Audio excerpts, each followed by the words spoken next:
Hello, everyone. It's Mike Jaco with Unleashing Intuition Secrets. And Ronan, I agree with you. Silver, let's effing go. Right, so it's taken off, isn't it? It's great. It's great being in silver. All righty. John Bolton. Oh, the naughty man. Naughty man. John Bolton, 18 counts. President Trump going to create peace on earth? Is that what we're going to see? Because I think we're moving that direction. Cartel-run cities. We're going to talk about that. And we're going to talk about how they get funded and how that funding is basically getting taken down, right?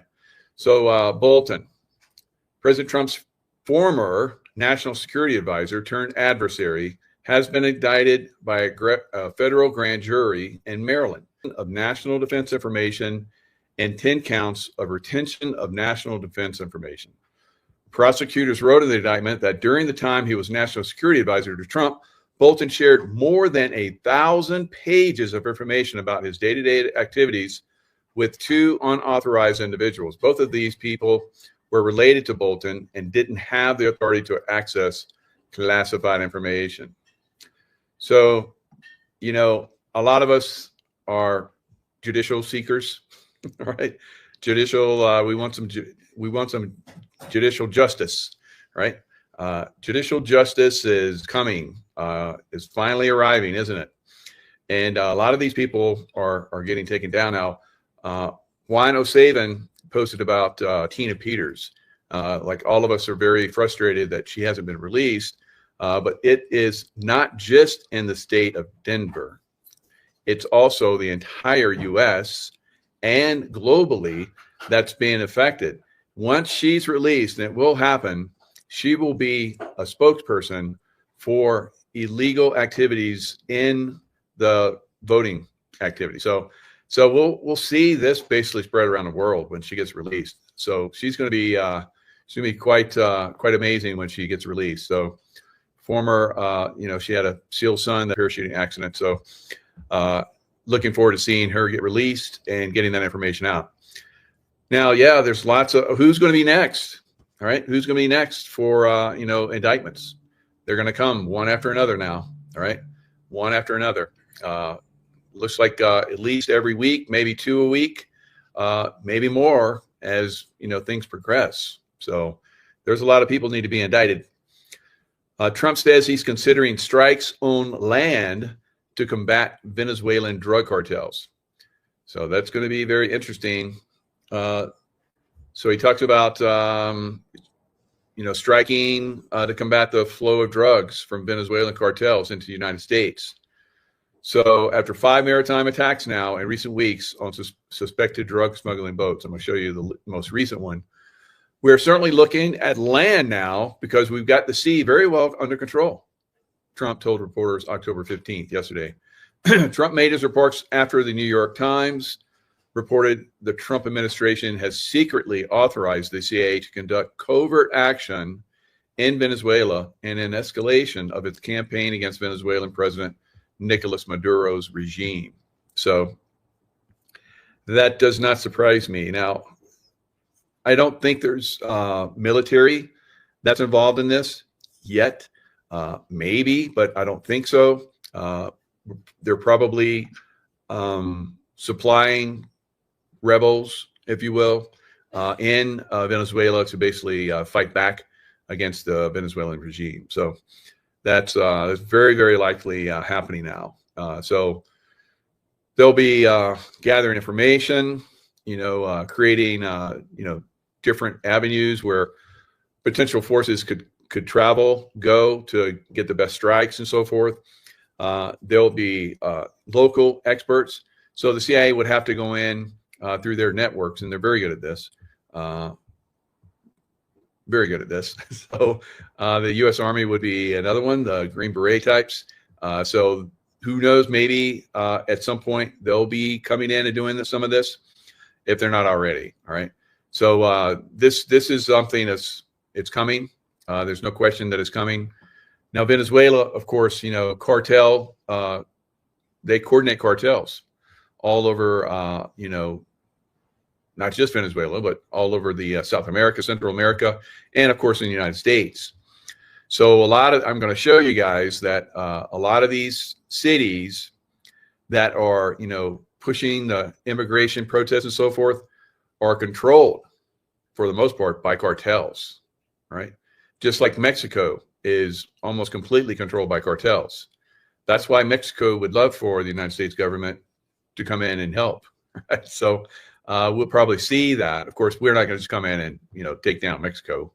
We'll coordinate again with local groups and eventually start to take down cartels if that's not already happening in Mexico. But they really need to be taken out in the United States first, right? But President Trump, being very proactive, is starting to hit them at their source, and this will be fantastic going forward, because you take out their communications, their lines of money, and all the stuff that they've been using in the dark web. We're going to talk about that, how the dark web. I got a report from Sarge. All right, so Sarge really on the cutting edge of a lot of this stuff. He talks about how the dark web. He's got former military guys are informing him about the dark web. The dark web is like, imagine the internet that we use. The dark web is 90% more than what we're using right here, right now. So 90% underground stuff. Wow. Right. So that's how they're moving a lot of this information and money, of course, through Bitcoin and some of these other altcoins they use to move money around. And amazing levels, like $1 trillion worth of money being moved around, and that's being shut down and locked up and taken away from them. So the money sources that do all of this stuff, of course, President Trump pretty much completely shut down the border. I'm curious. I would be curious to see, what they're doing for the underground, rat lines that they have. We've already seen that they've been taking some of those down. We saw that several months ago, videos of that, but we haven't seen anything since. So I think that they're really involved in doing that, and we're probably going to see a lot of these underground tunnel systems, underground storage, and so forth for drugs and children and all that kind of stuff, adrenochrome, whatever, is going to get exposed underneath these cities like Chicago, massive. Absolutely. All right. Underneath Portland, no question. LA, we already know there's huge underground systems in LA, all the way back to the Playboy Mansion, all that stuff.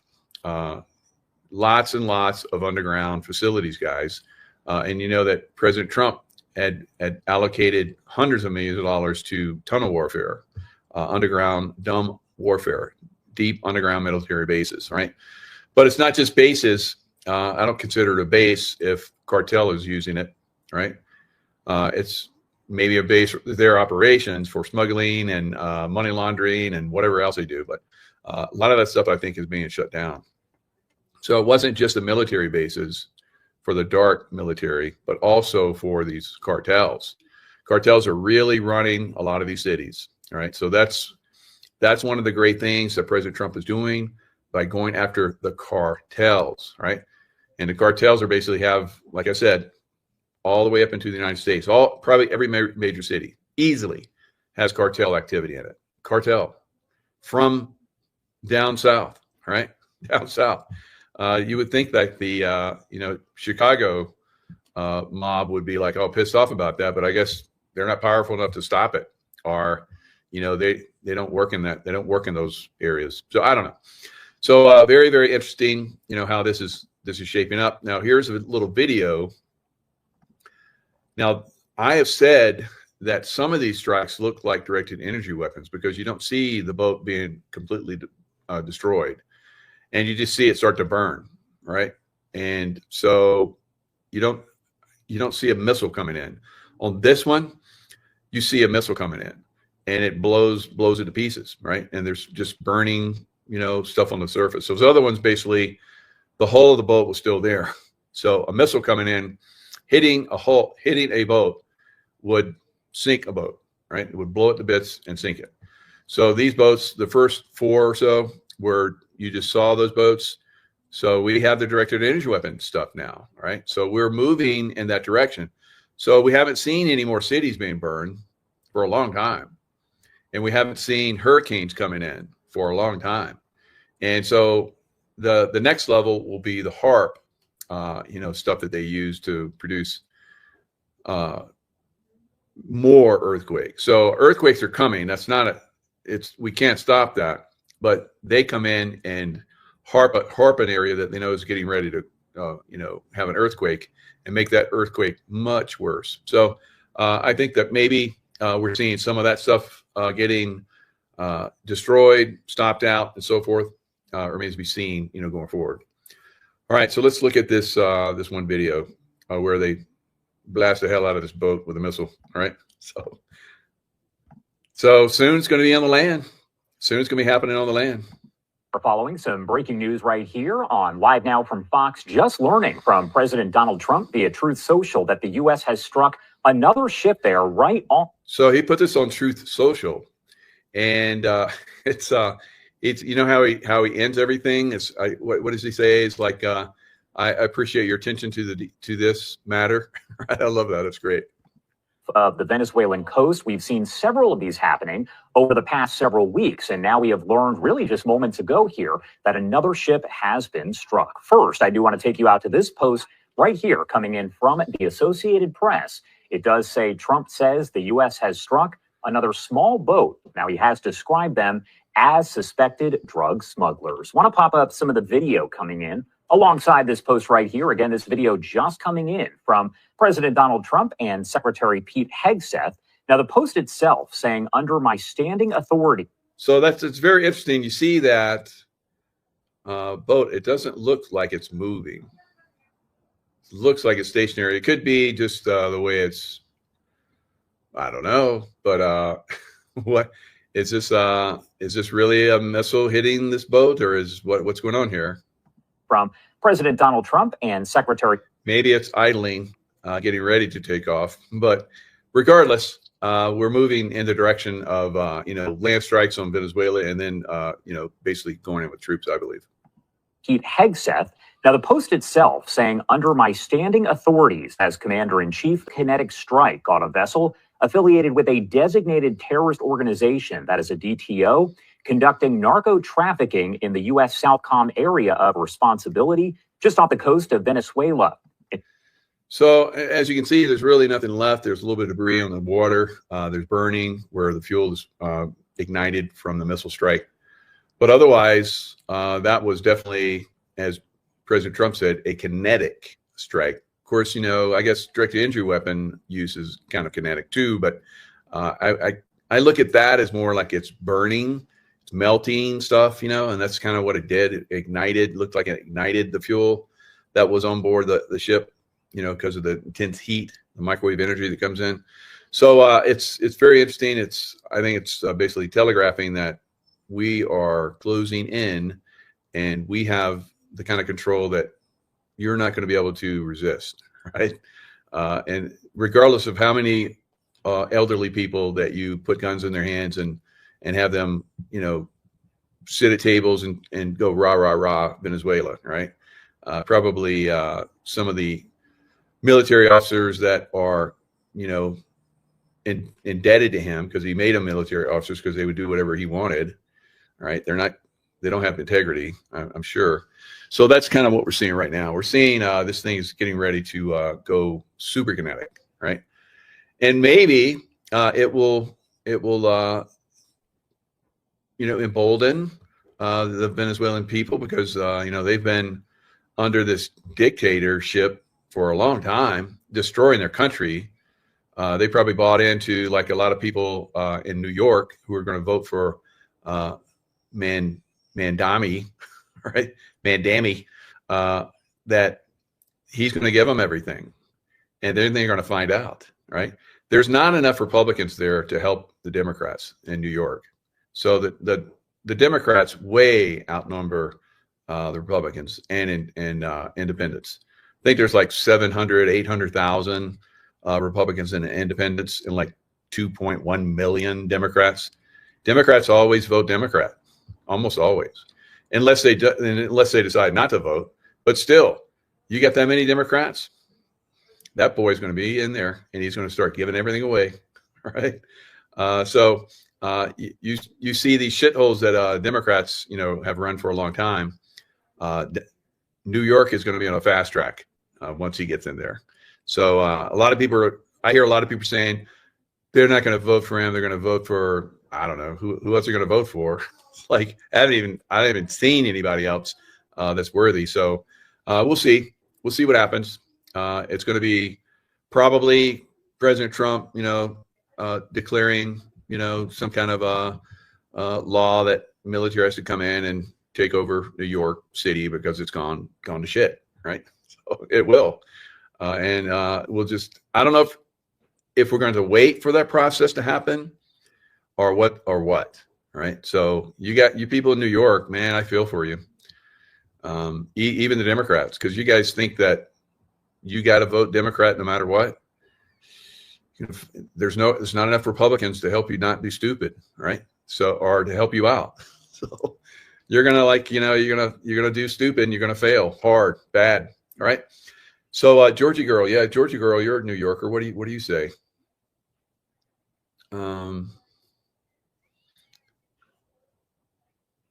Silver, Katie. Okay. All right. You guys are having it. Did you even hear what I said? Here we go. Member of Satanic 764 cult charged after 13-year girl found hanging in parking lot. So what this is, I'm talking about the dark web. Dark web. I don't know if this was the dark web or just the regular web or what. But, look at this. No lives matter to these Satanists. An investigation by the Federal Bureau of Investigation, FBI, of course, and German authorities led to charges Wednesday against a man accused of convincing a 13-year-old to hang herself in Washington state on behalf of a cult-like group, according to multiple reports. German prosecutors charged an unnamed defendant dubbed White Tiger. You big dummy. Let's talk about the dark web. How do you get on it? Where is it? Okay, so the dark web itself isn't a marketplace. Once you're connected to the dark web, Tor, the onion router, what I was explaining before, you still need to know where to go to visit these horrible websites. So obviously this is Sean Ryan. It's a show that he did, had this expert come in and talk about all of the dark web. It's a pretty fascinating show. Highly recommend it. So the dark web is out there. This is the way they do the money laundering. This is the way the Democrats money launder. This is the way the cartels money launder. They're all interwoven, guys. All right. So you're going to get a little education. Imagine a very long string of letters and numbers, and the website, instead of .com, it'd be .onion. You can't visit those websites in a regular browser. You have to do that while you're connected to the onion router, which you can download at the TOR's website. And then you could go to a thing called like the Hidden Wiki. And the Hidden Wiki will show you all different categories of these websites with a link to them. And there's marketplaces, there's horrible things on there, like you said, for kids. And there's. So was this where that little girl and other unfortunate young teenagers, they were on this dark web and they communicated with this beast on the web that convinced them to murder themselves, suicide themselves, right?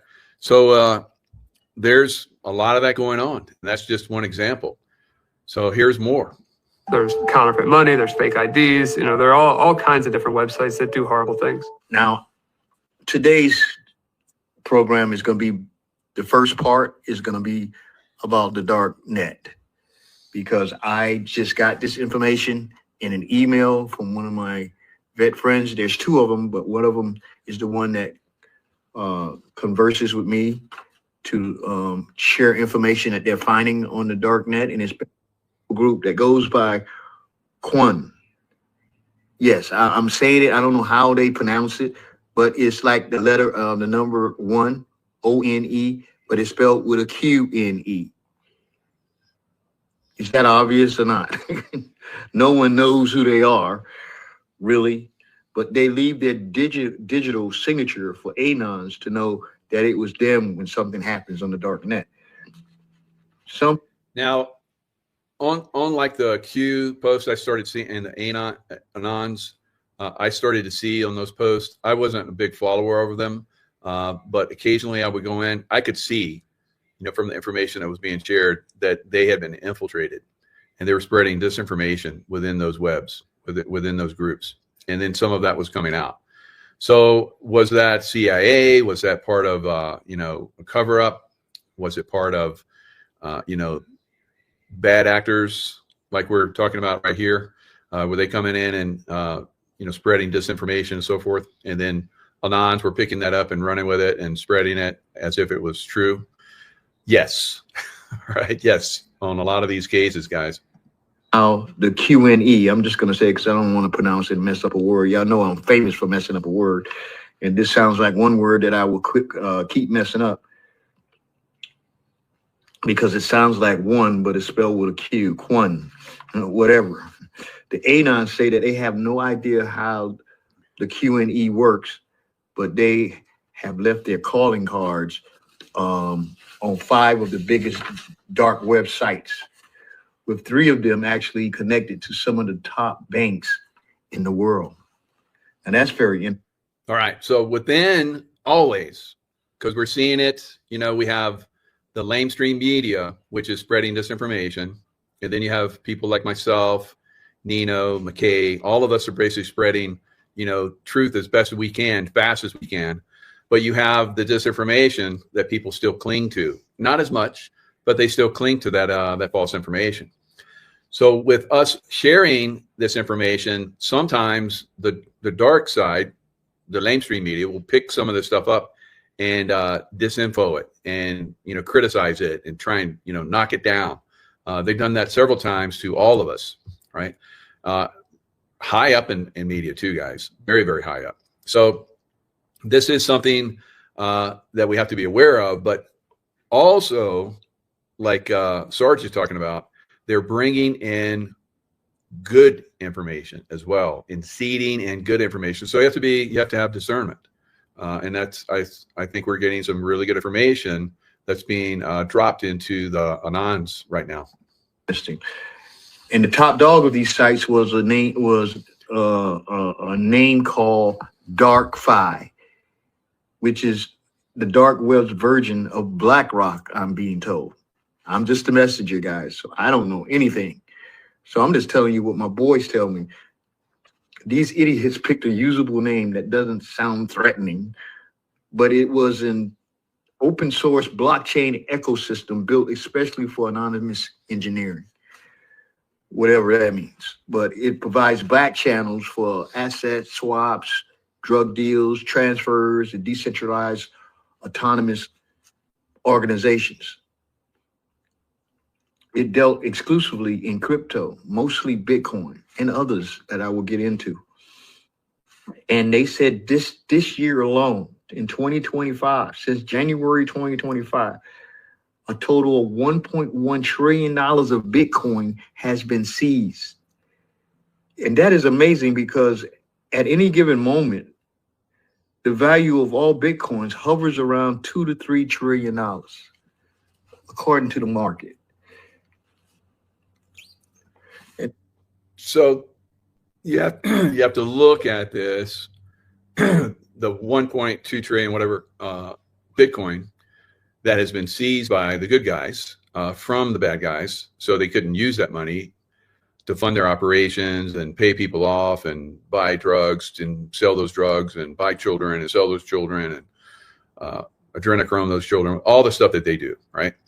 So by taking that, by coming in, these super smart, super sharp with high quantum, they have quantum computers, because at some point we'll have a quantum financial system, but the old system has to be destroyed, right? Because we see the old system with these banks, these corrupt banks that we all, bank at, Bank of America, Wells Fargo, I don't know about Wells Fargo, but, Jamie Dimon's bank, all these different banks, JP Morgan Chase, all these different banks, guys, maybe even Wells Fargo, I don't know. But I haven't heard that, but so I don't want to put anything out and get myself in trouble, but those other banks have been exposed. And so there is definitely corruption within the banking system. we know that, right? The Federal Reserve is completely corrupt, right? Shouldn't even be there. Got there through the Democrats, all right? And we'll see that banking institution eventually be taken off stage completely, and all of its manipulations gone. What does that look like in the future with a quantum system? We're all going to learn about it, right? So I don't know, but they have quantum computers that come in and process information at rates that we can't comprehend, right? And because they're quantum, they have intelligent design to a certain extent as well. Say another whistleblower says that the only way the QNE could hack and confiscate these Bitcoins is with the superior computer system that has quantum capabilities. I tried to tell you guys, we have quantum freaking computers. Blockchain is the highest form of secure crypto that we know of. So whoever QNE is, they are very powerful. So I'm seeing a pattern. And from this point, I will give you my assessment. And I think this all points to the military alliance cleaning up the negative systems of the world. Boom. Good job, Sarge. So as you guys can see, it's about an hour long. Icon 2020. He sneaks some really good stuff out there. And I occasionally catch his stuff. I'd like to watch him all the time. I don't have time to do it all. But somebody sent that to me, and I was like, oh, Sarge has got something? Because when people send me something that Sarge has done, it means it's good, right? Good enough to share around. So really good information that comes from Sarge. And then we have to look at, like I said, the Earth is going through changes.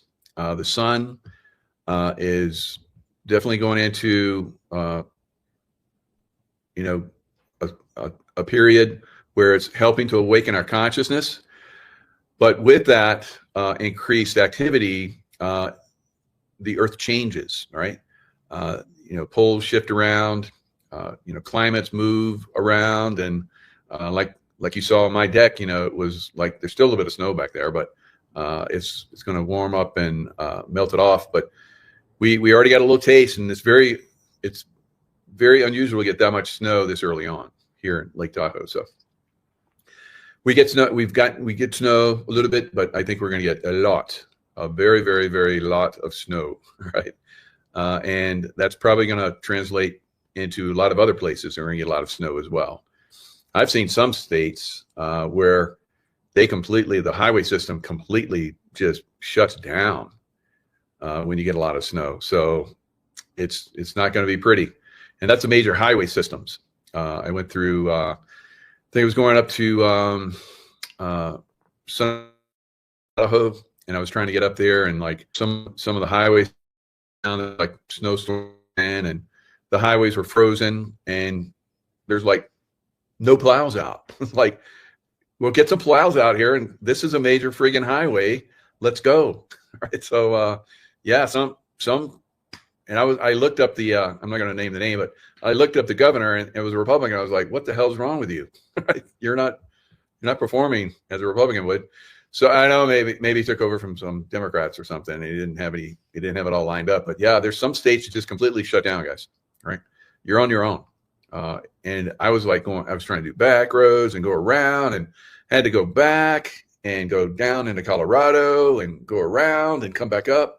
It was a friggin' nightmare. So we're going to see massive storms this year. Probably, I'm not going to say probably. I know we're going to break records on a massive level. Now, I said that you really need to get ready for this cold that's coming, the freeze, the frost, the snow. And they've done this climate change bullshit lie for years, trying to do this scam green energy deal, which is a complete scam, and but not like it is in the winter, right? Not like it is in the winter. Major catastrophes probably coming for some areas. In addition to these big earthquakes and these big solar flares, we have another big coronal hole soon to rotate into geo-affected position. And so the sequence of events is going to be this 1, 2, 3 punch from these solar storms hitting Earth. And then we're immediately going to be hit by a coronal hole high-speed stream, which is going to increase the solar wind velocity, drop that solar wind density, and as a result of that, we're very likely to be back in a global earthquake watch because that low solar wind density seems to very much be connected to high magnitude earthquakes. These two earthquakes here today, the 6.5. All right, so Stefan Burns, keeping us informed about the sun, what's going on, and he makes really good predictions about earthquakes coming, and that's pretty much it. You get. I'd be crying, brother. I'd have a beanie, a fire, and 2 pairs of socks on. So we're going to see a lot of this solar activity coming in. It's basically, it's been prophesied. It's part of a cycle. The earthquake activity is, for a lot of areas, is way behind what should have already happened. So we're going to see probably some pretty significant earthquakes, like I've been predicting. Now, I thought that we would see it this summer because when I visualized some of these earthquakes happening in California and tsunamis, I saw it was hot. I don't know. So maybe it's next year. I don't know. So sometimes it's like that. But, I hate to put stuff out, but I get from a lot of people. I get from other psychics. Keep doing what you're doing, Mike, because we see it too, right? So I'm out here in front, I get impelled to put this stuff out. If it doesn't happen, that's good. And some of you will claim, your prediction didn't come true. You're just a fake, whatever. I'm pretty much 95% pretty spot on, but no one gets that, right? So, and I know stuff that's coming sometimes, and I don't put it out because I don't want people to get all excited and they'll start to pull it, right? They'll pull it in. Now, I've talked about this enough, I think, at this point that a lot of you are informed enough to know that your consciousness can push or pull, right? Whatever you focus on. So if you don't want this to happen, then you say prayers, you meditate on it not happening, because that state of mind is very powerful. The meditative alpha brainwave, theta brainwave. We normally, like I'm talking to you right now, I'm pretty much in beta, relaying information. But I'm pretty creative too. I've learned how to actually, when I taught the hand-to-hand course where Navy SEALs started that, I taught guys how to go into state of consciousness, and I'm in it right now. I'm always in wide angle vision, right? I see a lot of stuff, and I see a lot of stuff that most people don't see, right? Because I've pushed my consciousness into those zones. So I do deep breathing, and I constantly activate my right side of my brain, my feminine side of the brain. I know a lot of you guys are like, feminine side of your brain? What the hell are you talking about? Yes, it's the masculine, which is the analytical side, the left side, and the feminine, which is the creative, intuitive side, is the right side of your brain. So there's lots to understand about that. And then the pineal gland, which is our antenna to the source, God source, which can relay information to us. And then the heart center, basically, which activates a certain frequency, which is even more than the brain, far more than the brain. It goes out further than the brain. So that 6 foot distance that they want us to keep, that's so that we wouldn't have that connection to each other, because our frequencies travel well outside of our bodies, but that 6 foot basically keeps us apart, right? So, but don't get too close, right? Right. You ever have those people that get like right up to your face? It's like, what? Get back. What are you doing? It's like, crazy. You're crazy. Get out of here. So, you have to be able to go into these zones of consciousness, and especially during the time frames that we're in right now, I think it's critical. So, I have courses. They're in my description box. So get yourself intuitivized, right? Or learn how to remote view or remote influence. There's great courses. All right. Now, in my Telegram, and I'm gonna share that with you guys so that you guys see my Telegram site, because there's other Telegram sites out there that have, I got like 18. I used to have like 27,000, and then it just keeps going down. And I pull up my name, and I have like 10 different sites. One site that says Mike Jaco has like well over 20,000. I'm like, God, stealing my stuff. All right. So Michael K. Jaco. And if you see the 1888 subscribers, that's a good number. Then you know it's me. All right. All right. Maybe a couple of you guys are going there, so maybe you'll kick it up a little bit. I don't know why. It's crazy. And other people have experienced this too with Telegram and, of course, other channels. So breaking, FBI Director Kash Patel has revealed that nearly 5% of Chicago's 2.5 million residents, or about 110,000 people, are active gang members. And wait till I pull up the information on that. I pulled it up for Chicago. Boy, there's a lot of gangs there. I pulled it up for LA. Way a lot of gangs there. And I pulled it up for Portland. Gangs, right? Gangs are running our cities, right? So U.S. Attorney just exposed that California Democrat officials oversaw massive homelessness fund fraud. Now, you guys know I've been putting this out for a little while. There have been money laundering, the homeless to the tune like billions and billions of dollars. You would think all of those homeless would have like a mansion. They should, but they haven't. And here's what happened. Billions of California tax dollars intended to solve homelessness, they had little to no progress. California state officials failed to provide meaningful. Democrats don't do well, guys. They don't manage well. You guys notice that yet? Right? Meaningful oversight over the individuals who receive most of these funds. The state agency paid $26 million for a fraudulent project. The developer did not complete construction. And then the Attorney General goes on to say at least $2.2 million was diverted to pay the person's American Express credit card. Boy, it ran up a big bill. He stole the money. Accountability starts today. We're making public 2 criminal cases relating to 2 separate real estate developers involved in misappropriating millions of state funds intended to combat homelessness. Tragic, tragic, tragic. Such absolute bullshit. Now, Russia has given JFK assassination dossier files. And remember, it wasn't Russia.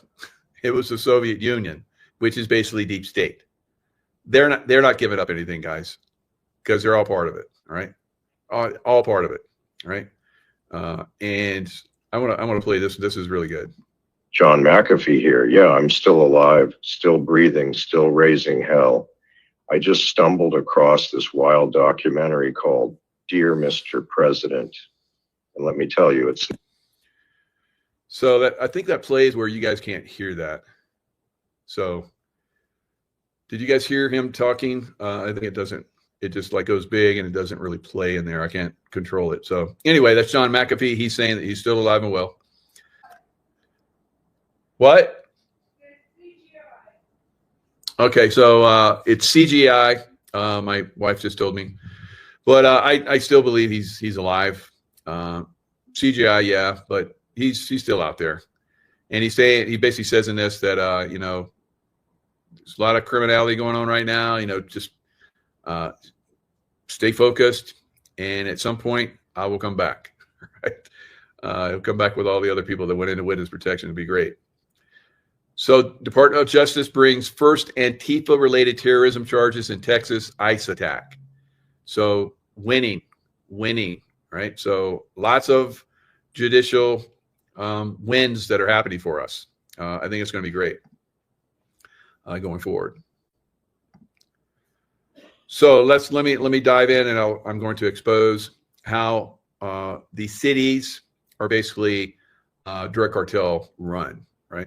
As I just related, 110,000 citizens of Chicago are cartel members, what do you think they do? Right? They're just like living there and like just hanging out, enjoying the lakefront and going to bars, eating some good food, all right? Shooting some people up like every weekend. Yeah. So, and then you have the governor and you have the mayor. There's no crimes here. They're paid off. They're part of it.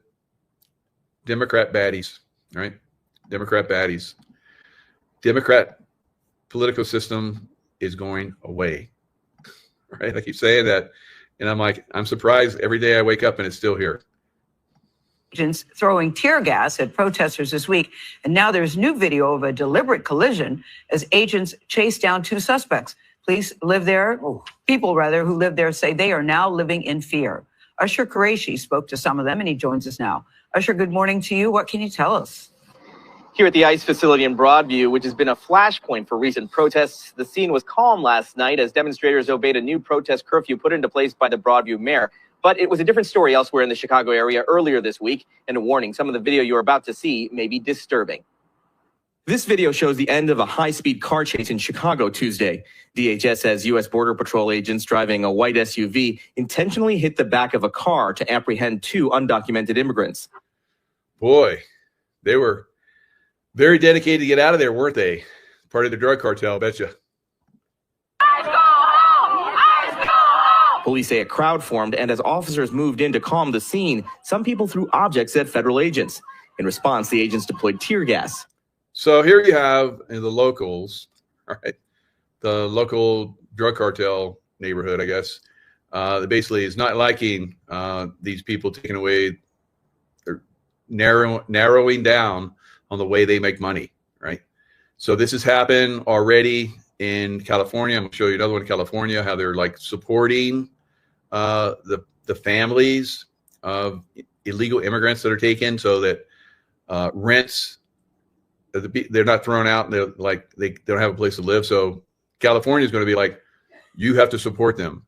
Like, imagine you have property and you rent it out, and the person you rent it out to, probably has more people come into that house, and some of them are bad, and they get rounded up and taken away, and they were part of drug dealing and all kind of stuff that was paying the rent. So now the rent doesn't get paid, and now California, another corrupt, as you just saw, state, is going to make the people that rent the property, just suck it up. It's unbelievable. Both protesters and officers, and made several arrests. Juanita Garnica says her 16-year-old son was detained. Nobody called me. Nobody did anything. In recent weeks, we've seen confrontations with immigration officers escalate across the Chicago area, sparking fear and outrage. Federal agents detained this young man outside a Walgreens and pulled this woman out of a car near a school. Okay, so we don't know the full story, but that little 16-year-old was probably trafficking drugs. And this woman outside the school was probably trafficking drugs to kids. So you're going to see these people come in and go, like that one woman's probably, okay, ready, cry. And then they start filming, right? DHS accused her of stalking an ICE vehicle. They don't have a warrant. And this video shows ICE agents slamming a man to the ground. He was carried away on a stretcher. What's the feeling in the community right now? So sad, scary. On Wednesday, this group canvassed homes and businesses, sharing information about people's rights during immigration enforcement. I've never seen immigration enforcement done in this particular manner with this level of aggression. Former acting ICE Director John Sendwig, who served in the Obama administration. Oh, yeah. Okay. Yeah, we're not going to listen to you. Shut the F up. Right. So that's pretty much where we're at with Chicago, guys. Now, I'm going to share the screen so you guys can see. I just did an AI overview. I just put it in Chicago cartels. Ask this for probably any city, and AI is gonna hook you up with information. I just did the ones that are having problems right now, the 3, right? So right here, major cartels, particularly those operating out of Mexico, and it could probably put in there Venezuela as well. But Venezuela basically controls the Mexican cartels as well. Have established a presence in Chicago by working with local street gangs to distribute drugs. Conflicts with local gangs, the arrival of cartels has led to direct conflict with existing Chicago street gangs such as the Black P-Stones, Vice Lords, and Black Disciples contributing to the city's violence. So that's how you're seeing all of these shootings, because it's rival gangs fighting for territory. And then innocent people, get caught in the crossfire. Use of local gangs. Cartels do not typically operate at the street level themselves, but instead supply large quantities of drugs to local gangs for distribution. So here's some of these gangs. Gangster Disciples, considered one of the largest and most successful street gangs in U.S. history.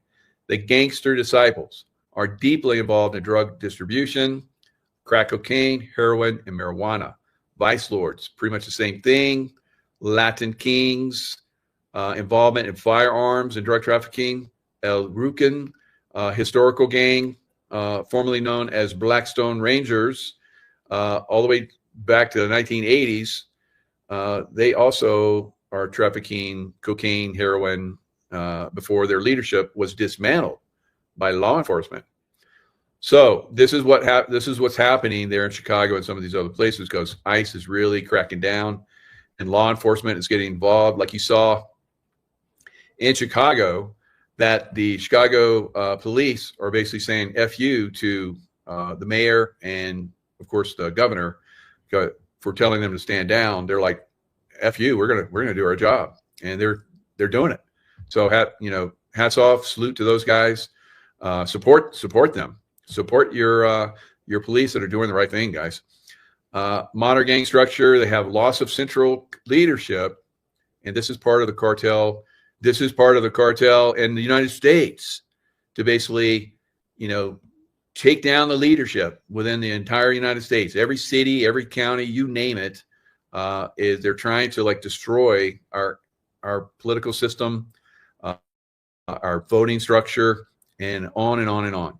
So loss of leadership. The incarceration of many top gang leaders has broken down communication and control within organizations, which is good because it makes them vulnerable to being taken down completely, which they're doing in Memphis.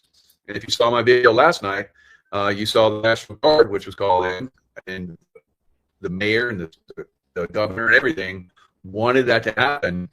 And walking the streets, Memphis is probably going to turn around. Beautiful city. Blue suede shoes, especially city. So I love that city. Had a lot of times there. So hopefully we get back online. Great food there. If you've never eaten Memphis, oh my God, that's great food in Memphis. All right, it's worth it to go to Memphis. Just factionalism. Many individuals now associated in factions or cliques rather than obeying the traditional structures of their larger gang names. So lots of violence going on there, and that's the structure. That's what's happening in Chicago. So they're trying to basically destroy the old gangs and come in and pay off the local politicians, the mayors, the governor, and so forth, so that they can do their illegal activities. So that's why there's lots of crime, gang violence, and so forth that's going on there in Chicago. All right. State of emergency, ICE immigration raids. See, these politicians are so corrupt. It's disgusting to me. How are they allowed to even be in these communities, let alone, create laws? It's unbelievable. So state of emergency, basically, they don't have to create a law. All right. So it goes on to say a study from UC Merced, obviously corrupted, somebody was paid off, calculated that the mass deportation of California's undocumented residents, that's illegal residents. Hello. So they want to, shift the names around. So undocumented. Oh, they're undocumented. No, they're illegal residents who make up an estimated 8% of California's workforce, would create a $275 billion hole in the state's economy. Why? Because they're working for almost nothing. They're slaves to this Democrat system in California, and they want to keep it, just like they wanted to keep it in the South, right? Civil War. right? The program introduced by supervisor, here's the name, Lindsay Horvath and Janice Hahn, allows the country to coordinate intra-agency response and request state and federal assistance to help affected communities. So they get it anchored here in California, and they can use it all around the states, guys, every state. This is what they're trying to do in California. California government needs to be removed, all of it, right? Well, maybe one or two not, but pretty much all of it. And if we don't get there, then the cartels basically get more powerful, I guess, right? So here's L.A. cartels. You got to know that quite a few of them. Again, Mexican drug cartels use Los Angeles as a global hub for drug trafficking and distribution. So you got to know that they're obviously very powerful there throughout the entire political spectrum, probably even in the law enforcement to a certain extent. Who knows, maybe a lot. But they are influencing on a massive scale. And if they're trafficking worldwide, holy cow, from LA, no wonder Trump wanted to go in there and like take down LA, right? And why they fought back so hard. So the distribution hub, Mexican cartels included Sinaloa cartel and Cartel de Jalisco Nueva Generacion, right? I don't know if I pronounced it right. Rely on the Southern California region as their primary entry point to distribute drugs across the U.S. LA needs to be taken down. We need to wall it up, shut it down. All right. Gang alliances. Mexican cartels cooperate with powerful local gangs like the Mexican Mafia, which controls numerous Southern California street gangs to manage drug trafficking operations. So they talk about command structure. Raids conducted by the FBI and LAPD have exposed these connections. Now, this was interesting to me. It's showing how local gangs like Rancho San Pedro pay taxes to Mexican mafia bosses in prison, who in turn coordinate with Mexican cartels. How are these guys that are in prison coordinating with Mexican cartels? Wow. That's incredible. And I've been in some of these prison systems. I did one in Australia. And we talked, we had the prison warden was telling us that, and the reason why we're doing it because the Aussie SAS Special Air Squadron, they basically, if there's terrorism in the country, unlike here in America, we have the FBI, HRT, Hostage Rescue Team, they basically respond. So it's the Army, Special Forces group that responds. So there was a prison riot, and they came in and they were going to like take down the prison. I guess the word got out that the SAS is coming, so they stood down. But we went in and they were showing us, it was old stone and everything, built back in the like early or mid 1800s. It was a crazy prison, and he showed us where they used to hang people. They don't hang them anymore, and I guess in Australia. But there was where the gallows was. They would struggle, and there was like in those stones there was kick marks on both sides and it was grooved out deep. I was like, wow, how many people? He's like, I don't know, thousands. I was like, really? Jesus.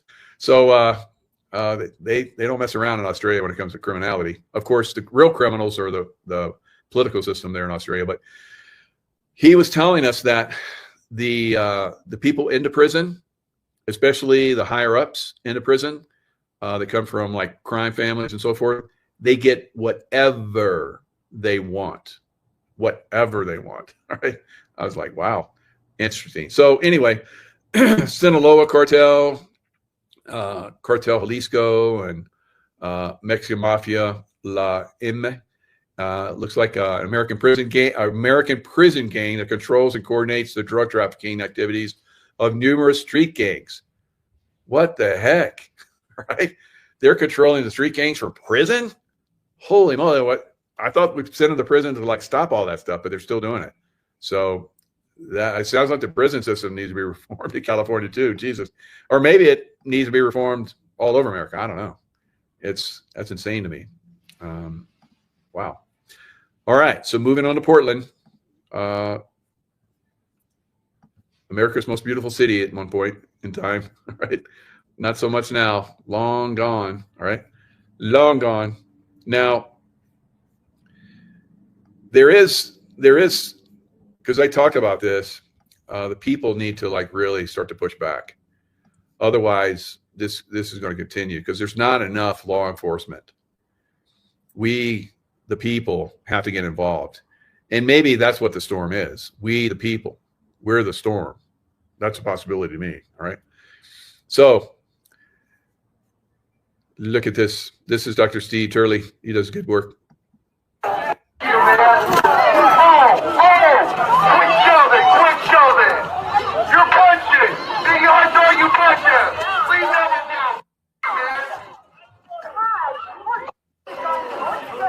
For the first time in years, Antifa no longer has free rein to terrorize innocent people.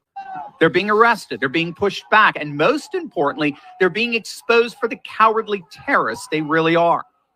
Because of what you, the patriots of our nation, did on November the 5th, consequences are finally coming. And it's not just for these useful idiots on the streets of Portland. No, President Trump has made it clear he's going after the financiers of this insanity and shutting them down completely. Reports are that the FBI, the IRS, even the Treasury Department are actively investigating the likes of George Soros and other billionaire activists for financial ties to what are now officially domestic terrorists. And it already has a number of Antifa-linked activists on the run, literally fleeing the United States for Europe. Now, of course, the legacy media, they're going to do everything they can to hide all of this from you. And that's because the legacy media masquerades as objective journalism when in point of fact, they're just agenda-driven activism wrapped up in the appearance of news. These narratives don't inform, they manipulate, leaving millions of people wondering where to turn for the truth. But fortunately, there is a solution. Ground News brings together. All right. So there's plenty of solutions, and one of them is like watching my channel. There is a lot of information out there that's being shared, and it does make a difference going forward. Now, one of those things that makes a difference going forward is silver, right? And I know a lot of you crypto bros are like, thinking crypto is the way to go. I don't think so, right? As you saw, money laundering is massively used. Crypto's massively used by money launderers. So I don't know where crypto goes. And a lot of people are like, well, President Trump likes back crypto. Well, President Trump does a lot of stuff like that to expose stuff too. I don't know. We'll see. All right. Now look at silver. Look at gold. Obviously, down day for the market. And crypto, down day for crypto. Let's look at crypto. What's crypto doing now? It's up a little bit, but it's down big for the day. XRP down massively. It was at 245, I think, earlier today, and now it's at 230. So it's not showing it's kind of recovering a little bit. So they give it a little. But look at gold, $142.70 today. It's up. Wow, right? But you always look at the percentages because that's really what you want. You want the percentage increase. And like I said, we're going to start to see dollar days in silver, and we're going to start to see, we've already seen one that's become common. Now, as you see here, there's $2, that's a $2 day. $3 days are coming, then 4, then 5, all the way up to 10 and more, guys. Just like we're seeing right here with gold going up $142. I don't know if we're going to see silver go up that much a day, but percentage-wise, as you guys can see, it is up more than gold, and that's pretty typical. All right, so we're going to continue to see, I think, and it might recover a little bit next week and into the following week because that's when the Fed is going to cut rates again for a quarter point. So we are in an AI bubble, just like we were in a dot-com bubble back in 2000, 1999 into 2000. We could see it just go just crazy up, right? So I think we're going to get a little bit of a pullback, and then it's going to go crazy again. I could be mistaken. This could be a rug pull for the financial system. I don't know, but you want to have your money in silver, right? And you crypto bros, you better be careful out there, right? You guys who put your money in banks, better be careful out there. So it might not be this week, might not be next week, might not be months from now, but it's going to happen. These banks will fail and fail massively, right? So, you know, all the different things are coming in. We're seeing that the banks were laundering to, you know, Jeffrey Epstein and all that stuff. That's just one. And then we have bank failures, I think, are going to start because of the silver skyrocketing. They had massive short positions, and they're going to be taking on the chin, massive. So I say buy silver like it's going out of, and it is. It's going to get real scarce. All right, it's going to get real scarce, and it's going to keep going up a lot. All right, so let's look at the Bitcoin. The Bitcoin chart is not looking so good. All right. Now I said if it broke, let's see. I said if it broke, like, what was that? If it broke 110 or 109, it's going to go a lot lower. So right now, I think it's at 109. It was down 108 earlier. I think it's probably going to go down to probably about 98 before this. So if you're a Halloween trick-or-treater, here you go. You're gonna get a lot of slaughtering going on, because that's what they do in Halloween. The witches and the warlocks, and they made it a game so that we all celebrate it, and we don't realize that it's very, very evil, right? So, and then there's people that are like, well, it's evil, but we're doing it. We're gonna take it on, and we're gonna make it good, right? No, they're basically taking something that's evil and making it good. Really? All right. So yeah, many of us haven't celebrated Halloween in a long time. We just you know, shut the doors and turn off the lights, right? When I haven't even seen kids in years trick-or-treating. It's just crazy. I think a lot of people are onto this. So, you know, hopefully more of you guys are. But as you see here, yeah, it looks like Bitcoin, as you guys can see here, got slaughtered. It was at its all-time high. I said it would probably hit a high of 125. It did. 125 and some change, and then it started coming down, and then it collapsed. And now it looked like it was coming back, and then now it's collapsing again. But you crypto bros, you know what you're doing, so good luck. Right? So now look at a really good chart here. That's silver, like we saw, is up very nicely. Gold is up very nicely. Crazy highs. Dow Jones, not looking so good. S&P, not looking so good. NASDAQ, not looking so good. So will there be a pullback tomorrow? Remains to be seen. I think there's a possibility that there will be. If there's not, there's not, whatever. But you see this low back here where it like, you know, gap lower. It's probably going to come back and test that. So that's 552 for the triple Qs. Yeah, that's way down there. So maybe not that far. So I think it's probably going to be this one, 559. That's what I was looking at. Yeah. So 559, that's about 40. So we'll probably see about 400 or so decrease in the NASDAQ, I think, over the next, probably tomorrow, maybe the next day, over the next day or whatever. And then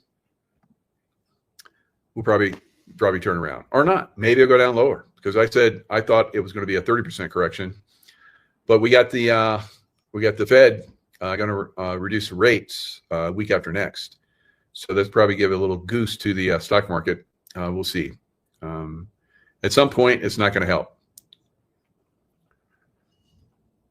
You have Witches Night out on Friday the 17th. That's tomorrow. Good luck, Kathy. Witches Night. Are you participating in that? All right. So cartels run the show in a lot of these big cities, guys. That's why these Democrats do what they do, because they're controlled. They're paid. They're controlled.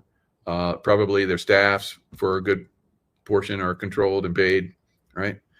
So Yeah, Christmas means going to mass on Christmas in a Catholic church. It is a Christian service. It is not gifts. Good, good. Yeah. So we can celebrate Christ year round. We don't need like one special day, right?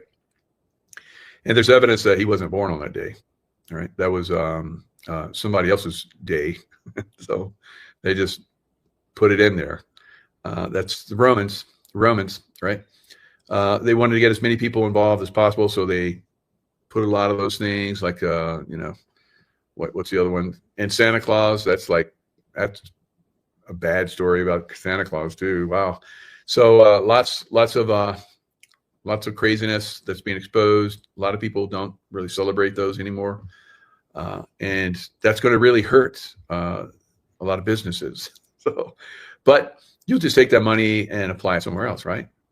And shop somewhere else in different times, and give gifts for some other occasion, for birthdays, instead of that materialistic Luciferian twist to Jesus, man of light and love, right? And peace. So stay in the love vibration, stay peaceful, unless you can't, right? You got to protect yourself or your loved ones. All right. So, but we're going to see some craziness. You're like, it's going to get crazier. Yeah, it is. Way. All right. Lots of love. Stay in the love vibration. And I'll see you guys next time. Hello, everyone. It's Michael Jaco with Unleashing Intuition Secrets. So President Trump is pushing back on the deep state in our cities.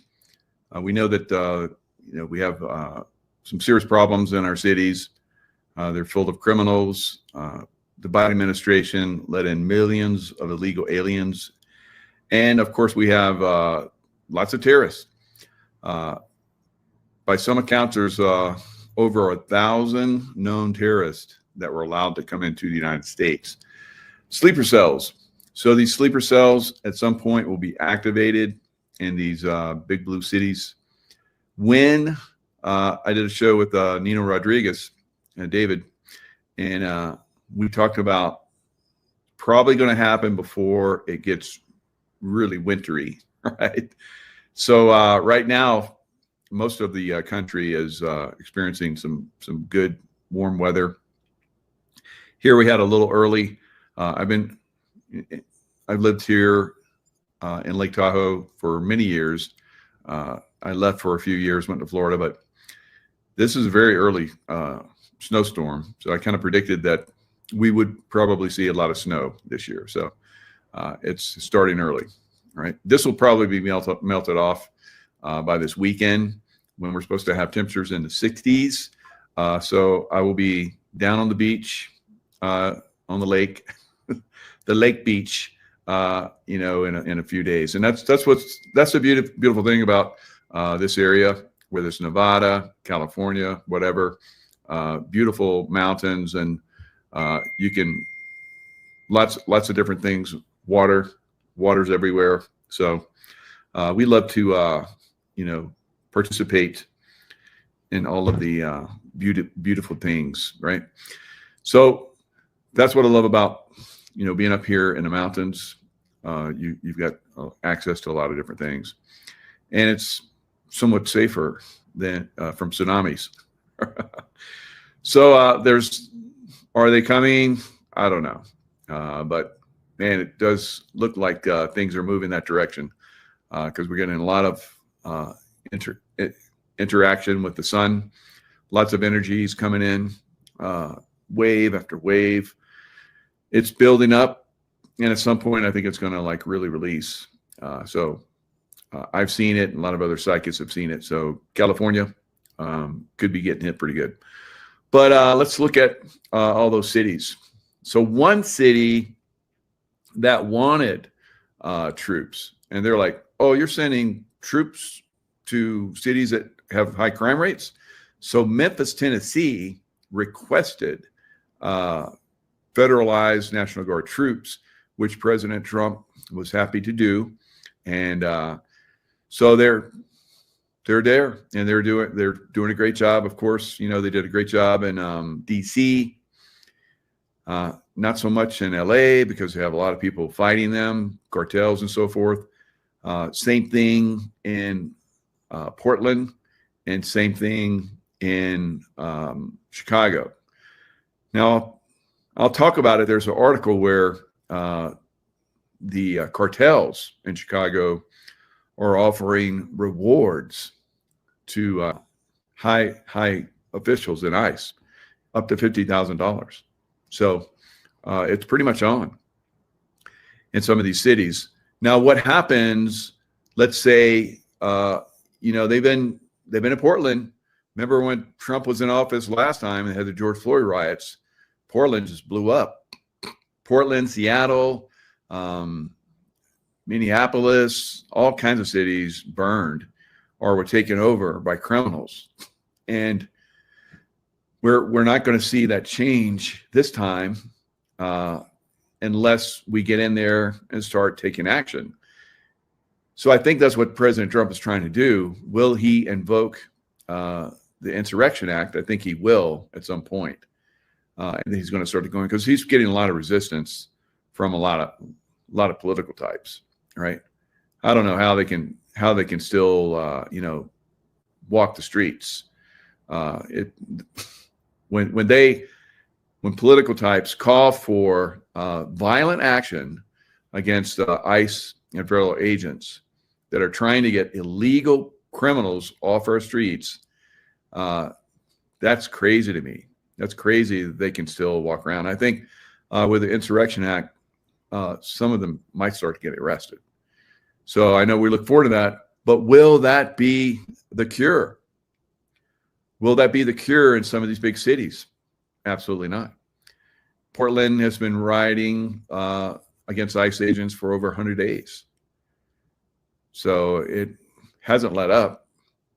Chicago, as I'm going to show in a video, they attacked ICE agents that were basically in pursuit of criminal aliens. The criminal aliens wrecked their vehicle, and when the ICE agents got out to arrest them, they were pelted by local citizens with eggs and so forth, right?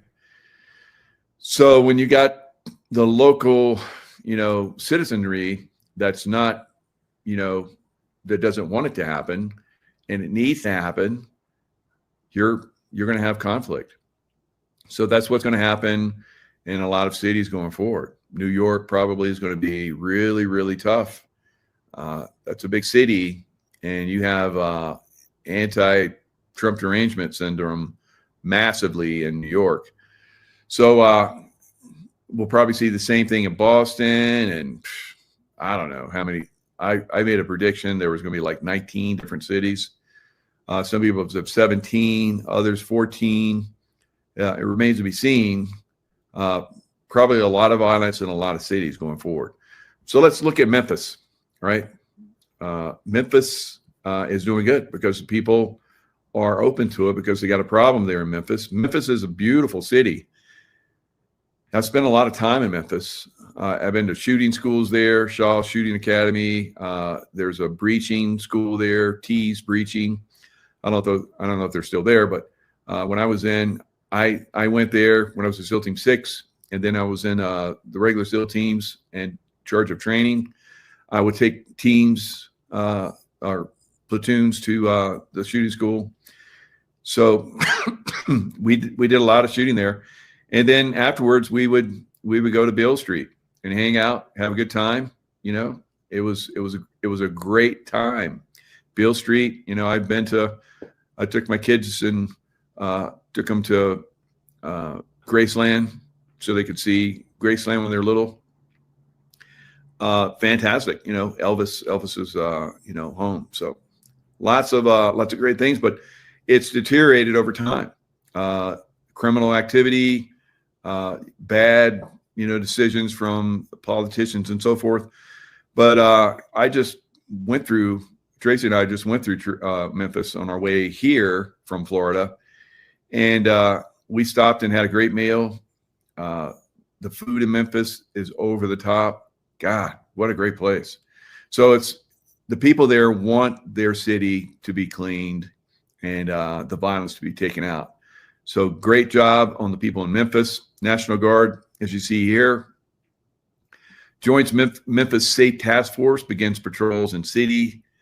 So you see them, they're checking vehicles that are suspect, and they get back in their vehicles. Here it is, Memphis Police Department and members of National Guard patrol alongside Riverside Drive, very famous, area, Beale Street.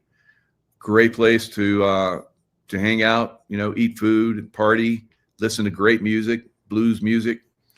So you see here, getting the fist pump. Yep. Glad you're here. So good job. Good job for the National Guard. And, Beale Street, B.B. King Boulevard.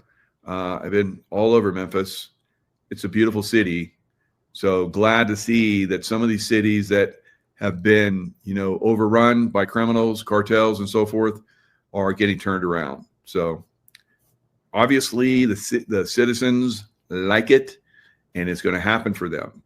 Now, why is Chicago different? Why is Portland different? Why is LA different? Now, San Francisco just asked President Trump to send troops. Wow, San Francisco. Yeah. One of the most beautiful cities in America for a long time. Same thing with Portland, but Portland doesn't want them. San Francisco, what happened? Nancy Pelosi's, haunt, Gavin Newsom also. How is it that San Francisco, and we'll see.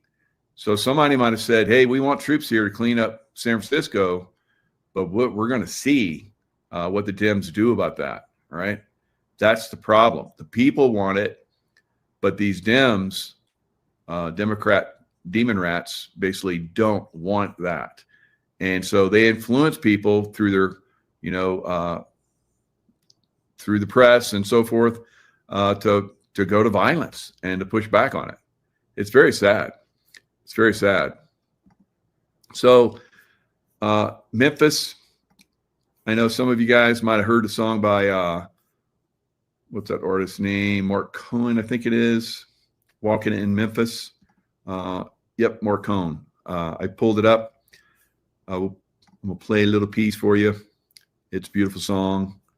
Whenever I think about Memphis, I think about this song. And it's really haunting. So I wonder if those National Guard troops have blue suede shoes. I do. So from that song, so I got some blue suede shoes because of that song. I had to do it. All right. So we know that Elvis is still alive. All right. So Pastor Bob Joyce is not going to say right out that he's Elvis, because he's been, I don't know, maybe witness protection program for a long time, and now he's come out. There's a lot of people that have done the background investigation on him, and they're quietly saying that that is Elvis. So pretty cool. So those people that go into witness protection, sometimes, as in his case, I guess, they come back. So very cool. How many more are out there walking around that we don't know about? All right, chaos in Chicago, of course. Chicago neighborhood ended in a crash. ICE agents say the driver was an illegal immigrant trying to flee arrest. Residents at the scene began throwing eggs and rocks at the agents, who in turn fired tear gas to disperse the crowd. The incident highlights the growing risks for federal officers. The Homeland Security Department is reporting Mexican cartels are now offering cash rewards. So check this out. $2,000 for information on where ICE agent or his family lives. Wow. $2,000 for intelligence on officials and their families. $5,000 to $10,000 for kidnapping. It happens on occasion there. So now what does President Trump say about that? I say it's BS. and the poor people of Chicago. I've been to Chicago, Windy City, beautiful city, also great food, and lots of beautiful areas. But man, it looks like a shithole with all these people demonstrating. I talked about crime, but I never knew that we were going to get into it like we did. Chicago recently had one deals in one weekend, and they said, well, yeah, but it was a holiday weekend. They actually told me that was the reason. Like it was okay because it was a holiday. It was Labor Day. These people are the worst. They really have to, they better, I tell you what, the people in Chicago and the people in places like that, they can be fixed. At some point, it gets to where you can't fix. So they can be fixed, like Memphis, like DC, all right? Like a lot of cities that probably need them. I see you guys like, send them to this city, send them to this city. We need them. So that's possibly coming, right? Very possibly coming for a lot of cities, and the places where people want it, it'll probably get turned around really quick, like he's saying. But the longer it goes on, like a Chicago or a New York or an LA or Portland has allowed stupidity. I remember going to Portland, gosh, when I was at 20 years old. So that was 45 years ago. I remember going to Portland, and it was a magnificently beautiful city. But even back then, they were just allowing bums and homeless people just to sleep and roam around all the way back then. When you have that kind of mentality in the political spectrum, eventually it's going to lead to what we're seeing in Portland now, a complete chaos, breakdown of the system. Most people are frustrated. They want it to change, but they have a political system that is stopping it from changing. Anymore. It's too far gone. And we have some cities like that.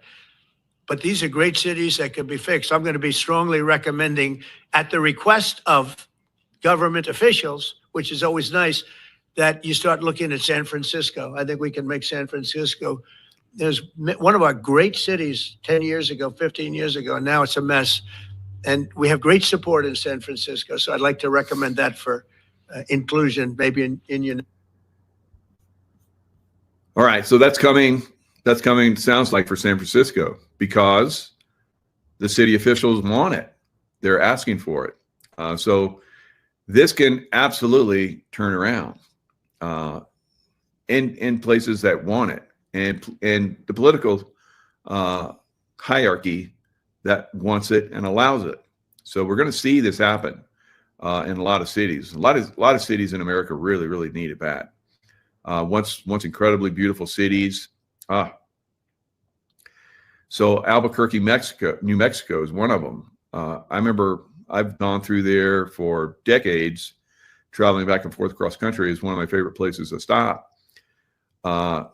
When you stop there now, you're going to see homeless and drug addicts all over the streets now. And in some places where we went to eat at a real nice Mexican restaurant, and when we went in, it wasn't so bad. But when we left, it was closing time. They close early, and they have gates in the restaurant. So they were closing the gates. So we went out through the gates, and they closed them behind us. And we went down the street. We could see why, because it was like homeless and drug addicts everywhere in massive numbers. And that's just one area. That was just one area we're in. So Albuquerque absolutely could use some help. All right. So there's lots of cities out there. Detroit is still awful. I thought Detroit had made a turnaround. So Detroit sucks. So, Detroit has had, I guess, Democrats in charge of Detroit for like 45 years or something crazy. Detroit used to be also very beautiful. And I think at one time, the second wealthiest city in America. Of course, they had auto plants there and everything, steel plants, all kind of crazy stuff. But yeah, that's all been lost. It's all been, unfortunately. From Chicago here, stay alert, stay alive. Yeah, definitely. That's it's sad that, you have to put that out for all your peeps. But if you live in that area, that's true. Now, I was flying, I think we're flying from overseas, and we stopped in Chicago for a little piece, and we went downtown to a really nice steak restaurant, very high end. I can't remember the name. You guys, I looked it up, and it was like one of the best restaurants in all of America. I was like, I got to try that one. So we went down there, and it was magnificent. And same thing. Once we left the restaurant and we got an Uber ride back to the hotel before we took the next flight out, homeless, nastiness. It was sad, very sad. So there's lots of problems in American cities. It's pretty much the Democrats, guys. I've been saying it for a long time. Democrats got to go, and they're on their way out. So we can be happy about that. Once they're gone, we'll be able to clean these cities up. But some of them are going to resist. They're going to resist all the way to the end. I think Chicago, New York, Boston, like I said. I'd have to look at the map that I picked out, all the ones intuitively that I felt were going to be problems. And other people have said similar things. But there's definitely, we're going to lose some cities. They're going to be destroyed. Chicago is probably going to be destroyed, right? Portland probably destroyed. But who knows? Maybe not. If the citizens get involved enough. But you got to be careful with that, because these people that inhabit these cities and these cartel members, like you saw, a high-ranking official in Chicago that's involved with ICE, right? So and now I've seen that some of the areas in Chicago are working. The citizens are working to send texts to each other if ICE comes into the neighborhood, so they can come out and resist, right? So you guys in Chicago got some real issues there, real problems. I feel for you, because it's, for a long time, Chicago was like, it was one of the biggest cities in America. The cattle barons ran the cattle up there and moved them all across America. So right on the Great Lakes. So there was all kind of, still is, I'm sure, commerce and so forth going through Chicago. But beautiful city, but looks like it's seen better days, unfortunately. And if we don't get some help in there, it's going to go to ruin, and unfortunately probably will to a certain extent. Yep. So completely run by Democrats, and Democrats are destroying it. So Portland, ICE protesters are showing up dressed as like unicorns and frogs and rabbits and all kind of crazy stuff. What's going on with this? What is this nonsense? Why Portland ICE protesters are showing up dressed as giant inflatable animals? So from what I could see, they weren't really giving a good reason, because there is no good reason, of course. So on Monday, a group of 5 frogs, perhaps technically in an army, of course, this is a Portland newspaper, Oregon Live, Portland, right? So it's like the press supports this bullshit. The government supports this bullshit. The people are disgusted with it. But still, this small percentage of people are able to run ramshot over everybody else. So zebras, frogs, unicorns, chickens, and clowns. So the frog contingent has grown steadily since protester Seth Todd was pepper sprayed by officers while wearing an inflatable frog suit.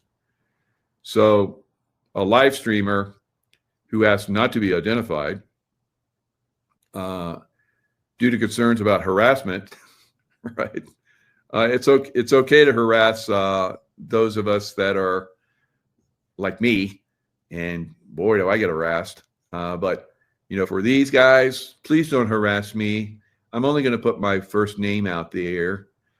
So Portland Freedom Frog, what the ICE protest needed, he thought, wasn't just more frogs, but a fully inflatable menagerie of squirrels, sharks, raccoons, and more.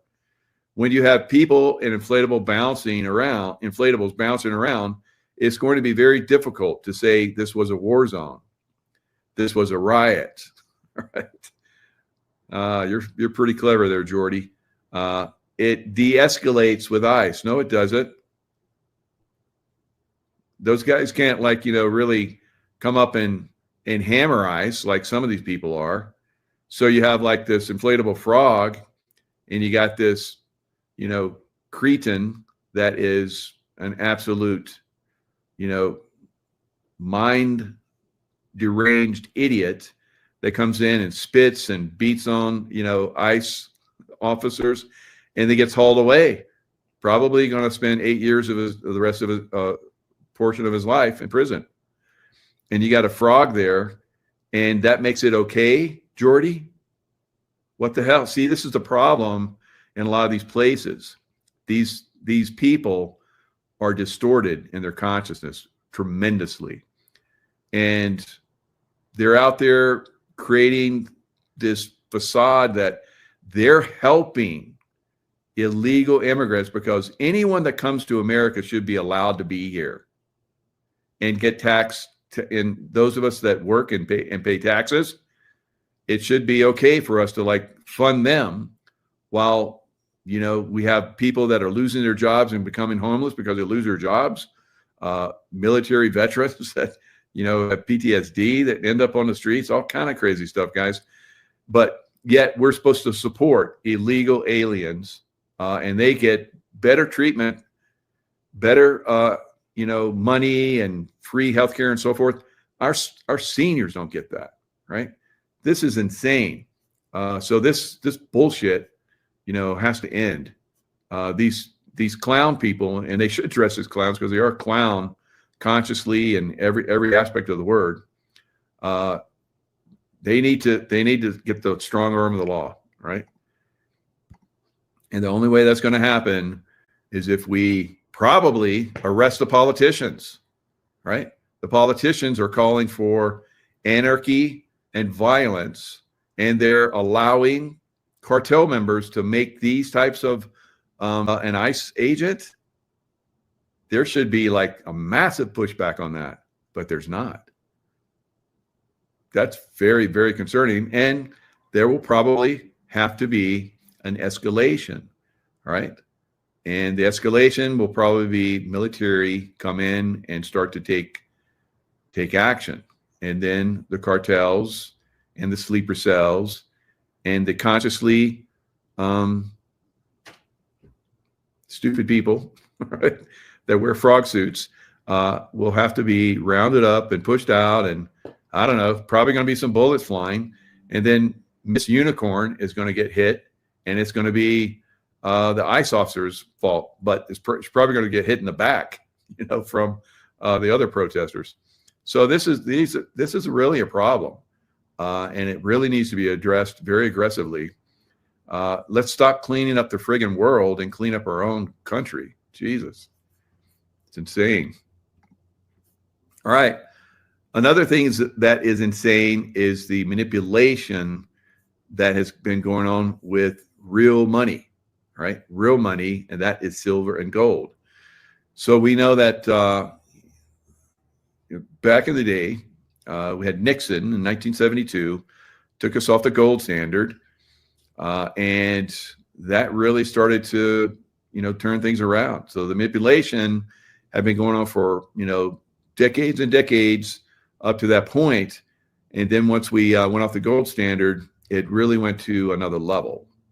So silver and gold, silver more than any time in history, guys, because it's basically a very valuable metal because it's used in the computer chips that run your phone, your computer.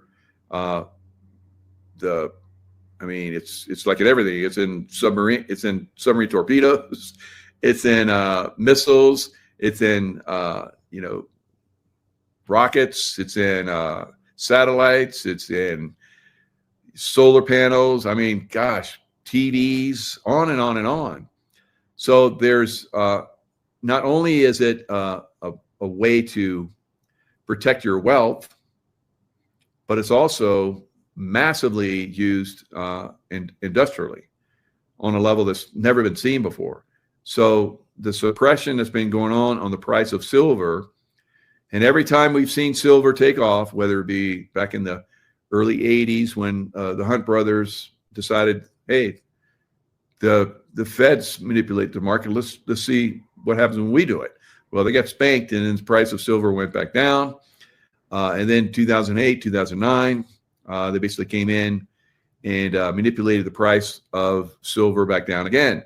This time, their manipulation is not working.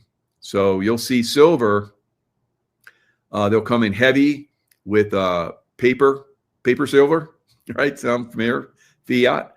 So they'll come in and say, here's a paper contract of silver.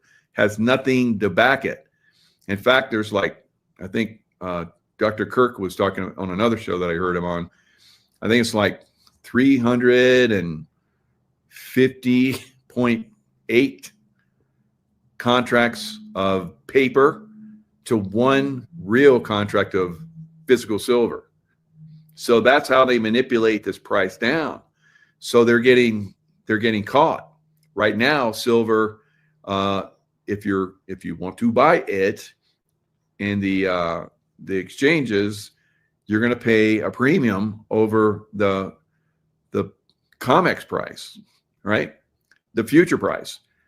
So future price has always been more. Now it's reversed. It's backwardation, as they call it. And you're going to pay $2 to $2.50 more for silver than what the COMEX says, the manipulated COMEX price. So they're getting caught now without actually having the silver. So it's becoming scarce, right? And so when there's scarcity of something that's of value for different reasons, like we're talking about electric cars. I mean, I could go on and on and on and on. So when these companies need that silver and they're like, okay, we paid you a premium for future price. Now we need the physical. So now there's a scramble because they don't have that much, because it hasn't been coming out of the ground for the last several years in the quantity that it's being used above ground, right? So it's all come to a head. So that's why for the last several years I've been saying get into silver.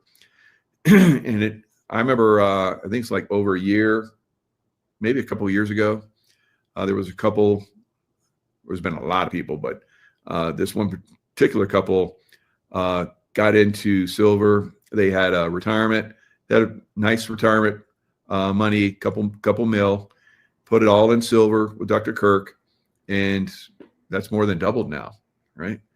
So imagine, I mean, some of you, $2 million, that's way more than but whatever your number is, what's a big number for you? Is it 2,000 and it doubles? Is it 10,000 and it gets doubled, right? Just over last year, silver's up 80%. Nothing else touches it, right? And when you look at the crypto's getting destroyed, right? Massive manipulation in crypto. And I'm going to talk about that in a little bit, right? So let's go into that. So here is the actual price of silver on the futures market. So silver futures, as you guys see here, right now it is at 52.57. Now let's slide this down a little bit. So just over the last, look at that run. Woo, right? So all the way back in September, right around my birthday, September 27th, it took off and just started going up. That was a nice birthday present for me. All right. Thank you, silver. So it just took off. It's not going to stop. There's a lot of people saying it always pulls back. Well, why did it pull back in the past? Because they came in and manipulated. Their manipulation, as you guys can see in here, see these big red down candles? So that's the manipulation. So it's spiking because there's not enough silver, and then it gets pushed down by these banksters, right? I will tell you, not only should you get into silver for your future and so that you will have an amazing future, right? But also because it goes against these banksters. It really screws these banksters, bad guys. So let's take them down. Let's pump up the silver, right? Let's get it. All right. So not only are, the average investor like you and I buying up silver as fast as we can. That's right. Hi ho silver. Away. So we're going to see probably $75 to $85 silver in the next couple months, right? So a lot of people are like, oh, I don't know, it might pull back. highly unlikely, but anything's possible. Pigs could fly. So I don't know. I don't think it's going to happen. I think this thing is it's broken. It's not going to get fixed. It's going to reach its real price, which is much, much higher than it is right now, right? So it's a great store of wealth, and crypto, not so much. So Bitcoin, as you guys can see, so remember I said that Bitcoin would probably hit 125,000. That was my best guess. And I said, maybe, now I'm looking at long-term, if they are able to turn this market around and manipulate it up, which they've been able to do in the past, if they do that, we may see 135,000 silver. Silver too, but Bitcoin. So I said probably 125,000. It hit that, and it turned around the next couple of days, massively. Obviously, massive manipulation going on in crypto, guys. Now, I know a lot of you guys, you crypto bros out there, are just loving on crypto, and you think it's a future. I'm telling you, I don't think so, right? So I know there's very, very well-educated people, and President Trump backs it too. I don't know why that is, but maybe I'm wrong. We'll see, right? Juan O'Savin is the same thing. He says, you need to be in silver and gold. Crypto is not the way to go. All right. He's talked about that for years. All right. Now I like crypto because it blows up in certain times, and I get in, and fortunately I get the good ones, right? And they blow up. I make some nice profit, and then I get out, right? Because it's going to go back down. So it could go up. It could go up, guys. Now a lot of you guys are, you're going to hold it forever. I don't think that's going to be good, but maybe you're going to be right. We'll see, right? So as you see right now, it's getting ready. I said it was probably test 109. So it is already started touching 109. As you see right here, it's been down there several times. If it breaks 109, it's going to go down to probably 98, right? And silver and gold are going to continue to go up. And the stock market is probably going to crash. A little crash. Now, I think I said last week, or maybe the week before, that I thought that stock market was probably going to do a 30% correction. Not continue to go down, although it could, but I think there's going to be a correction. It could be, a 5% correction. It could be a 10% correction, but I think it's going to be a 30% correction, but we'll see. And then it could go back up and reach all-time unbelievable heights again, and then crash. That's what I think ultimately it will do. But everything at this time can change very easily because we're in a different world now, right? So a lot of you guys in XRP, look at that long candlestick on XRP, went all the way down to 140. I remember watching that, and I was like, it's going to go to zero. Oh my God. And so I made a lot of money on XRP. I told you guys I had the dream, and I said the dream was like put everything in XRP. So I put everything in XRP, went to the moon, and then I got out. Crypto is not long term, guys. It's just manipulated. Now you look at that long candle, that's absolutely manipulation, right? So I know a lot of you, like I said, XRP. I've made XRP way back before it started to get hit on by the government, and they tried to manipulate it. And then Trump came in and they took off the guys who were manipulating XRP. They went away, and XRP went to the moon, right? So anyway, that's up to you guys to determine what you're going to do with your investments. I will tell you that your best investment by far is going to be silver. And I've been saying that for a long time. Now we saw the silver price was like, I think 51, almost 52. Right now, if you look at KEPM, that's Kirk Elliott Precious Metals. All right, that's my dude. So we've been talking for 3 years, educating you guys, getting you ready for this big move in silver, and here it is. So on the spot price is 53.26. Now you can go to APMEX and Ampex or whatever. There's a lot of different places out there that sell silver. You're not going to get silver at this price, guys. Now, if you buy with Dr. Kirk Elliott, you get that an 8% fee in the front.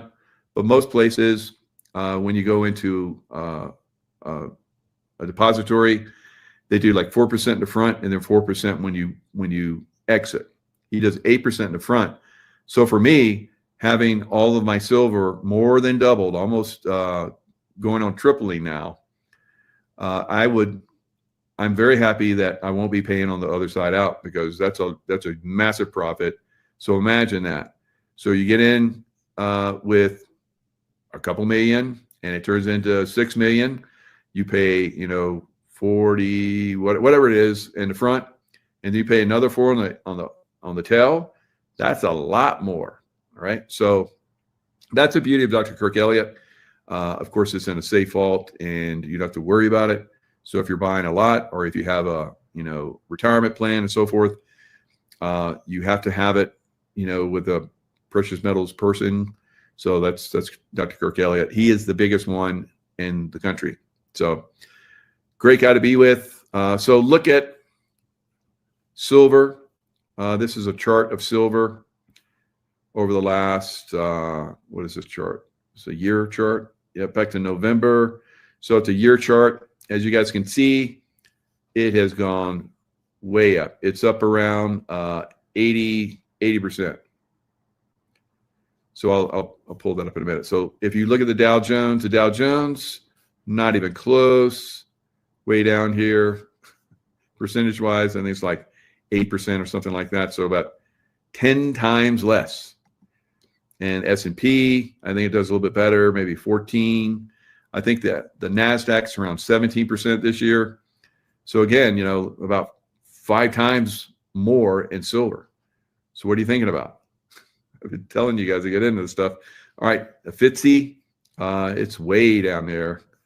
And crude oil, it's way down there. It's like it's lost money this year. And US dollar. So some of you guys think you can be safe in the US dollar. Safety is in silver. Hello. Safety and an incredible investment at this point. So rarely do you get safety and massive returns. I can tell you, I haven't been an investor for 50 plus years.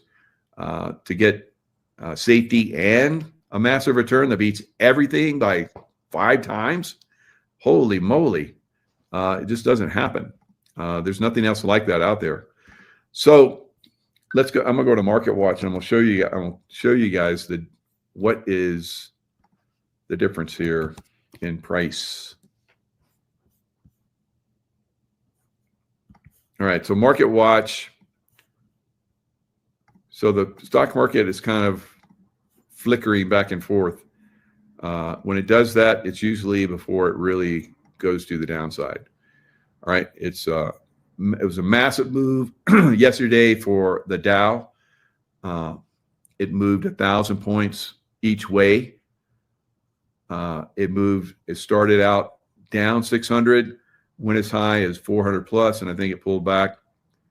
It might have actually been negative. I can't remember, but it was negative slightly today. It was down quite a bit. The NASDAQ was up a lot more. I think it was up around, I think the Dow was up today around 300 something, and look what it closed at. Same thing with the NASDAQ. So when they gyrate massively like that, it's about time for them to come off the rails, right? So maybe not. So I can't, tell you guys how to invest, but you need to start thinking about where you're going to have your money. Otherwise, you're going to lose it all. So I've had a lot of people that panicking that have, contacted me online. It's like, go to KEPM, guys. All right. Kirk Elliott Precious Metals, KEPM, and a free consultation. So NASDAQ. First, let's look at the Dow. And you look year to date, 8%, like I showed you in the chart, and KEPM metals. And then we look at the S&P. S&P is doing a little bit better, just under 14% for year to date. And then the NASDAQ is the big performer of the three, 17.4%. And now let's look at silver, high hole silver. All right, 78. All right, I looked at it earlier, it was like 79, so it's pulled back slightly. But if you watch it for a little bit, it'll probably go back over 80, right? So that's where we're at right now. The silver continuous contract is 52.35, the futures contract. And like you saw, the spot price now is like $1 more. So it's starting to catch up. It's starting to equalize. So it was like $2.50 on Monday. The spot price was $2.50 more than the futures price. So now it's starting to catch up. So it doesn't look to me as if it's going to pull back, guys. All right. The market manipulation is not working. We may even see this thing really start to gallop here in the next few days. I wouldn't be surprised. So now let's look at gold. So a lot of you guys are like, well, gold, everybody buys gold. It goes up so much. Gold was up 33. It's up 42.35 right now. It's been up quite a bit. Let's see. 60%. That's about 20% less. Hello. In an unbelievable stock market year, you'll get 10. And if you get 20%, you are lucky, right? So we're talking about a massive difference on all of those different Dow, S&P, and NASDAQ, and gold, guys. So silver always outruns gold initially. When you see the stock market pull back, we're probably going to see a little bit of a pullback in silver and gold. They could probably use a little bit of a rest and build, because silver has been building a very nice base at 50, right? So 50 is going to be the floor, and it's just going to keep going up. And it'll probably go to 60, build a little bit of a floor, go to 70, build a little bit of floor, 75. That might be what it gets to by the end of the year, or like I say, maybe 85, all right? If we get some real problems in those big cities, which I think is coming, you're going to see that maybe even go to 100, guys, right? So definitely get into silver. And you're going to, like I said, you're going to pay a big premium if you buy it from one of the exchanges and so forth, online exchanges. There, or if you go down to the coin shop, you might get a little bit better of a deal. Buy silver rounds or the highest percentage like bars that you can afford. All right, 5 ounce, 10 ounce, 100 ounce, 1,000 ounce. All right. If I don't think they have 1,000 ounces anymore, you can't find them anymore. So, but 100 ounce, if you can get that in multiple 100 ounces, whatever. Or you get they have like these monster boxes where 500 coins. Those are pretty good too. So that's where you're going to get the best discount. If you buy in large numbers, they'll give you a discount. But I was looking at, like, if you bought a silver Liberty coin or Canadian, whatever, you're going to pay probably $9 to $10 over spot right now.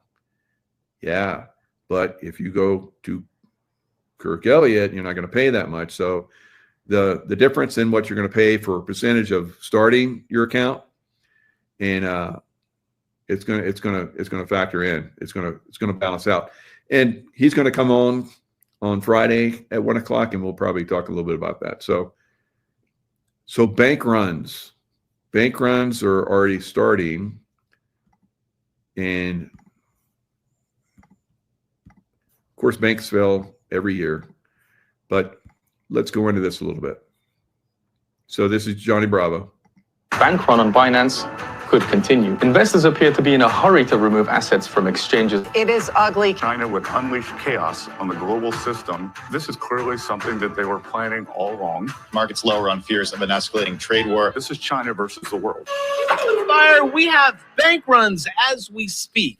And it's not just your normal everyday bank runs. One, it's digital. Two, it's currently, it's over $21 billion in withdrawals. So congratulations for you guys for figuring out that this is a Ponzi scheme. But actually, if you've not figured it out yet, your money ain't in these banks. You guys figured that out and you're like, I'm going digital. I'm getting it out of these banks onto my own wallet, and then I'm going to put it on an exchange, which that wasn't a good idea. And there is currently now lawsuits and a jury trial demanded against Tether. So we got Tether, we have Binance. Binance is currently handing out 400 millis.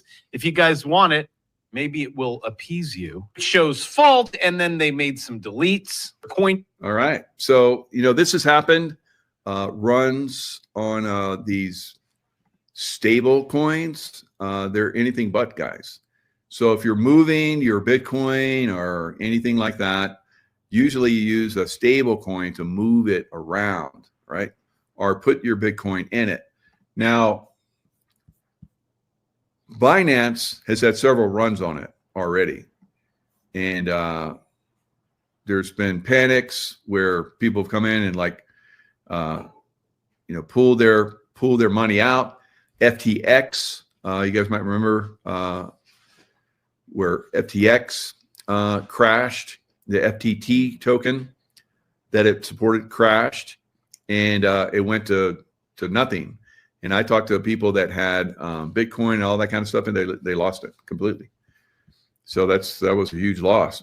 Now, for me, I was also in a stable coin, Terra Luna. This was back in 2022. So the algorithmic stable coin Terra USD famously lost its dollar peg, which triggered a death spiral that collapsed the entire Terra ecosystem. Now, like I said, I've invested in a lot of crypto over the last 10 years or so and made unbelievable profits, all right? A lot of the foundation for my investment that I have right now was in moving in and out of different crypto coins, right? It's not easy. And there are pitfalls. Like for me, I had tens of thousands of dollars in Terra Luna, and it collapsed to below zero or below $1, almost zero. So if you have 1 penny, I can sell you my Terra Luna. Yeah, it went to like nothing pretty much. So tens of thousands of dollars disappeared, and a few days, I was like, it's going to come back to stable coin. It never did and kept going to nothing. I still have it. Who knows? Maybe it'll come back. Not right. I think the guy they made scapegoat of him, the guy that was in charge of and started Terra Luna. I think they came after him. I don't know if he ended up in prison or what, but they made a scapegoat of him, but it wasn't his fault. They came in and hacked him. All right. And that's what they do. You saw that hack job that happened on FTX. I mean, our XRP that I showed you guys. They came in and hacked that sumbitch, right? Took that thing down. And they did the same thing to Bitcoin. Bitcoin was up there around 125,000 and then went all the way down to like, I don't know, 105 or something. And some big way, somebody with a lot of money that knew that thing was going to crash came in right then and bought millions, hundreds of millions and hundreds of millions, right? Manipulation, hello, right? So some big whale came into Terra Luna and hammered it. And then once they knocked it loose from the dollar peg, it started to crash. And that was it. It was gone, right? So go ahead, invest in Bitcoin, all right? Go ahead, all right? I've been trying to tell you guys for a long time. I still have people, I bought all the pullback. I'm like, okay, should be in silver, right? Okay. Now XRP is like 245. So 240 for XRP is kind of like that zone. So if it goes below 240, that's not good. But if it goes above 240, that's good. So maybe it'll pick back up, but we'll see. We'll see, right? But eventually, it's going to go way down. Right? When the stock, what happens to crypto when the stock market goes down? Goes down, right?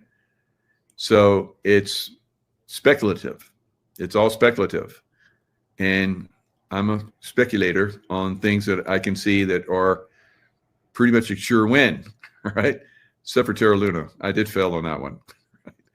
But on all the other ones, not all of them, but most of them I've done really well. There's been others that they were on exchanges. I tried to get it and move it, and it disappeared. I was like, whoa, that's not cool. So some of those went, so Dogecoin, before it made it to the exchanges, it was on these little rinky-dink exchanges. That's the only way you could get it. So I got a lot of it. And then it went to almost, it did go to $1, I think, or right at $1, then pulled back. I didn't get out of it until later, unfortunately. But at one point, boom, I was a crypto millionaire just in Dogecoin because I'd bought it on one of those little exchanges. Because I saw Elon Musk was all into Dogecoin. I was like, if Elon Musk, he's a smart guy. If he's into Dogecoin, I'm getting it. And I just pumped what I could into it, and it went to the moon, right? So some of it you can do that. And some of them, like Ethereum, you have to play them. So I played Ethereum, made a lot of money on Ethereum. I played XRP, made a lot. So all these you can move and groove on them. But if you stay in them, you're probably going to get spanked, right? Now, if you have, like, there was one time I said, I think 8 years ago, maybe longer. I think it was about eight or 9 years ago, when Bitcoin was like, it hit like 17,000 or something. And I could be off on the numbers, but anyway, I said, that sucker is going to zero, right? And it nearly did. It went down pretty low, but I watched it. I was like, it's not a zero yet. And so it started bouncing. And I was never into crypto. People would ask me, I said, no. And so I watched it. And I'm a chart guy. So fundamentals, not so much in crypto, but you can make money off it if you watch the technicals on it. So I watched the patterns of it, and I was like, that sucker's not going to go to zero. It's actually going to go back up. So I got in and made some money on it and took that money and put it in other stuff. So then I started seeing the patterns of it. I don't think it holds value, because when you see all these other crypto coins that can go to zero if they come in and hammer it, there's obviously people that have, the dollar gets manipulated, yeah, right, but not on a massive scale, right? Not on a massive scale. And if you come in and get the dollar, you can sit on the dollar like some people have. When I warned them, you need to be in silver. And so they sat on dollars, and like you saw, dollars have gone down. And silver in that meantime has gone to the moon, right? And so if you look at the difference in the turnaround, some of these people, because they didn't listen and put their $1 million in silver, they just put $250,000 in silver. And that could be relative wherever you're at. I mean, I know some billionaires watch me. So billionaires are going big on silver, guys, big. I mean, lots of money. They smart. I don't know if they watch me, but they did the research. Maybe they watched me a little bit, but they did the research, and they're very happy. So same thing, whether you have $10,000 that doubles, triples, or if you have $1 billion that doubles and triples, right? There's a lot more you can do with that money, right? Of course, it's still a fiat currency, which is one of the reasons why silver is going up, is because the fiat currency is depreciating. But that's not the only reason, right? Manipulation has been in this game for a long time. So if you look at 1980, when it went to the highest, one of the highest levels it's ever been, 50, now it's like new record territory for silver. And you took the same dollar denomination and exchanged it to today's dollar, it's only $12. It's only 12. So $12 back then would buy an ounce of silver. $12 today, you're not going to get a quarter ounce, right? So it's got a long way to go, guys. It's got a long, long way to go. And the manipulation factor is coming to an end. And when it's completely exposed and done, it's boom time, right? More than what we see right now. Aussie dollar at 65 buys nothing, right? Bummer, right? The Aussie dollar, yeah, it's not done well. You're beautiful country, beautiful people, but a government that is deep state Nazi beyond belief. Oh, my Aussie friends, please get rid of those criminals. God, what a great country ruled by idiots, right? And not just idiots, but absolute criminal beyond belief. You know, in Australia was over the top, right? You guys should have just took down that surged through the parliament or whatever they got going on there. So anyway, hopefully you guys do better going forward. Maybe America can help you out. I think we're going to try and help the Canadians, but they're close. You guys are a little bit further. You know, you're down under, so it takes a little time to get there, but it's worth it. It's worth it. Down under, lovely, love it. Great people. All right, lots of love. Stay in the love vibration, and I will see you guys next time. What's up, Facebook? I am live on Facebook, Instagram, and TikTok all at one time. Be sure you're following the correct pages right out the gate. There are a lot of fraudulent pages. I've been doing this now for a little over 3 years, and there are thousands of fraudulent pages, fraudulent people, and scammers who never, ever promote my books. So that's the first thing straight out the gate. #1 bestsellers right here. So Linktree, LINKTR period. That's where the period goes. /1776 Nation.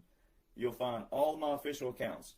If you're following me on TikTok or if you're following me on Instagram, you need to go check out my other pages where I can provide actual text material. All right, Instagram and TikTok is not where you need to be to find your quote-unquote news, all right, or information, because unfortunately videos just don't do it justice. All right, you can only talk so long, and then you lose people's attention. Attention spans in America are why the United States looks the way it does.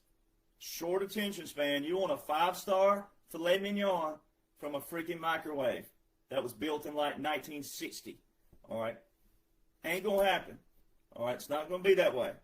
All right, it takes time, and you got to study. And so many Americans, you look atrocious still. I love you, but some of you just look atrocious. All right, the comment boxes and my inboxes show that you're still guilty of opening your mouth like the birds in a nest, and you'll just listen to anybody as long as it's short, concise, and then something you didn't have to go read and study yourself.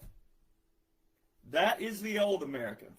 That is the reason why you have a man leading the face, the imagery, all right, of this right here. 45-47. It's there for a reason. That is a visual validation that this is a strategic plan, strategic operation, special operation. Like a broken record, daily, weekly, podcast I'm on. This is all you need right here. Therefore, in order to comprehend that, you need to lose all the drama, all the propaganda, and all the influencers who are using drama and propaganda, not laws and orders, to mislead you, but also rattle your emotions and your feelings. Now, some people don't like my delivery, and that's okay. I am who I am. I am just being me. I have a deep voice for a reason, but I speak the way I do because, one, I was raised this way. Two, my dad and grandfathers had deep voices. And then three, it's also to rattle you in the correct way, to shake you the correct way. If you want something different, then you don't keep repeating the same things that you've always done. You know what they call that? They call that insanity. That's exactly what that is. And too many people are guilty of being on social media, and you just want to have a name and a voice. You just want to have a comment. And I understand that from another standpoint that, look, you're a person, you're a civilian, all right? But you got to be fed the correct things. And if you're not fed the correct things, then some of your voices and some of your comments are going to look bad, sad, atrocious, shameful, disgraceful, discolorful, whatever terminology you want to put on it. I don't want you to look that way. President Trump don't want you to look that way. The military don't want you to look that way. Like, the good guys and gals don't want you to look that way. So this is a true battle of spiritual warfare and then information warfare. Now, I'm not a preacher. I'm not a preacher, pastor, evangelist, anything. Don't claim to be. But I do know a little bit of the Bible. But what's crazy about it is atheists know the Bible better than some Christians do. People who are evil know the Bible better than Christians do. But the Bible does say this specifically. Why would he come after you if he don't have anything to steal? See, the devil comes after people when they have something to steal. And when they have something to steal, boy, most influencers out there, they don't have anything to steal. Just moving lips. Same old drama, same old propaganda from days of old. This strategic plan and operation was put into place to bust that up, to put that in days of old, to expose the swamp. Get rid of the swamp. And too many people are still following swamp rats that replicate the swamp and or are the swamp, and they're trying to grow back, and they're trying to keep that foothold just enough, and they're bringing you down with it. So guys like me don't care about my reputation. I don't care about all the people out there who do slander, defame, and all those things. Right? I'm like Tom Hogan now. I don't give a dang what you think about me. We are here for a plan and a purpose. And it's time that everybody, again, you realize where we are in this battle and make sure that you're on the correct side of history.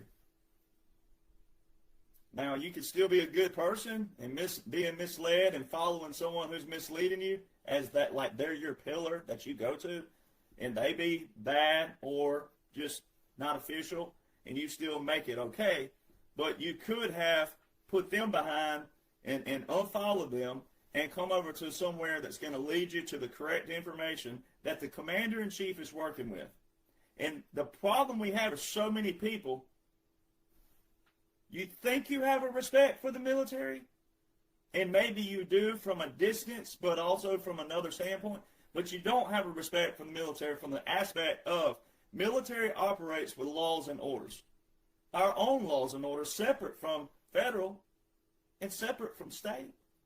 We have our own laws, orders, regulations, strategies, tactics. And also in our special operations of the United States Army, special operations, it tells you specifically in unconventional warfare, when you know the good guys are in control, but some of you you don't know the good guys are in control because you don't know anything good. All you know is drama and propaganda. But when the good guys are in control, and gals, are in control of this nation, using the correct laws and orders for the restoration, but also the maintaining and sustaining of our origin, history, foundation, it specifically says in our Special Operations Command, unconventional warfare, that during a revolution, that whether the United States government supports the policies, that the military can act. That's why so many people, you look shaken, you get shook over the smallest, tiniest little things. And even things like way back when FJB became a slogan, or Let's Go Brandon, even that showed you still didn't know what was going on because you didn't even have to chant that, because this man is the face, image, brand, likeness, everything, the face of a military operation. You didn't even have to chant any of that stuff. Chanting that still showed you were captured and controlled by emotions and feelings. So you didn't even have to do any of that stuff. And the same thing that's going on right now, people are getting hung up on like a governor or a mayor. You're getting hung up on things that you wouldn't even have to get hung up on if you knew what this stood for. And if you knew the military laws and the military orders right now, currently in vote. All your southern border, Texas, New Mexico, California, all your southern border, Arizona, didn't forget y'all, all your southern border, Proclamation 9844 from February 2019. So how is President Trump a threat, a dictator, and all these? If every single one of those Title 10 orders made it from 2018, 2019, 2020, to present day?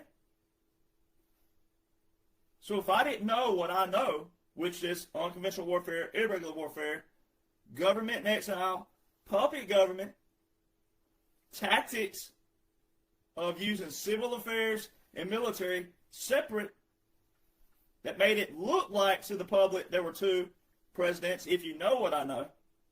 But even if you didn't know, then you really don't know, so then you didn't even know. You thought Joe was actual president. He wasn't.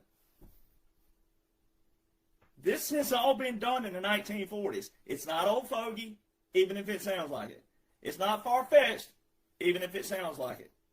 It's already been done before. That's how we know it works, and we can use it again. It's a strategy and a tactic. And why Republicans, conservatives, patriots, but especially people claiming to be MAGA, would have a problem with using strategies and tactics like that, then you have a problem.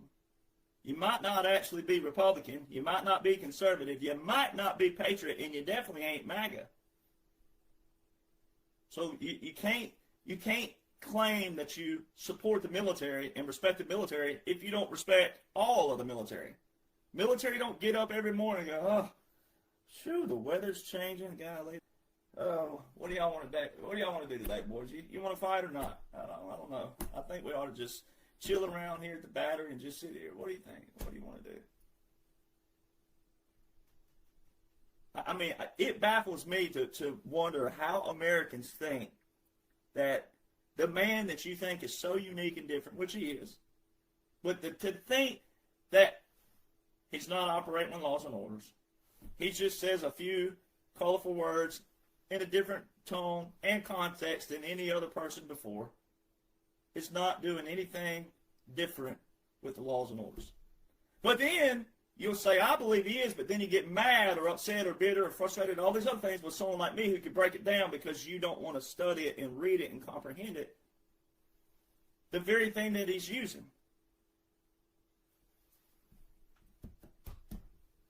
So like all these things that's taking place, it's all pre-planned. It's choreographed. It's already pre-planned. That is what a strategic plan is. That is what strategic operations are.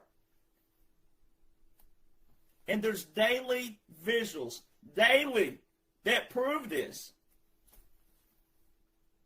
So what typically happens is Americans will go, well, my cousin was a colonel and he ain't never heard of any of this. Well, your cousin may be a dirtbag.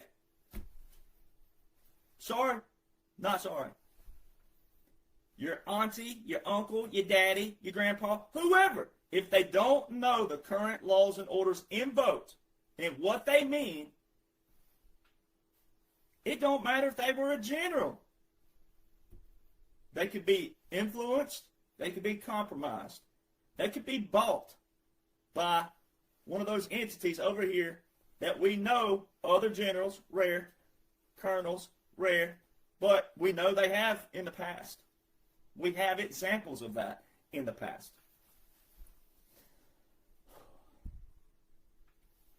Good versus evil. We're not in a Republican versus Democrat. Those titles have to be used sometimes to show who is and who ain't. But overall, this is a good versus evil. This is a spiritual warfare and an information warfare.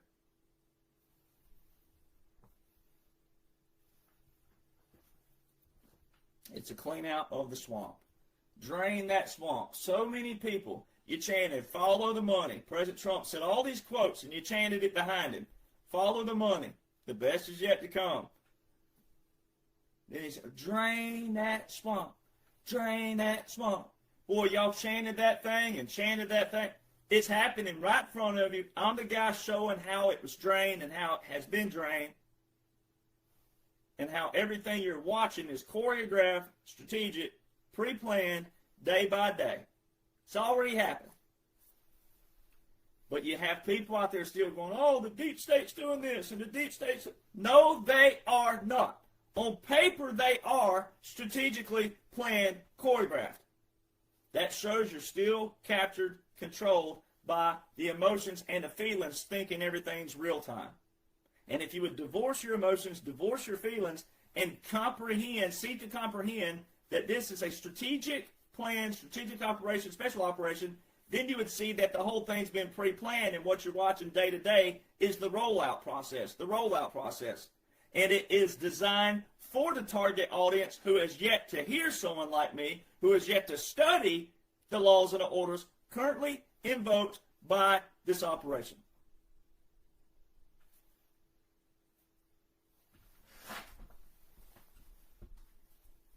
That simple. Only people make it complicated. And I can't uncomplicate it for you. I can teach it to you without complications, but I can't make you listen, I can't make you learn, I can't make you comprehend anything. And that's why people look atrocious right now. But it's still going to get done for you. It's still going to be cleaned out, still going to be a brand new slate, just as the Declaration of Independence prescribes and describes. Two different things the Declaration does. It's a prescription for future use. It's also a description of how to use. See, Americans also have forgotten terminology. You've gotten real slang. I love slang. I'm a slang dude. especially in country music. I slang stuff up. It rhymes better. But when it comes to laws and orders, the devil wouldn't want it if there wasn't anything to steal, right?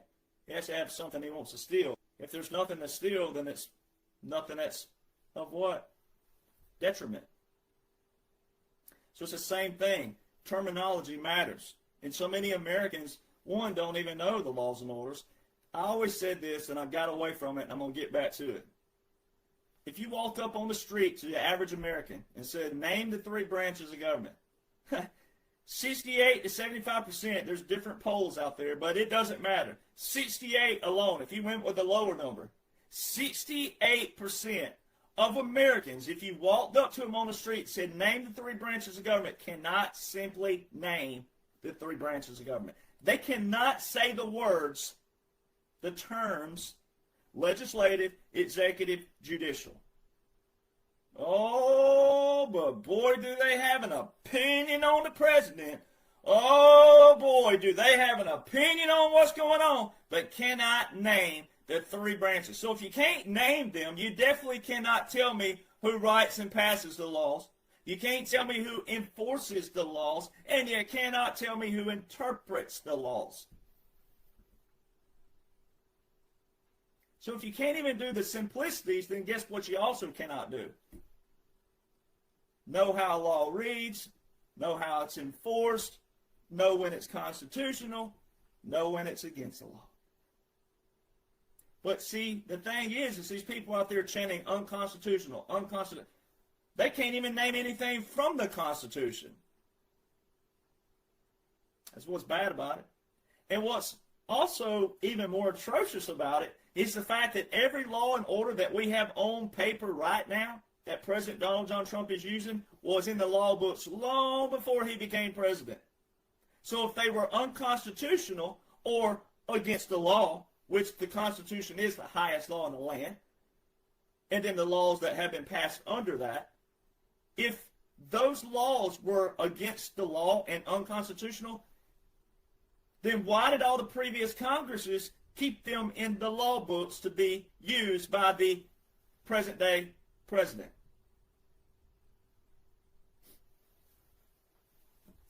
So see, anyone who's yelling, chanting against the law, unconstitutional, they should be mad at the previous Congresses.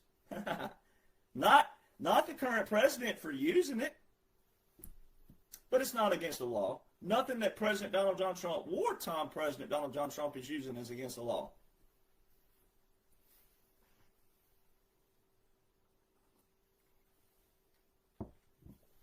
We have a bunch of spoiled, toddler-acting children that call themselves adults that identify as libtards. They're a bunch of tainted atoms, all right? The brains don't even operate and function correctly because they've never even had an opportunity to operate and function correctly because they've been brainwashed and controlled on their side. All right, they're upset because they thought their little comfort of their DEI and all their inclusivity, they thought all that was secured. They thought it was, right? Until the good guys got in control and said, no longer are we going to print money and then raise taxes and create more taxes and then tax the American people for your selfish and sickening and disgusting ways of lives. If you want to chop your ham candle off, then you can go find you a doctor in a barn in the back of the woods somewhere and chop your ham candle off. But guess who ain't paying for it? We ain't. Ain't gonna happen. You're also not going to have your little drag queen shows and go down to the schoolhouses and try to cram crap down the children's throats. You're not going to do that. Enough's enough. We had enough. It's done. It's over. So see, all this little world that these libtards thought was built for them, had the rugs been snatched up under them, they're being put back in their rightful place, and they're mad and pissy, but they're not that big. They bark loud, but they're not that big. But let me tell you what they do good. They're cohesive, and they all hate the same thing equally. And President Trump says this all the time. Why is it Republicans who cannot get on the same page with each other? Boy, Republicans, conservatives, you're everywhere. simply because you don't even know the laws and the orders of this land. You don't know the laws and the orders that the president's working with. If you had those attached to your personal beliefs, which a lot of you are Christians, or at least spiritual, if you had the laws and the orders of the man you claim to love and support, if you had that as your foundation, you'd be lethal in a good way. And then if you would just apply some simple humanitarian principles of the great Hank Williams, well, if you mind your own business, then you won't be minding mine. If you keep your beliefs at your household instead of you also trying to influence others in the wrong kind of way, if everybody would stay in their lane and do what you're supposed to do and pull you some Elvis Presley in there occasionally too, clean up your own backyard, right? If you just apply Elvis and Hank, the two legends from Mississippi and Alabama, if you would apply their simple humanitarian lyrics to mind your own business and clean up your own backyard, if you do that on a daily, have laws and orders as your solid foundation, this place would get back the way it looked in the 40s and the 50s without the swamp in the background that was festering and festering and festering and building what they were building behind the scenes. See, we have the great James Stewart, actor, who was an actor, but also he ended his career as a brigadier general in the military, pilot.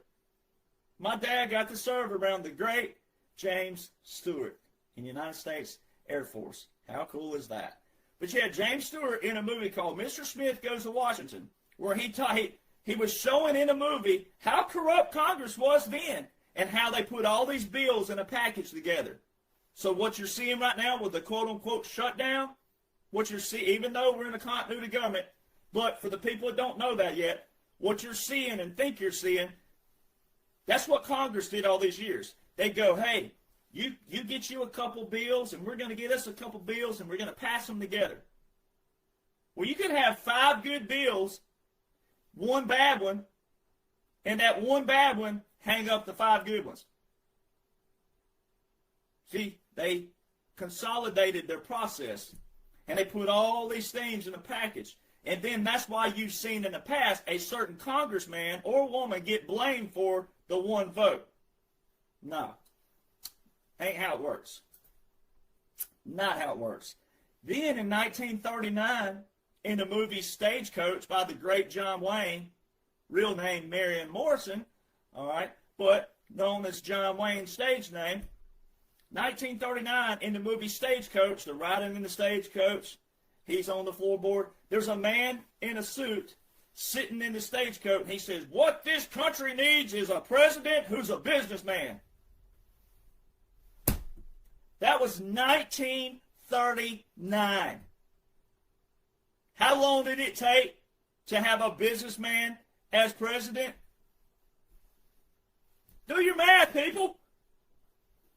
It ain't difficult. It ain't difficult.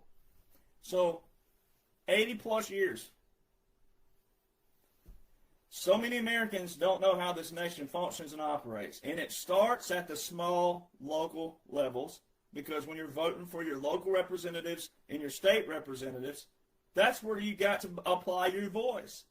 That's where we, the people, are effective. And where we're effective down there, knowing those laws and orders, and also the functions of the 3 branches of government with those state representatives, then they also have that influence with your United States Congress, your senators and your representatives. So many people just don't know the functions of government and how it gets to the federal level. You're arguing and fussing over federal and don't even know the state portion and the local portion. That's where you're messing up. If you're still mad and captured and controlled, that's where you're messing up. And yelling at the federal level when you don't know anything is kind of like sitting and watching a football game from TV, or even in the stands. It really don't matter. But you're yelling, your voice is being drowned out by all the other yelling voices in the audience. But especially if you're yelling at the TV where no one can hear you but your friends and your family. And a lot of people look like those people who take a remote control or something and throw it at the TV. You're getting that mad over something you cannot control at that level. Where you control it is when you get into the functions and also know, okay, where's the coach going to be speaking this week? Oh, maybe there's a place I can go speak to the coach. Now, football and those are even worse than politics. So it's really not even a great example. But it's the closest thing that you can come to see kind of what you're doing when you're yelling at the president when you don't even know the laws and orders. Because the laws and the orders currently invoked right now are good laws and orders. Everything the military is doing is all constitutional, it's all lawful, and it's all been in the books for years. So many people are just looking atrocious for no reason at all. Because it's all strategically planned, choreographed, pre-planned, so you don't have to look like that. You don't even have to look like that. So that's what guys like me are doing and trying to say, hey, I know it sucks sometimes to have to show don't follow this person, don't follow this person. They're drama. They're part of the swamp drain out. They're part of this. They think they're equal to President Trump. They think they're better than President Trump. They think they have influence on President Trump. Get out of here. Get the you-know-what out of here. If they had influence on President Trump, they would already have been in his inside circle. Dan Scavino is a great example. Devin Nunes is a great example. We can sit here and name people that are influential people, but are on the inside of President Trump's team. There's so many of them. Then there's others that you have got to learn who are pawns, right? They have big platforms, so yeah, there are people who watch them, so they use them as a pawn as we flip the narrative all along the way in this 45-47 operation. So what you should do as an American is first seek out this. That's the first thing. This should be your foundation right here. This is your foundation. Therefore, you got to know the laws and orders of this dash. Now, we're already through the dash visually. We're in the 47 portion, but that dash is very important. 45, 46, and 47. And you heard President Trump say this. He's validated multiple times. And if I can brag a little bit, right? These books that I wrote that are #1 bestsellers, The Midnight Rider, Rise Again, Part 1 and 2, these stem from my documents that people have been reading called the documents.info, all right, that I published January 2021. Now, how did I know that we were in a military occupation in January 2021? Continuity of government, etc. Those are what stemmed into these. Part 1 here, only 216, 17 pages, somewhere in there. December 2023 publication. I signed my publicity contract sitting at Trump International in President Trump's reserved table at his reserved chair. From all accounts, by all members, I'm the first person he's allowed to sit in his chair at his reserved table and sign my publicity contract. That was February 2023. Part 2 here is thicker. It's 596 pages, but it's a deeper dive into special operations. How to think strategically, how to think in special operations, how to divorce your emotions, how to divorce your feelings, and go straight to how the military operation functions, but special operations. This I put out in January this year. All right, because they're a sequence. And I'm working on Part 3. That'll be your 47 portion. All military portion. All right, these are all military based and how they pair with federal, but they're military first and then how they pair with federal. That. So how did I know? And how are they #1 bestsellers? And how are they flying off Amazon like hotcakes? They're hot, as President Trump calls them. They're hot. Right? So President Trump validated me in those books. And it ain't about me, but all of us veterans that are on podcasts that knows what's going on strategically through special operations. President Trump put this on his ball cap April the 2nd, 2023. So do your math. I already had in publication for friends and family at that time period, January 2021, for anyone who wanted to be added to those Google Drives, friends and family. Long before this visual, I already had that dash in documents. Then he puts this on when? April 2nd, 2023? When did I sign publicity contract to write this book?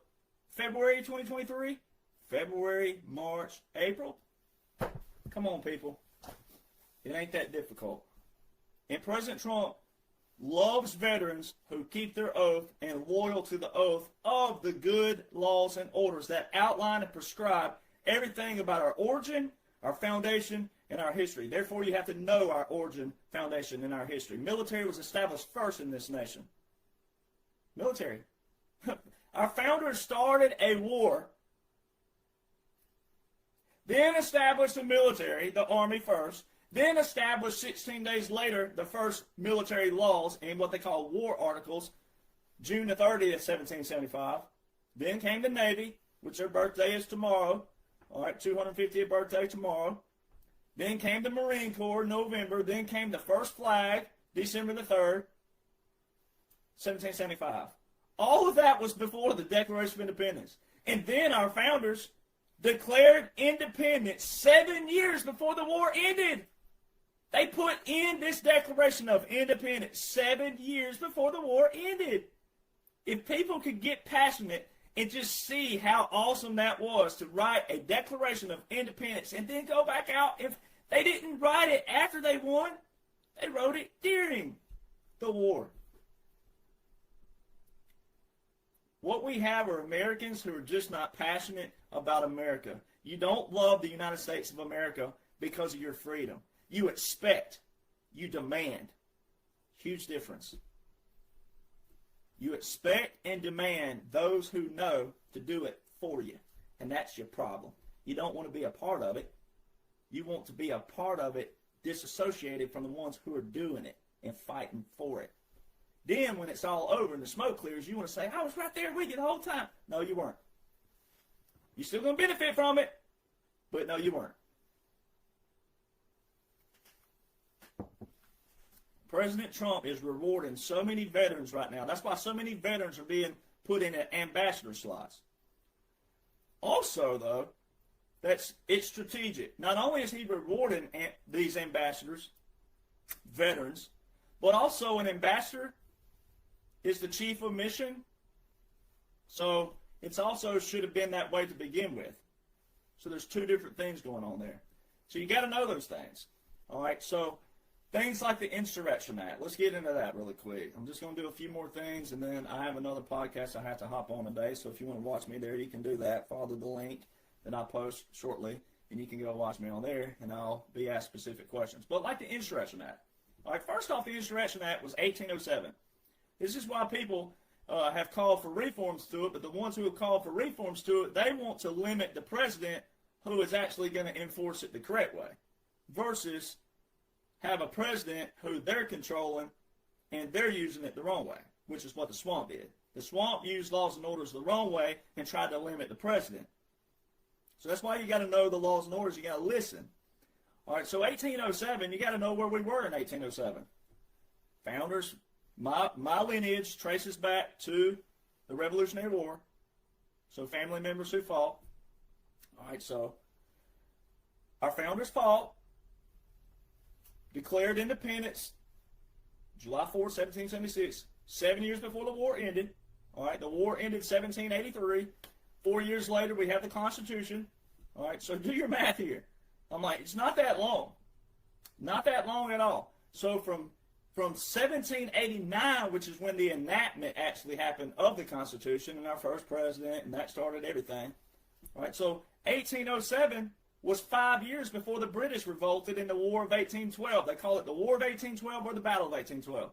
And we whooped the British's butts again. That's why I love the quote from Major George Armistead of the Battle of Baltimore, which is where the actual Star-Spangled Banner came from.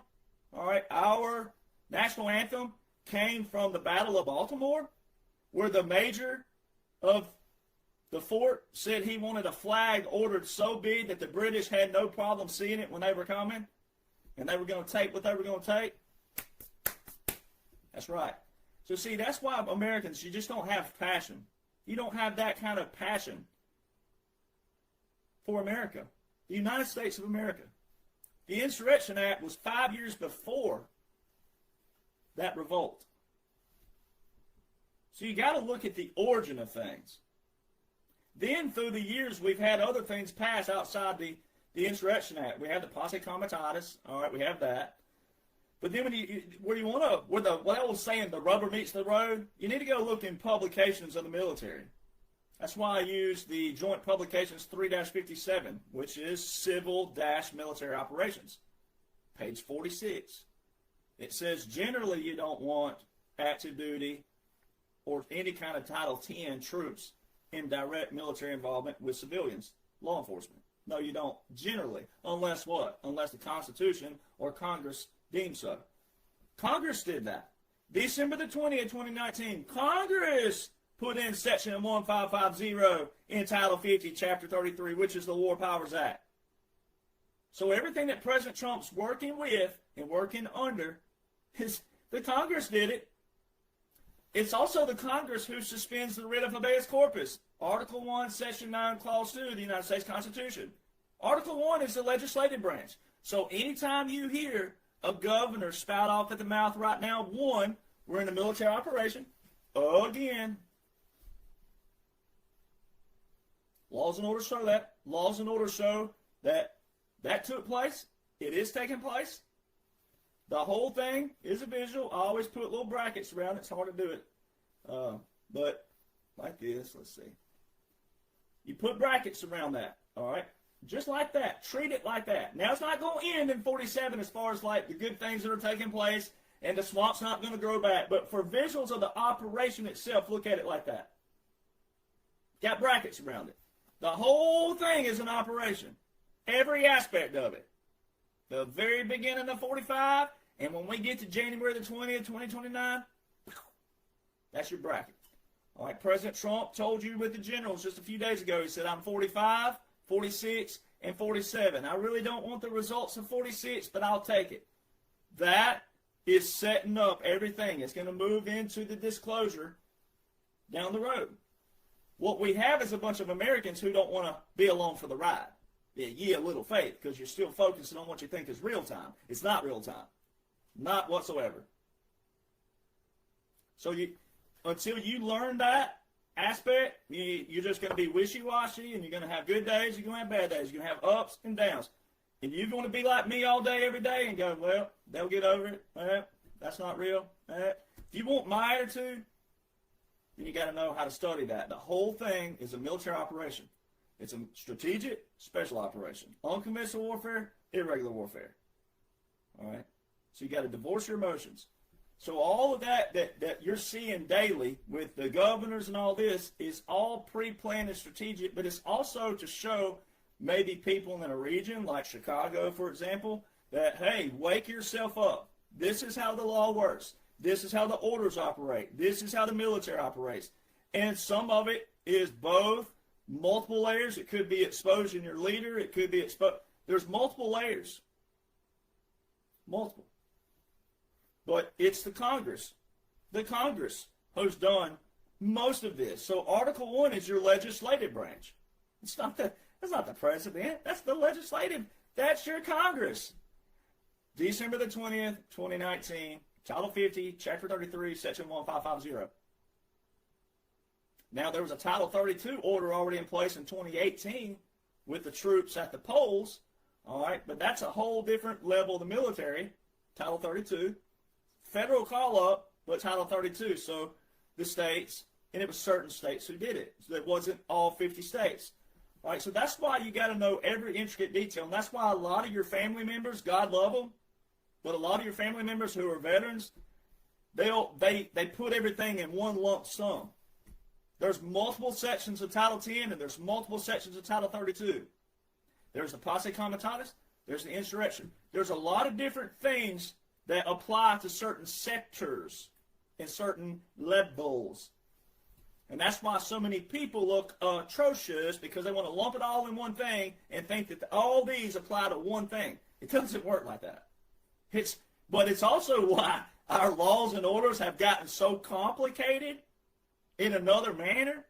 We got outside of the keep it simple stupid and got but that's where Congress in the past and the swamp in the past did what? They did all these things as little ways to nick here and there and here and there to do what? Limit the president for their what? Their selfish control, their selfish gain. They created their own checks and balances. That's why they call it a democracy. It is a democracy because they established a democracy. They, the swamp. They established that. So what President Trump is doing, this is your strategic operation portion that I talk about in this, and I can't cover obviously the whole thing. But what they are doing is taking all the deep state tactics that they used on you, the people, to brainwash you, capture you, and control you. We're taking all of those, like the CIA using body doubles, something as simple as that. We're taking all their tactics and using it against them. That's why when you see something on TV, well, I don't want to use detailed examples today, but when you see certain things or you think something happened like this, is all a strategic plan for something that happened back here, right? So some of you don't understand operations because you don't understand operations because you've never been in the military, but you also never studied this. But it could be a plea deal gone wrong. Could have been a bargain gone wrong, right? And then they're going to show this on the TV to the people, and then they're telling these people back here, you know what we're going to do? This is what we're going to do, and you're going to watch it. And when the truth comes out, we're going to put it on your head. And someone back here will cry wolf eventually. But see, that's the background theme, and that's the background scene that so many Americans think is far-fetched and old fogey and a conspiracy and all these other things, because you don't seek to comprehend that the whole thing is an operation. You just think it's real time, and you think it's just, a nick for a knack, and you get on President Trump, and then, why are they saying this about my man? Oh, God. You're living in your little cycle. And you refuse to believe that there is a force, a good force, a white force that's overtaken these evil in a spiritual warfare and an informational warfare, and we're kicking their rear ends. And why you won't want to believe that? Why do you want to curl up in a little ball in a corner of your house and why do you want to do that? That's what you're doing. Virtually, that's what you're doing. You're giving up. You're just so and then people are like, only President Trump can talk like that, Darrell Johnson. You can't talk like that. That's why you're captured and controlled. Now, President Donald John Trump is good, and he's a good guy, and this whole thing's an operation. But that very thought process, that you'll go listen to someone over here because they got a blue check and they've had it for 10 years, or they're bigger and they got more followers, that's why you're captured and controlled. Because most of these people they don't have your heart and interest. They don't. They're all for fame, power, money, control, notoriety. That's it. All right. So if you said Trump was right about everything, if you're one of those people who walks around saying Trump was right about everything, if you post that, if you wear that, whatever it is, but you don't want to know what President Trump's working with, that's null and void. All you are is a poster. You're all poster, no brains. All right. So there's that. Now let's get with J6. I'm going to cover two more topics that I've been seeing in my inbox. J6. J6 is another thing. You see President Trump right now on Truth Social, which a lot of you are not a part of because you didn't even listen to the president when he established his own platform. You didn't even listen to him, and his numbers show that. His numbers, his followers show that you didn't listen to him. He got way more followers still on X, old school Twitter, than he does on Truth Social. So again, you didn't even listen to your own commander and join Truth Social. So there's your first problem. He posts a lot more on there than anywhere. All right. But J6, President Trump right now has been posting a few things like, oh, if that's true about the 274 FBI agents, see, when you read that and you don't know the laws and the orders, it sounds like President Trump's just now being informed of this.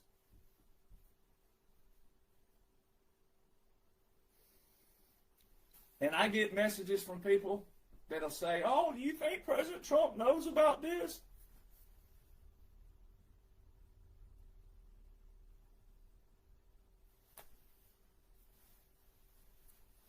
Whatever you Catholics do, all of it.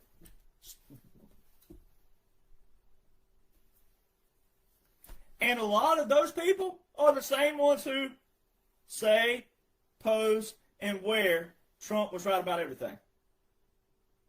How can you say that, post that, if you don't believe that? If he's right about everything, then that means he's in charge of everything. He's in control of everything. He knows everything. And he's told you, I know everything. He said this on a recent interview not long ago, where he said, I know everything. He told you in the 2020 debate, we have it all, we've caught them all.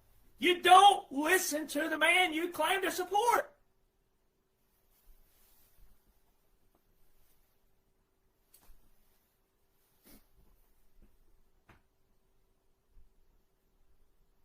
January the 6th was all part of capturing the deep state. It was also, there's multiple layers of this, but the deep state knew they were captured way back here. All right. When President Trump, when he was walking, when he rolled down that working escalator, when he rolled down that escalator and he announced his candidacy, they already knew it was over. You can also know it was over in 2015. You could know it was over in 2014 when President Trump posted the quote, God, have mercy on my enemies because I won't. You could have already known. And you can still already know. You can still divorce your emotions and your feelings and come over to the good side, the foundation, the plan, the strategic plan, the special operation. Divorce your emotions and feelings and leave all these influencers behind who are nothing but swamp rats, replicate swamp rats, in it for themselves. They're not in it for the team. They're not in it for humanity. They're not in it for the community. They're not in it for that. Before they get exposed. They're going to get exposed. They're getting exposed daily. One got exposed today, and it's only going to lead to more. J6. President Trump signed Executive Order 13848 and declared a national emergency September the 12th, 2018. Inside that executive order, it specifically reads one little sentence in there that is very, very, very key. It says, although no foreign power has altered the outcome or vote tabulation in any United States election. It didn't say in one, it didn't say in two, it didn't say in three, it didn't say in a few, it didn't say in many, it said in any, A-N-Y. Although no foreign power has altered the outcome or vote tabulation. Well, this ties in two different things. This also ties in that we have been invaded from within. President Trump says we have been invaded from within. Our gravest threats are not abroad, they're within. So when you hear the old fat boy from Chicago talking about that President Trump can't invoke the Insurrection Act because there's not a rebellion going on, yes, there has been. It has been within the deep state. The swamp, yes, it has. And the laws and orders way back here,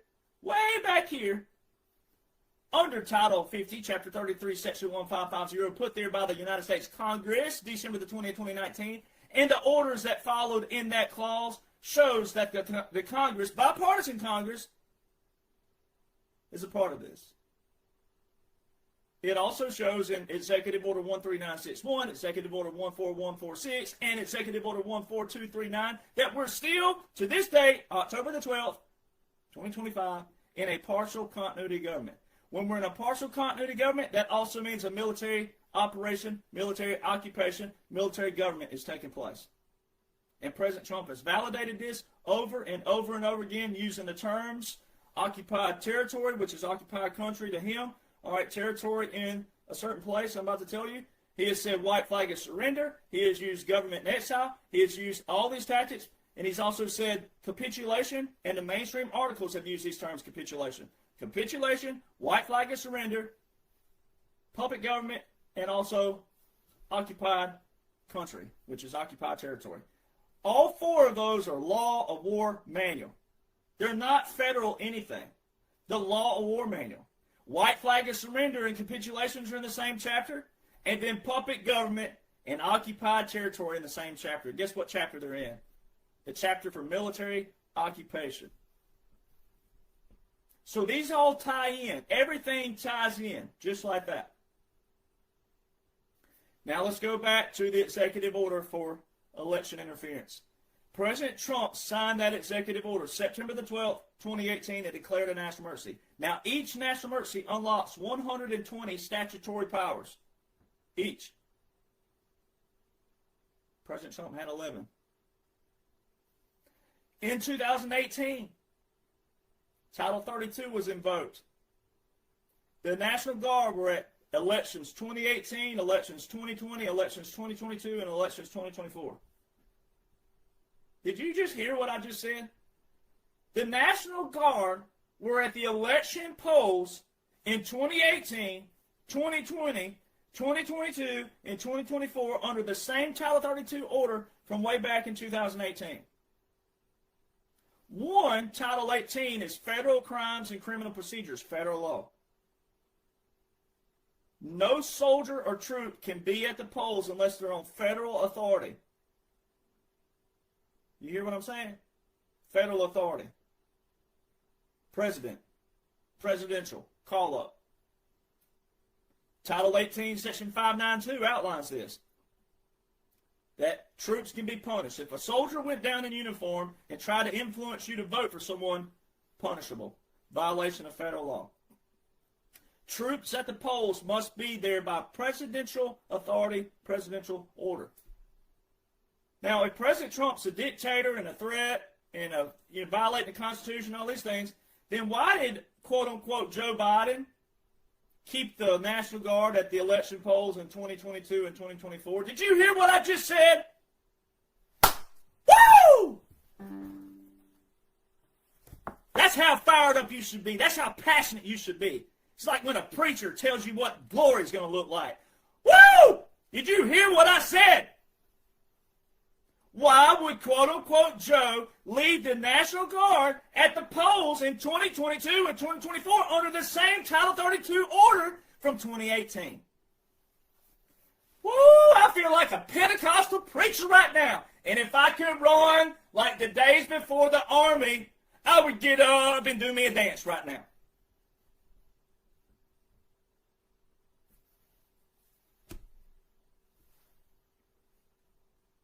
What? What? If everything that President Trump has done is unconstitutional, then they should have abolished all. They should have terminated those. No, they didn't do that. None. No Title 10 order or Title 32 by President Donald John Trump that all the military is working under present day that was put into place way back in the first term of the 3 terms were not abolished, not terminated. Executive Order 13848 with the national emergency specifically says in it, although no foreign power has altered the outcome, or there's that little conjunction, men, males, guys, dudes, ham candles, whatever you want to identify yourself as, all right,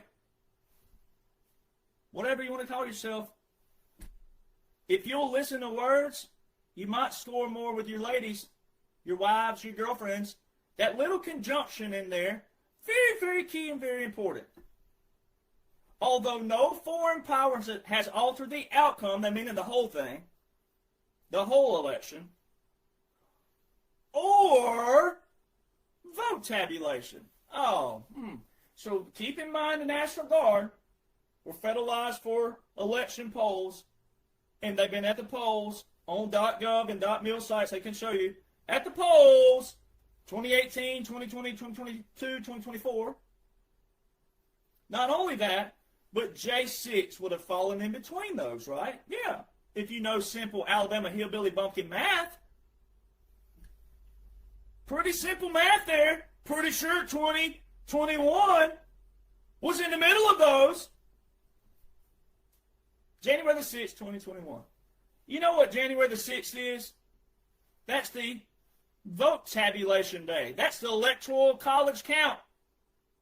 That wasn't Joe versus Trump, like some Americans thought. That's how dumb Americans have gotten, that they thought that that day was just a day because, oh, there was a discrepancy in November 2020. So they got to do something to do with Trump and Joe. That's what the average American a lot thought. They have no idea that January the 6th is a date set aside to count the electoral college counts, the state count. That's why America looks atrocious. That's why Americans look the way they look. Don't know that one simple detail. That day is vote tabulation day.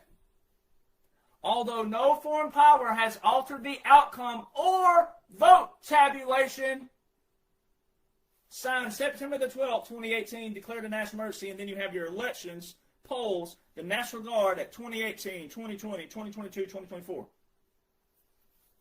Which means they're consistent and cohesive.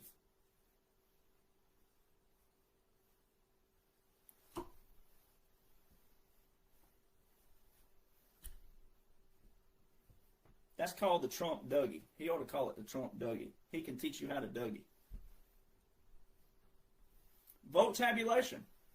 Then what the whole world witnessed, the first time in United States history, you witnessed 2 objections take place in the state of Arizona count. 2 objections took place. Guess what's in Title 3, Section 15 of United States Code, which is under codification of our laws and orders? It says what to do when there's 2 objections that take place in the vote tabulation. And then it tells you that no vote is to be counted until the objections are disposed of. Well, guess what happened for the first time in United States history? Not only did you see 2 objections take place in the state of Arizona, which is the 3rd state out the gate, but you also didn't see Congress dispose of the votes. You saw them go from California to Wyoming and, quote-unquote, certify Joe. That was a violation of Title 18 federal law, Sections 2381, 2384, 2385. Go look them up. It was also a violation of Title 3, Section 15, and a violation of Title, so 52 U.S. Code 20511. Just go look them up. All you got to do is go to Google and type in 52 USC, not University of Southern Cal, right, but USC. Hold on, got to do something here. Go to 52 U.S. Code, USC 20511, enter, click on preferably the U.S. House, but there's one out there, I think it's Cornell Law, that has pretty good explanations, all right? And then type in 2381, 2384, 2385 of Title 18, go read those. Seditious acts to overthrow the government, one of those. Read them. That's all you got to do is read and study those.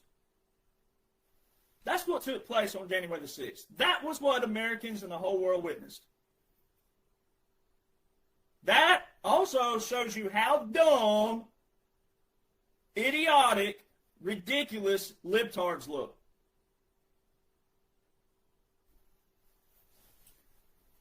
Epstein. Let's get on Epstein, and I'm going to close with this because I've got to roll here shortly. Epstein. I've been getting inboxes of Epstein and also comment boxes. Y'all have lost your everlasting minds about Epstein. One, it's because Americans, you love you some drama. Oh my God, have mercy. Do y'all love you some dang drama? Drama, drama, drama, drama. Y'all think a lot. Now, I don't know who you are, but you can apply it to yourself. Now look, This is how drama Americans have gotten. And brainwashed, controlled, out of reality, whatever you want to call it. Okay, if a male, if a ham candle, all right, were to have 25 women in his household at one time, without a camera around the house, all right, camera crews, and a little logo that says ABC or CBS or NBC or whoever, TNT, USA, whatever you're watching out there, if it ain't got no logo, with a camera and camera crews and some biography that says, oh, this guy here is a gentleman, he was raised this, and this, and da, da, da, da, da, and he is in the search for his wife, and blah, blah, blah, blah, blah. If a man had 25 women at his household without cameras, without a fancy bio and some logo on them cameras, guess what y'all females call him? A whore. Y'all call him a male hoe. That's what you call him. But, oh, get us some cameras around, lights on, put a little dab of little stuff on him to make him look a little dapper, fix him up just right, make sure his hat's on just right, and oh, there's that logo. Woo! There's that turkey, that beautiful turkey logo right there, the colored feathers. Official right there. Cameras on. Here's your 24 roses for 25 girls. You got to get rid of one girl weekly. But you get to make out with all of them, though, especially when the camera's not on, right? You get to go over there in the jacuzzi and stank up that jacuzzi a little bit, right? You know, don't worry, we'll clean the water out for the next girl. Don't worry. Oh, he's a gentleman! That is where Americans have gotten. That is bigotry and hypocrisy. That you make a dude a gentleman simply because there's cameras there, an official logo, and it's on reality TV. That is America.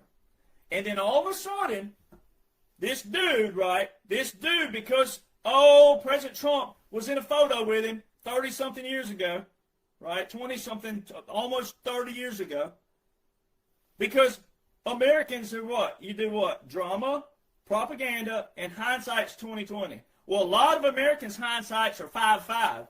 Oh, boy. Just king, boy. Oh, you're in a photo. You cherry pick. You're a cherry picking. I'm going to refrain from some words today. You're cherry picking.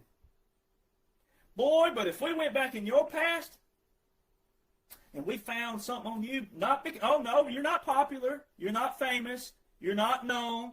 But if we went back on you and we went back on your past and cherry picked something on you and then let me put it on my pages and go, well, here you go, million. What do you think about these people? Ooh, woo! Hell hath no fury with it. Oh, no. If some of you and your skeletons started showing up and popping up and you were popular and we put it out there and said, look what Susie did back in 1947. Woo! Hell hath no fury. Oh, don't you talk about me like that. That's not true. I didn't do that. Oh, but see, what you do is because, oh, well, President Trump's popular and he's famous and he's well known. Oh, so that's why you cherry pick something and try to make some guilt around it? Why did we get to a place in America where we look for the bad in somebody, first off? If you don't know someone, you never grew up with them, you don't know anything about them, not a thing about them, famous or not, why have we gotten to a place in the United States of America where we look for the bad and negative daily in people? And if there's nothing bad or negative, how did we get to a place where you create something? You fabricate something.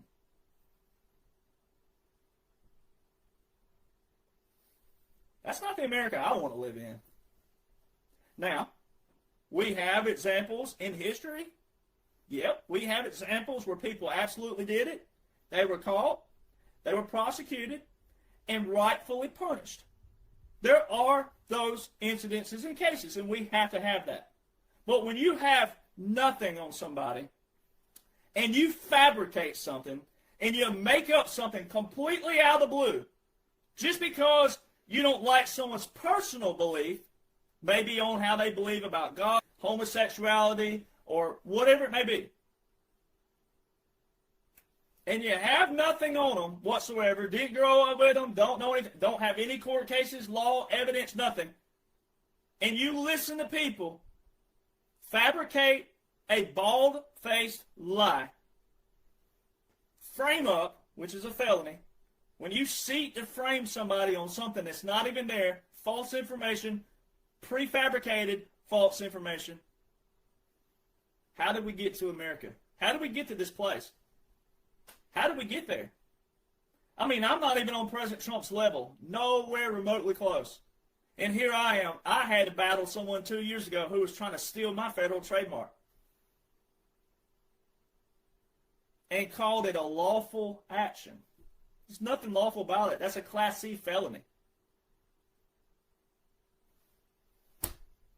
So how did we get to America? How did we get to this place in America where we look for the bad and negative, and if there's nothing, then we go try to prefabricate it? Why are Americans so like piranhas on negativity, drama, propaganda, bad?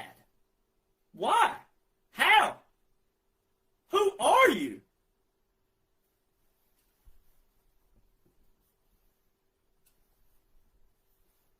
Now, there's 2 or 3 big things that can absolutely bust the whole Epstein thing. One, President Trump was a popular figure in the 1990s. Everybody wanted a photo with him, all right? But it's kind of like Instagram. Instagram is a perfect example. Instagram is nothing but photos of one little snapshot of your life. And if you only take good photos, smiling photos, someone goes to your Instagram and they see all these little boxes of smiles, what does it do? It gives a perception that their reality is always smiling, happy, nothing wrong. No bad days, nothing upsets them, nothing makes them mad, bitter, angry, frustrated, anything. Perception. So see, what liberals have done is go way back in the 90s, all right, of one guy who absolutely did do what he did. He did. Epstein did those things. He was caught. He wasn't properly prosecuted when he was caught because it was during a time period when the swamp was still in control, right, of the judiciary system, which became the predominant. Our founders made the legislative branch, the executive branch, and judicial separate for a reason, but they also put them in that sequence for a reason. We, the people, vote in the legislative branch. We vote in the executive branch. We don't vote in the judicial branch. The judicial branch is appointed by the president of the executive branch and confirmed by the Senate of the legislative branch. So when the judicial branch is not doing what they're supposed to be doing, and they take the law into their hands, very, very dangerous what we got in this United States of America. Very dangerous. The lawyers and the judges took control. Not all lawyers are bad, but a lot of them are. They think they're better than you. They think they're bigger than you. And they use the law against you. That's not what the judicial branch was supposed to do at all, whatsoever. So when you look at that, you got to look at that sequence and this, the judicial branch didn't do what they were supposed to do with this person because they weren't going to do that in the first place because they were all in their own checks and balance system, the swamp that they established. That's why they call it a democracy, because it is a democracy, their democracy, not the republic, not what us veterans stand for, not what President Donald John Trump is the face of, not what this operation is about. So there's a few things that absolutely busted. Everybody wanted a photo of President Trump in the 90s.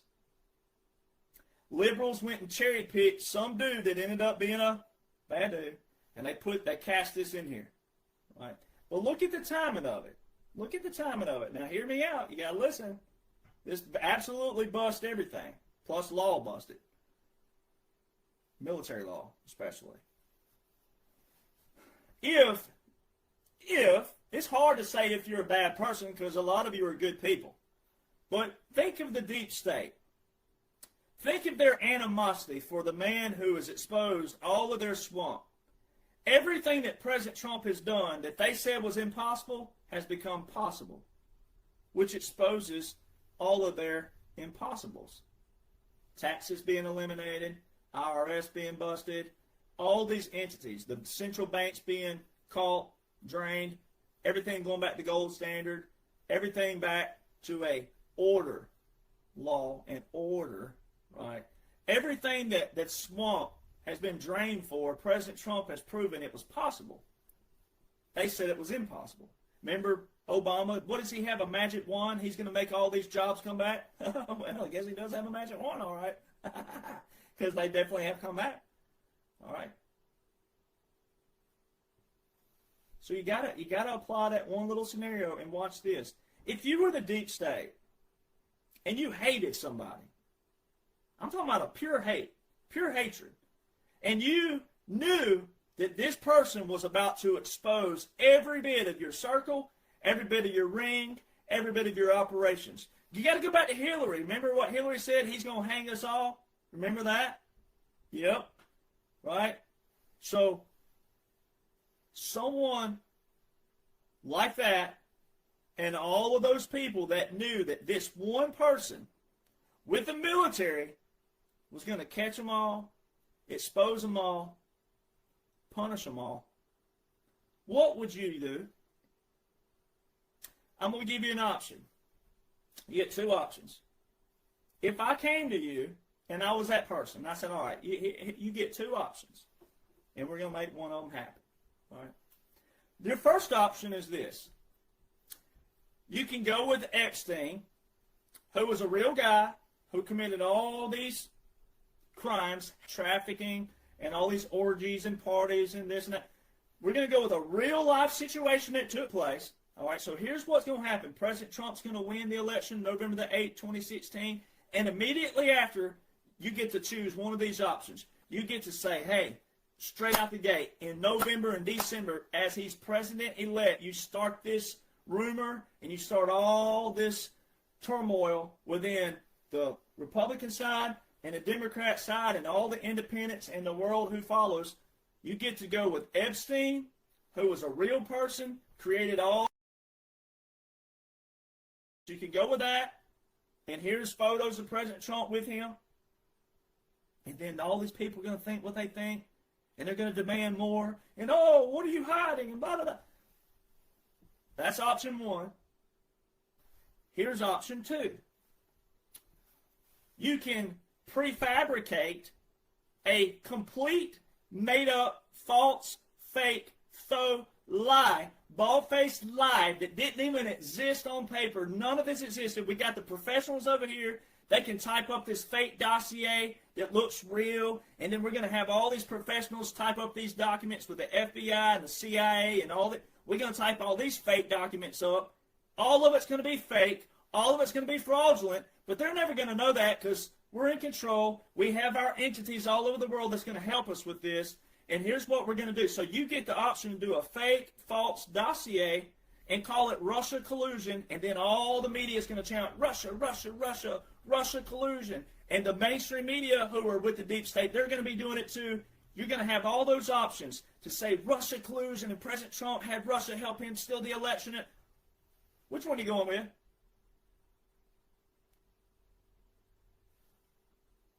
If you, whoever you are out there on any of my platforms, if you utter the word Epstein again after this, and you can't apply that simple two-option scenario, that the deep state, the swamp that's being drained in a strategic special operation, if you can't apply that simple logic, this ain't for you, boo-boo. Quit. This ain't for you. We already have it under control, but the logic and the reason and the principles, it ain't for you, boo-boo. This ain't for you. Go pick up golf, knitting, crocheting, pick them all. There's a lot of things you can do with your life. You're going to be okay. Everything's under control. We got this. If you can't apply that Epstein was first prosecuted in 2005. 2005! If the deep state had some dirt on President Trump, they had plenty opportunity when they saw him roll down the escalator then to start something with real fire, not fake fire. 2016, they go with Russia collusion. If they had something with him and Epstein, which is a real person, a real criminal,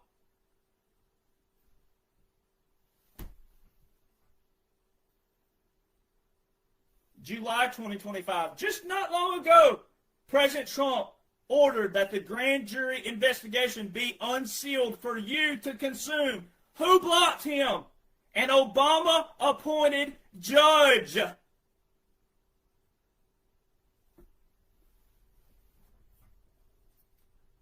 I love you, and I'm your friend, and I'm here to help you because I'm keeping my oath.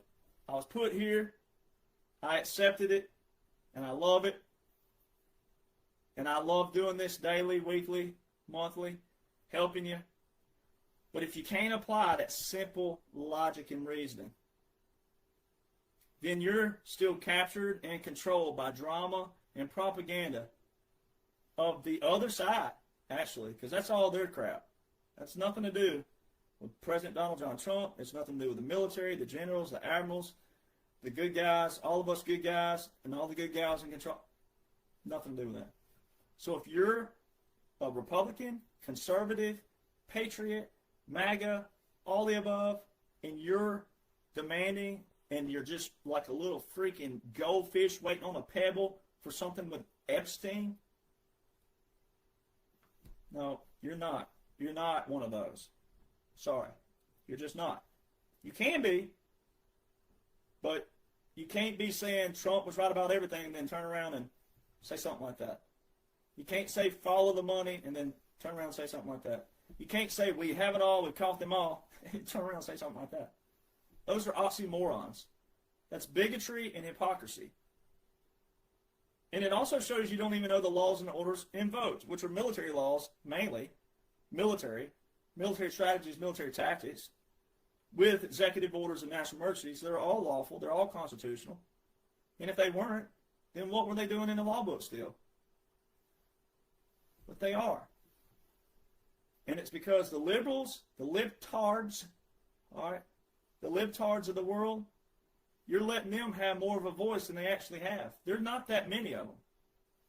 But you let them have more of a foothold and a voice when you spew this bullcrap.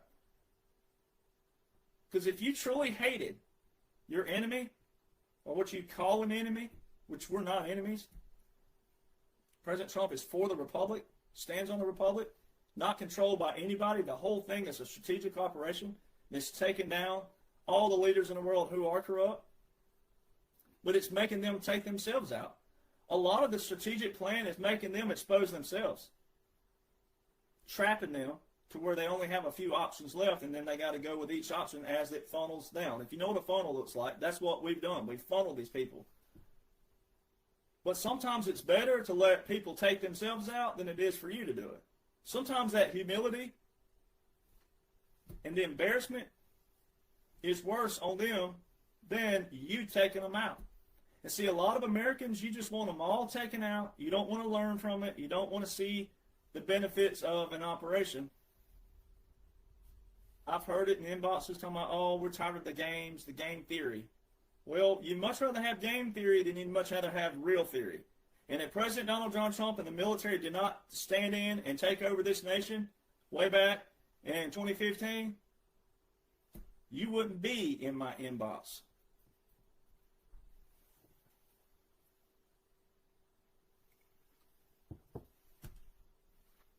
It's that simple. It really is that simple. If you hated someone so bad and you called them an enemy and you had real dirt on them, you go with the real dirt that you can prove, not something that was false, fake, fraudulent, that if it ever was exposed, which it already has been, that negates everything. And that's how principles work. And a lot of Americans, you don't live by principles. You don't live by standards. You don't live by ethics. You don't live by morals. You have fake morals. You have wishy-washy principles. You have everything is on a shaky foundation because it's not a foundation. This is a solid foundation because this is the Republic. This is the Declaration of Independence. This is the United States military. This is what we're headed to, July 4th, 2026, the 250. That's it. None of that would have been made possible without the laws and the orders that our founders established. The principles, the origin, the history of our founders. The Declaration of Independence says, but when a long train of abuses and usurpations.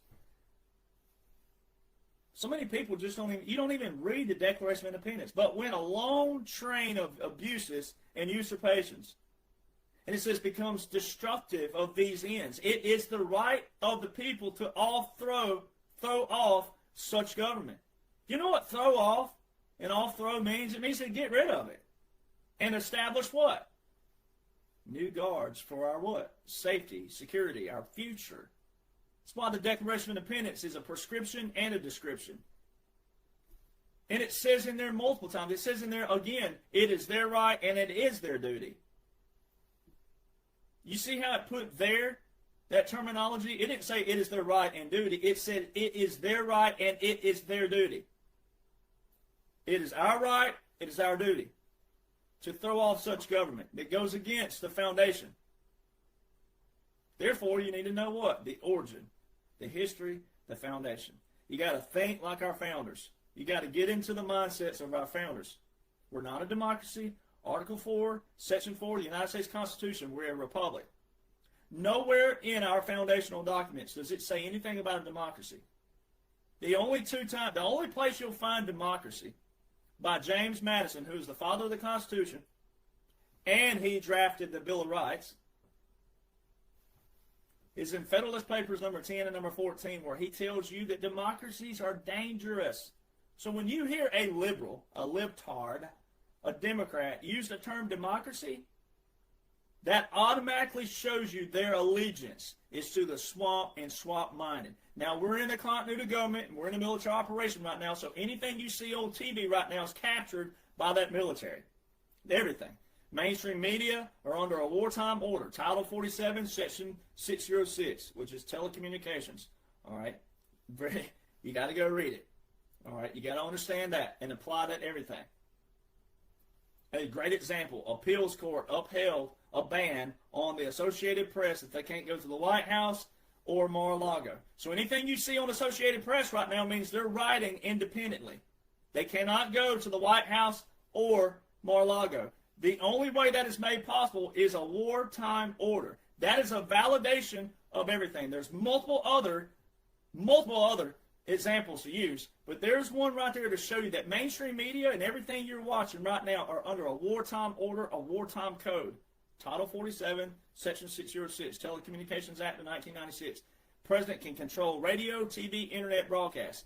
Everything you're watching is part of that. Also, your Executive Order 13961, 14146, and 14239 are your continuity government. One of those was December the 7th, 2020. The other one was January the 19th, 2025. The most recent one was March the 18th, 2025, which means we're still in it. Why would quote-unquote Joe be partially revocating a continuity government? On the very last 24-hour day of a presidency, quote-unquote Joe partially revocated? You can't revocate something unless it was invoked. Continuity government. And then you apply your law war manual terms that President Trump uses. Puppet government and occupied territory. They're in the same chapter. Military occupation. President Eisenhower was also not only president, but he was also a 5-star general. He's the one who established the continuity government. And guess what accompanies that? Presidential Emergency Action Documents, PEDs. They're draft classified, which means you can't see them, you can't Google them, but they're with the Department of Justice and the President.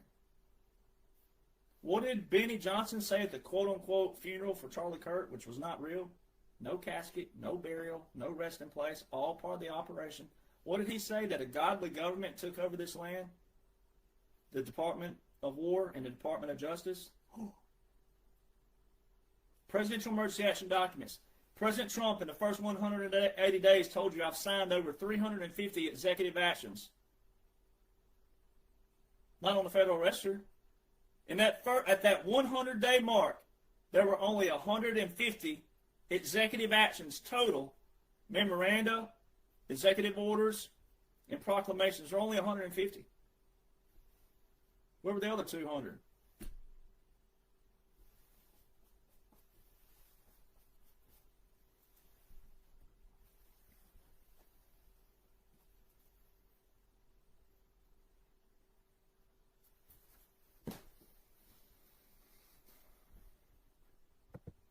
Make sure you're following me on the correct pages. Linktree, LINKTR period EE/1776 Nation. All right. These bad boys right here. This is part 1. This is part 2. You can get them on Amazon if you're international. If you want them quick for a birthday or something, I suggest Amazon. But if you want them signed by me, and you don't mind a little wait sometimes when we're getting inventory, but if you want to sign by me, you got to go to Rattletrap, RATTLETRAP 1776.com. All right, or just go to my link tree and you'll find it there. But Rattletrap1776.com. Make sure you don't type in more than one T. It's 2 T's. RATTLETRAP 1776.com, and then you can find those there. And I sign everything. Well, I sign my books. All right. Also, I have this #1 bestseller. Country music is just as linked in to the deep state. It was. All right. And they're also part of the clean out. All right. The major labels, they're all monopolies. They control everything. They control country music fans. They control everything. The Royal Flush of Country Music is a #1 bestseller. And I'm currently working on book #4, simultaneously making notes to book 3, which will be the, it actually be book #4 because it'll be part 3 of The Midnight Rider Rides Again. But I'm working on a current book right now that's going to be documentation for future generations of the hypocrisy of libtards. All right, and it's going to be humorous, but it's going to be factual and humorous at the same time. And but I'm on chapter 42 of it, and about to be done with it. So I'll have it up on Amazon soon, and also on my website. And I'll unveil the title of it whenever I'm ready to launch it. So it's technically book #5, but book 3, the part 3 of the Midnight Rider, won't be until obviously we're done with number 47, which is the strategic and special operation. I hope this blesses everybody. I hope it helps everybody to start thinking with your brain, start thinking logically, remove and divorce your emotions and your feelings. All right, those get you in trouble with anything. Same thing like Instagram, I was saying. Everything, just because people are smiling, all that, don't mean anything. All right, now you should be smiling because of President Donald John Trump, the 45-47, and the military. And military laws, orders, regulations, customs, strategies, and tactics, my friends, are not conspiracy theories. So anybody who tries to attach this with that, all they're doing is promoting laziness, and they're also trying to depower you, not empower you. All I do is empower you with the tools that President Donald John Trump and the military are working with. They're working with laws and orders. It's that simple. But you got to know the right laws and orders. You got to have the key laws and orders. And I show you those exact laws and orders. All right, not all laws and orders apply. All right, so there's certain unique laws and orders that outline the 45-47 that can help you divorce your feelings and your emotions and escape the drama, the propaganda, and all this other stuff over here to where you can actually free your life up, go fishing more, go hiking more, go hunting more, whatever you do. You can go do that more because you'll have the peace and the comfort to know what is taking place. And even if you can't contribute somehow, we got it taken care of, baby. You're going to benefit from it. And there's a way that everybody can benefit from it. There's also a way everybody can contribute. But you can't contribute when you don't have a clue of what's going on and you're assailing and spewing off all this stuff that is false, fake, not real. And it's unnecessary. So I'll have this up on Rumble here shortly. Make sure, again, you're following all the correct pages and also the correct Rumble. And I also have started posting to YouTube. My YouTube is the whatever it is, youtube.com, whatever it is, but it's Derek Johnson Country. All right, that's where you'll be able to find it. If you like YouTube, I know everybody has app preferences, so I have started posting to YouTube to clarify that. So, yes, but you'll find everything on Linktree, LINKTR, period, EE / 1776 Nation.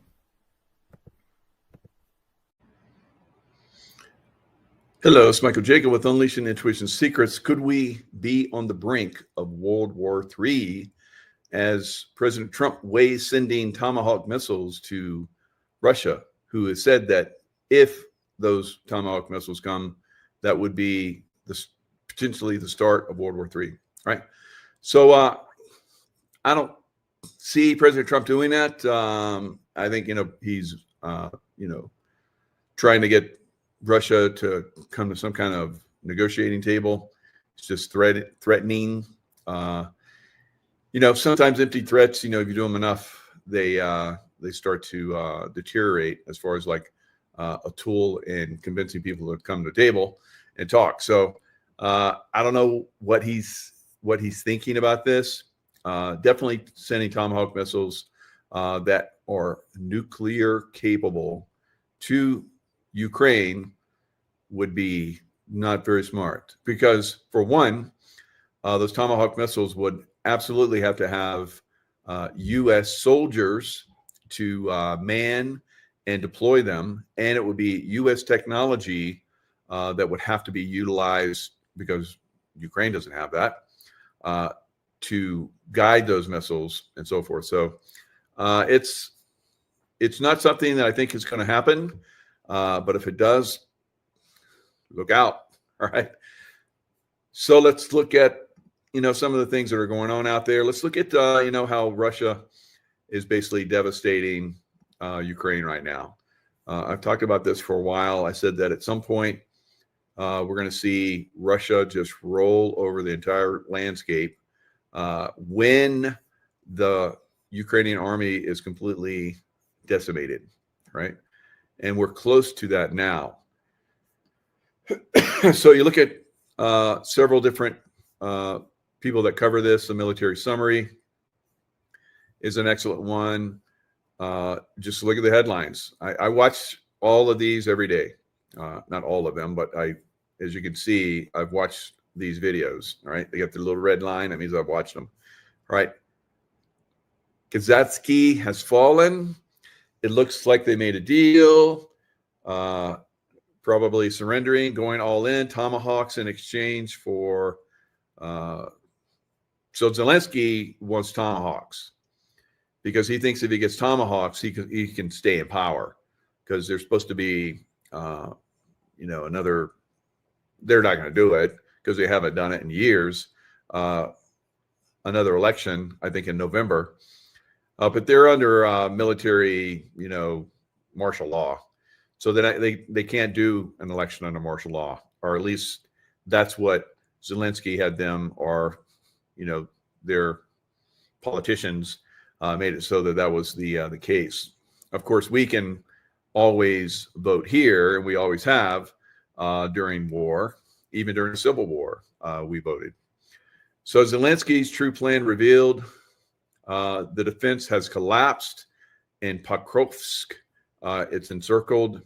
Blackout in Kyiv as Russian missile strikes on pretty much daily and nightly all across Ukraine. They're blowing up all the power plants, all the oil factories, all the train stations.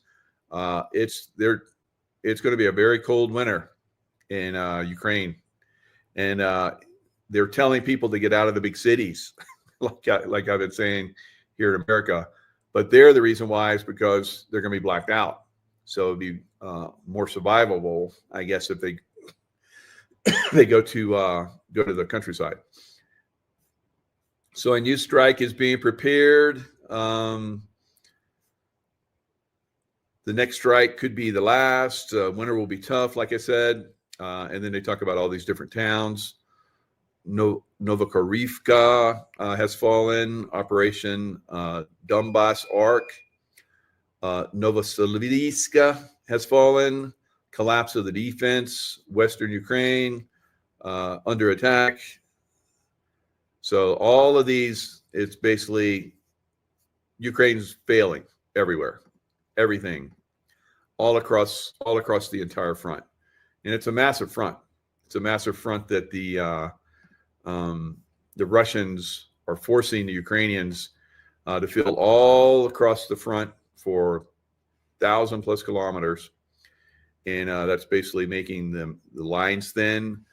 Their defenses can't be manned well, and so the Russians are just coming in and taking them down left and right. They're encircling a lot of the cities, cutting off the supply lines, and then slowly squeezing them.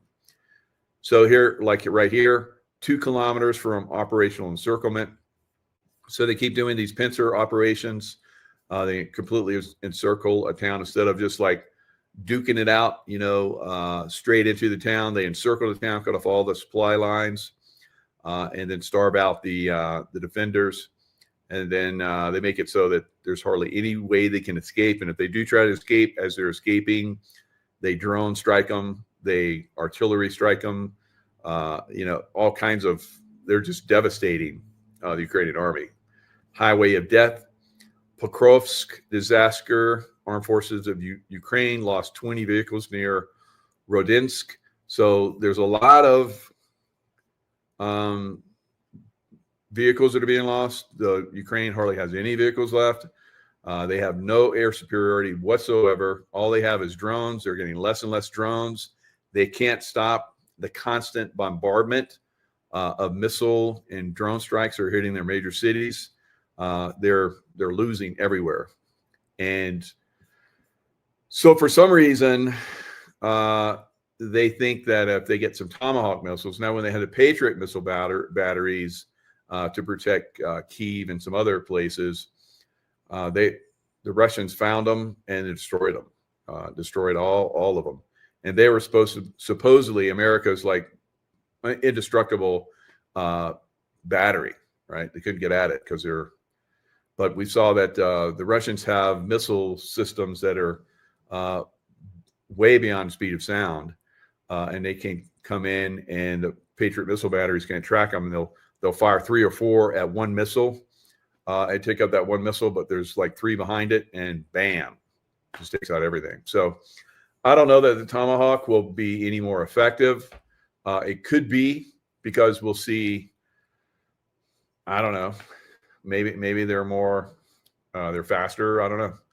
I know they're shot from ships, oftentimes dropped from aircraft, bombers, and so forth. They're very effective missile system. So that the fact that Ukraine may get them, there's a lot of talk about it, may get Ukraine or Russia to the bargaining table. That's the intention of it, obviously, and I don't think Russia's flinching. And why would they? But they're telling America, they're pretty much coming straight out and saying that if you send those, it's pretty much an act of possible nuclear aggression, and we will meet that, right? So we saw that with the Biden administration. So we don't want to see that anymore, right? So I don't know what kind of little game Trump administration's playing here, but maybe it's just like, we're going to say this and you do that and continue to take down the Nazis and the NATO. I don't know. But it is, we have to be aware that this is pushing in a direction that's very concerning, right? So let's look at other defeats of Ukraine. It's a disaster in Ukraine. You think some Tomahawk missiles coming in is going to save this army? 5 elite Ukrainian groups raised the white flag and surrendered. Pokrovsk lost pretty much. Let's get to the videos. Disaster in Kupiansk, Ukrainian troops trapped. 5 elite Ukrainian groups raised white flag. Pokrovsk lost for Ukraine. 160,000 soldiers flee the front, raising a white flag. Across disaster, Ukraine fell into 3 cauldrons. A cauldron basically is where they pretty much encircle the city, and anyone that tries to escape, they basically, like I was talking about, they get droned, and they basically get blown up, right? If they wait too long. So total collapse, Pokrovsk falls, total blackout in Ukraine, 10,000 elite soldiers raise a white flag. So every day in Ukraine, it's a disaster. Russia is annihilating the Ukrainian army. All of NATO, and while the 4 years while the Biden administration was in, and they said hundreds of billions of dollars. I think they sent over $1 trillion in money that was a lot of it was laundered, of course, and then also supplies, which depleted United States supplies. So it's pretty much a disaster for NATO. And the people of France are like demonstrating because there's talk of sending troops into Ukraine. So the people are demonstrating. Good for them. It's like, we don't want this war. Same thing in the UK. So probably the same thing in Germany. I don't know. Probably all of the UK. Probably all of Europe. So Russia's Medvedev says supplying U.S. Tomahawks to Ukraine could end badly for all, especially Trump. So former Russian President Dmitry Medvedev said on Monday that the Tomahawk missiles would end badly. Medvedev, an ARC hawk who has repeatedly goaded Trump on social media, said it is impossible to distinguish between a Tomahawk missile carrying nuclear warheads and conventional ones. And this is true because the Tomahawk can carry nukes. So imagine, I don't know, Canada, they don't want to give up their provinces to become states. So Canada shoots some kind of potentially nuclear missile into the United States. What do you think would happen, right? There would be hell to pay, right? So that's what the Russians are saying. Don't play this game. This is basically not going to be good for our relations. Trump was just literally rolled out the red carpet for Putin in Alaska, and now he's going to send Tomahawks. Like I said, I'm very skeptical. I think it's just a bargain. He's trying to use it as a bargaining tool. Empty threat, right? Not smart. So yeah, I might tell him, Putin, this is Trump. And this was on Sunday. They asked him if he may offer long-range Tomahawk missiles that could be used by Kyiv if Putin does not end the war in Ukraine. So he says, if the war is not settled, we may very well do it. We may not, but we may do it. See, Trump plays this back and forth all the time. This is a psychological game that he uses. And he uses it very well. Do they want to have Tomahawks going in their direction? I don't think so. Medvedev wrote, one can only hope that this is another empty threat, like sending nuclear submarines closer to Russia, right? So I would say it is.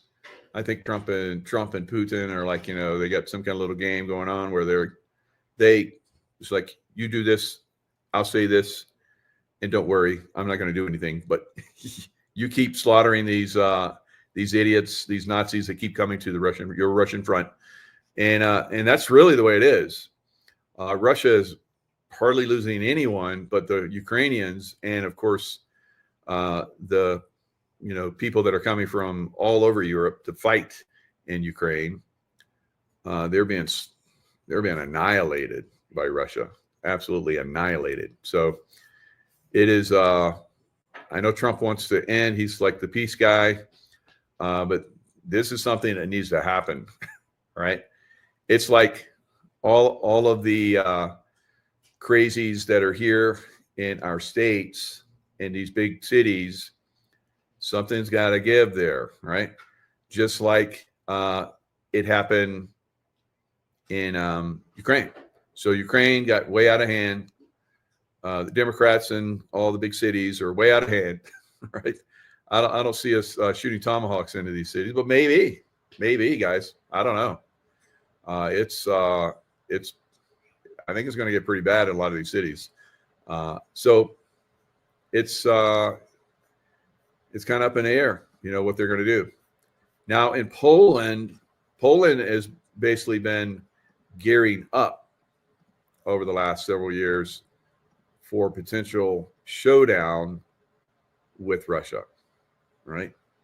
So here's a lot of gear. This is probably some kind of dog and pony show where people come. Yep, it is. We got all these plaques out here.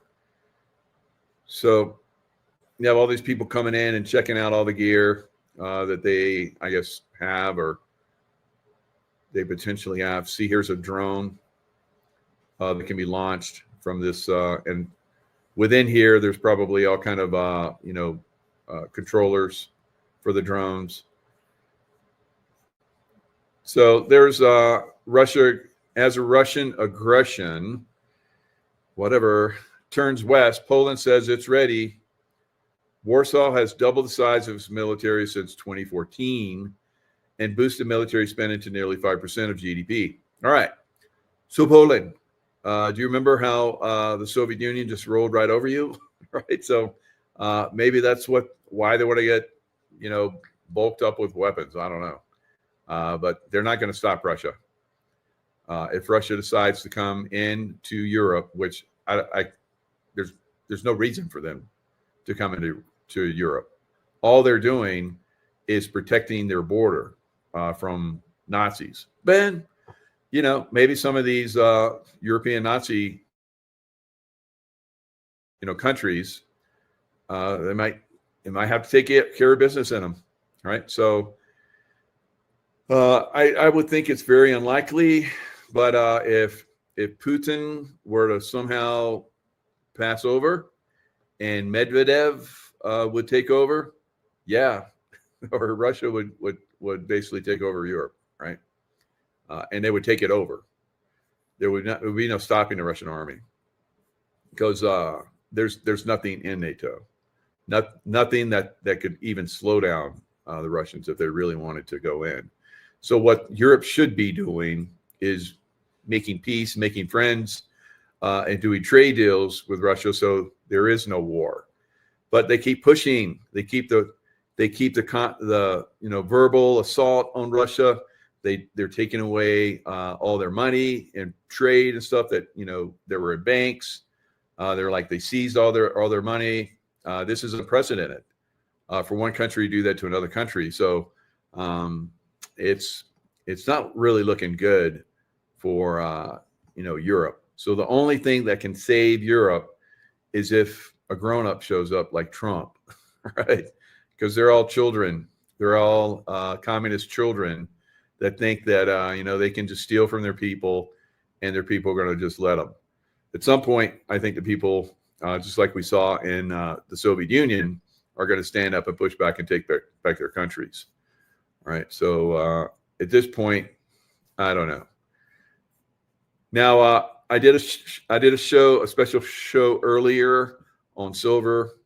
There is a massive gap in the price of silver on the basically the metals exchange, COMEX, and it's a much lower price than what the actual prices things are being sold for. So right now, silver stands at $52.82 for spot price, and then for the futures on the COMEX, it has been going up quite substantially all day.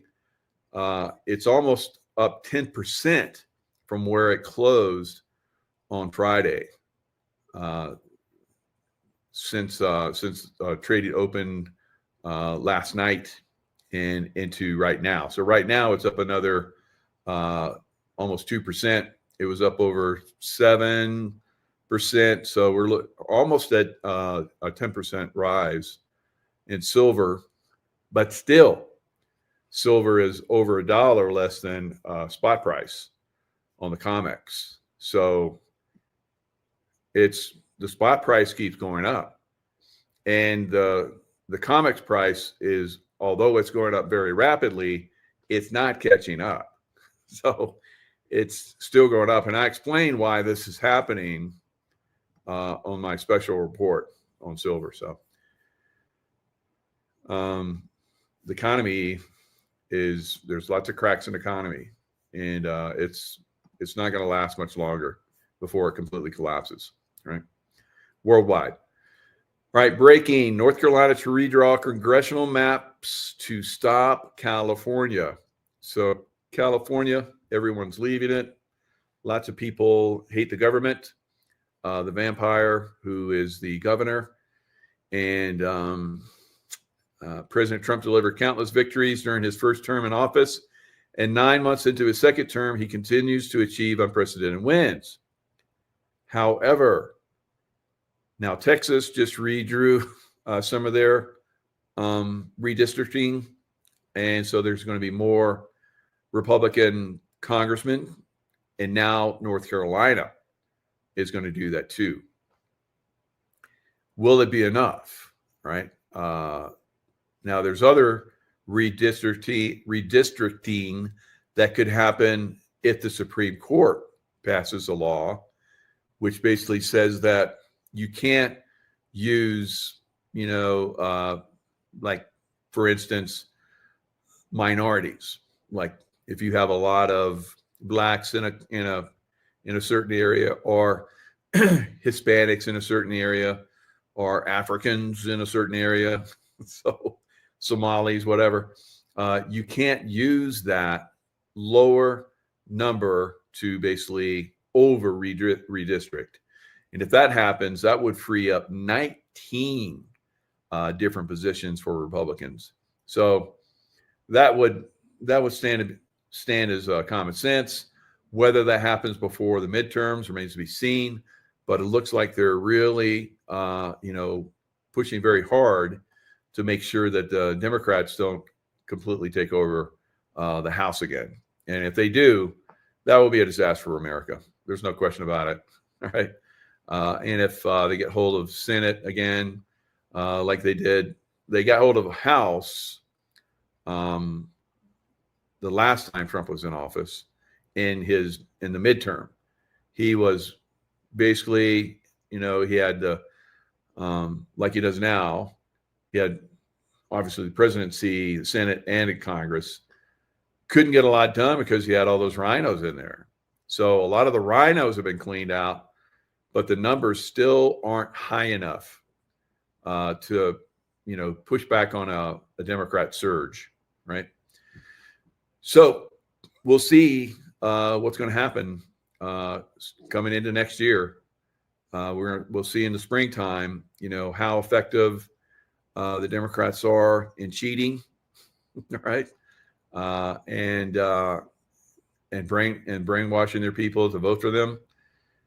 It is it's a destruction of America, absolutely, if Trump doesn't get the White House and the Senate in his next 2 years, right? And it's incredible that we're coming up.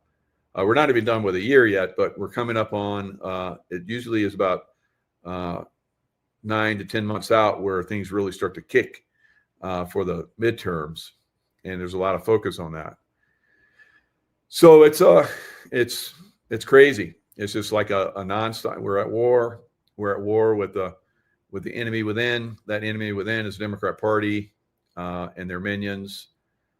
It's a mess. A lot of people still don't understand that or see that, and we want America's gone.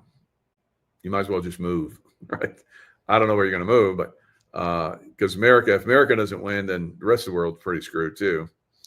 But that's pretty much where we're at. America is right on the verge again of collapsing. Even though Trump has done all this stuff done a lot, a lot. So I still think he's the greatest president ever. But even though he's been the greatest president ever and has done more than any other president, has kept almost all of his promises, almost, right? You can bet if there's not a massive pushback on the Democrat Party, that will probably happen with these cities going crazy. If that doesn't happen, America's lost, right? Absolutely lost. And moving the Wolf Mother, I'm with you, Wolf Mother. I probably would move to Russia too. But if Trump doesn't win and the Democrats get control again, just like Joe Biden, to Europe to fight the Russians, no doubt, no doubt. Or the Democrats will, not Putin, not. There was a time there was a someone that looked like Joe Biden that was kind of somewhat in charge, but we know that was just a figurehead. So it is going to be very interesting what happens over the next several months. All right, and we have like this 3-eye atlas, coming close to the sun towards the end of this month. It seems to be affecting the Earth and the sun. So as it gets closer, is it going to cause some kind of massive Earth change activity? So lots of different things to look at and be aware of.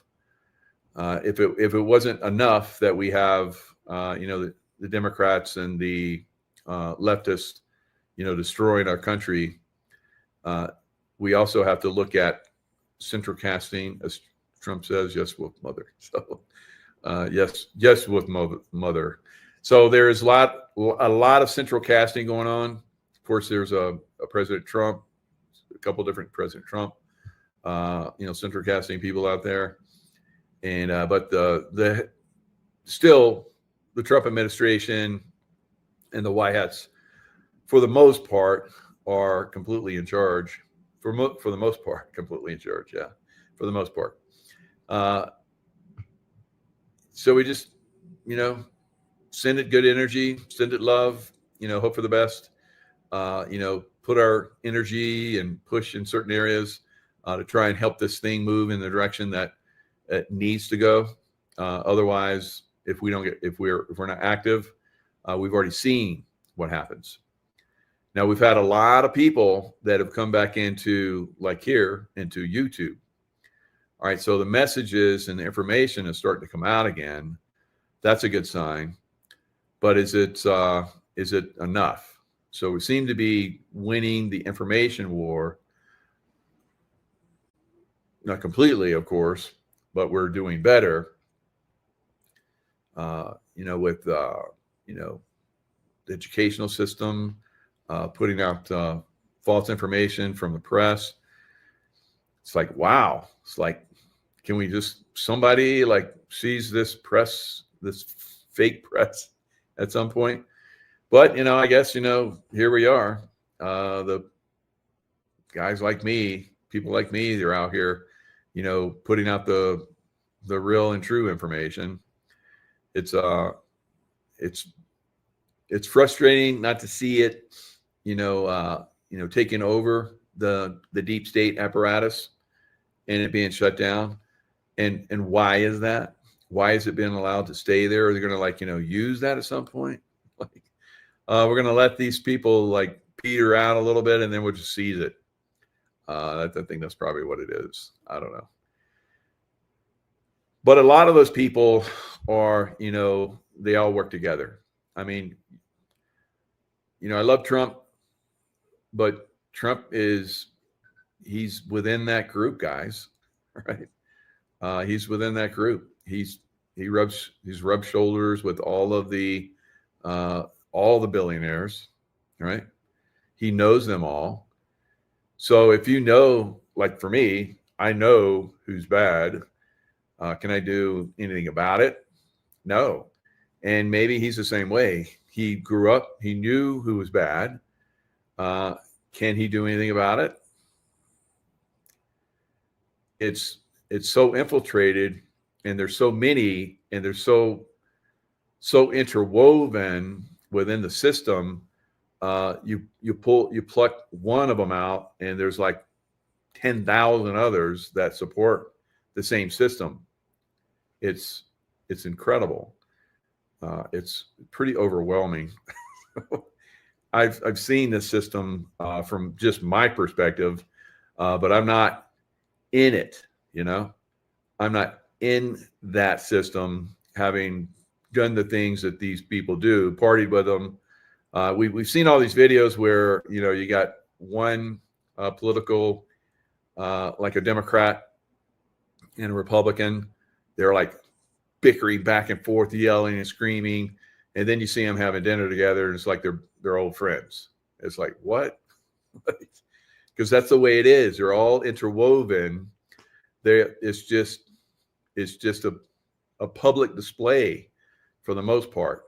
A lot of these people, and it's to overwhelm it. It would obviously collapse the global system, which I think has to happen. So does the financial system starting tomorrow collapse? Right. I think it could be. It could be that's the thing that really starts to unwind these things. Because I tell you, it's the money.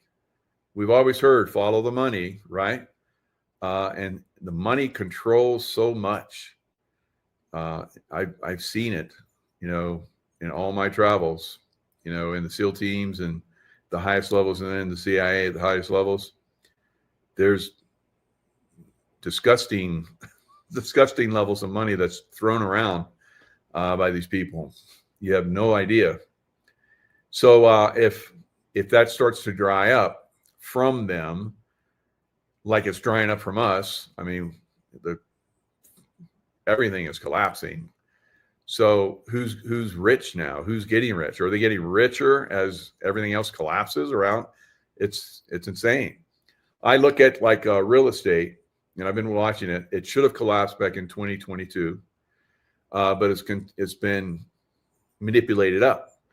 So I look at all the way back into like it started to recover from 2008 when it collapsed fairly well, right? And it's slowly. So I'm like, well, what was it before COVID? It was like 2 friggin' million. I'm like, you got to be kidding me. So that's where a lot of this real estate is just like, now normally real estate, if it goes up 5-8% a year, that's mag. That's a great, you got a great location. But for it to go up like, 100% year, 200% year after year after year, that ain't right. All right. And so that has to correct. So we're going to see prices collapse again in residential real estate. It's already been collapsing for the last couple of years. So 2022, when I said it's done, stock market's crashing, real estate's crashing, and it all started to crash in 2022. And then it completely turned around and went up. It's like crazy highs again. The highest ever for real estate, stocks, just not everything now, because a lot of things have been collapsing, but it's ridiculously high. So it has to correct. And so I'm looking at those numbers all the way back there, and I'm like, it's going back there at some point. It may take a year, it may take 2 years, like it took 3-4 years to get to the high it's at right now, but it's going to go there. It's going back there, and maybe and probably lower, right? So where are you? Will you survive all of the crazy unwinding and wars and rumors of wars and earthquakes and all that stuff we hear in the Bible, prophecy? Where will you be? Because you're like, well, if there was a house that was going for $150,000 and now it's like $1 million, will they go back to $150,000? Probably. All right. Unless they dumped a lot of money into it and, upgraded it and stuff like that, it might not go quite that low, but it could probably go that low, back to there and then below. All right. Below that. But do you have the wherewithal to last that long? Will you be in, if you're working for someone right now, right? If you've saved up a lot of money and you have a lot of silver, I wouldn't save a lot of money. I would have it in silver. I wouldn't have any money in the bank. I'd have it in silver. All right. I wouldn't be buying a brand new car right now unless your jalopy's like collapsing. I wouldn't be going on like crazy vacations right now. I wouldn't be buying a house. Absolutely not buying a house right now. So where would you be in another year, 2, 3 years if you could last that long? Would you have the money? Could you plan it out where you would have the money to buy that house that went to the moon, that you're like, I'd buy that house, but it went to the moon and I ain't going to buy it. I ain't going to buy a moon house. Right?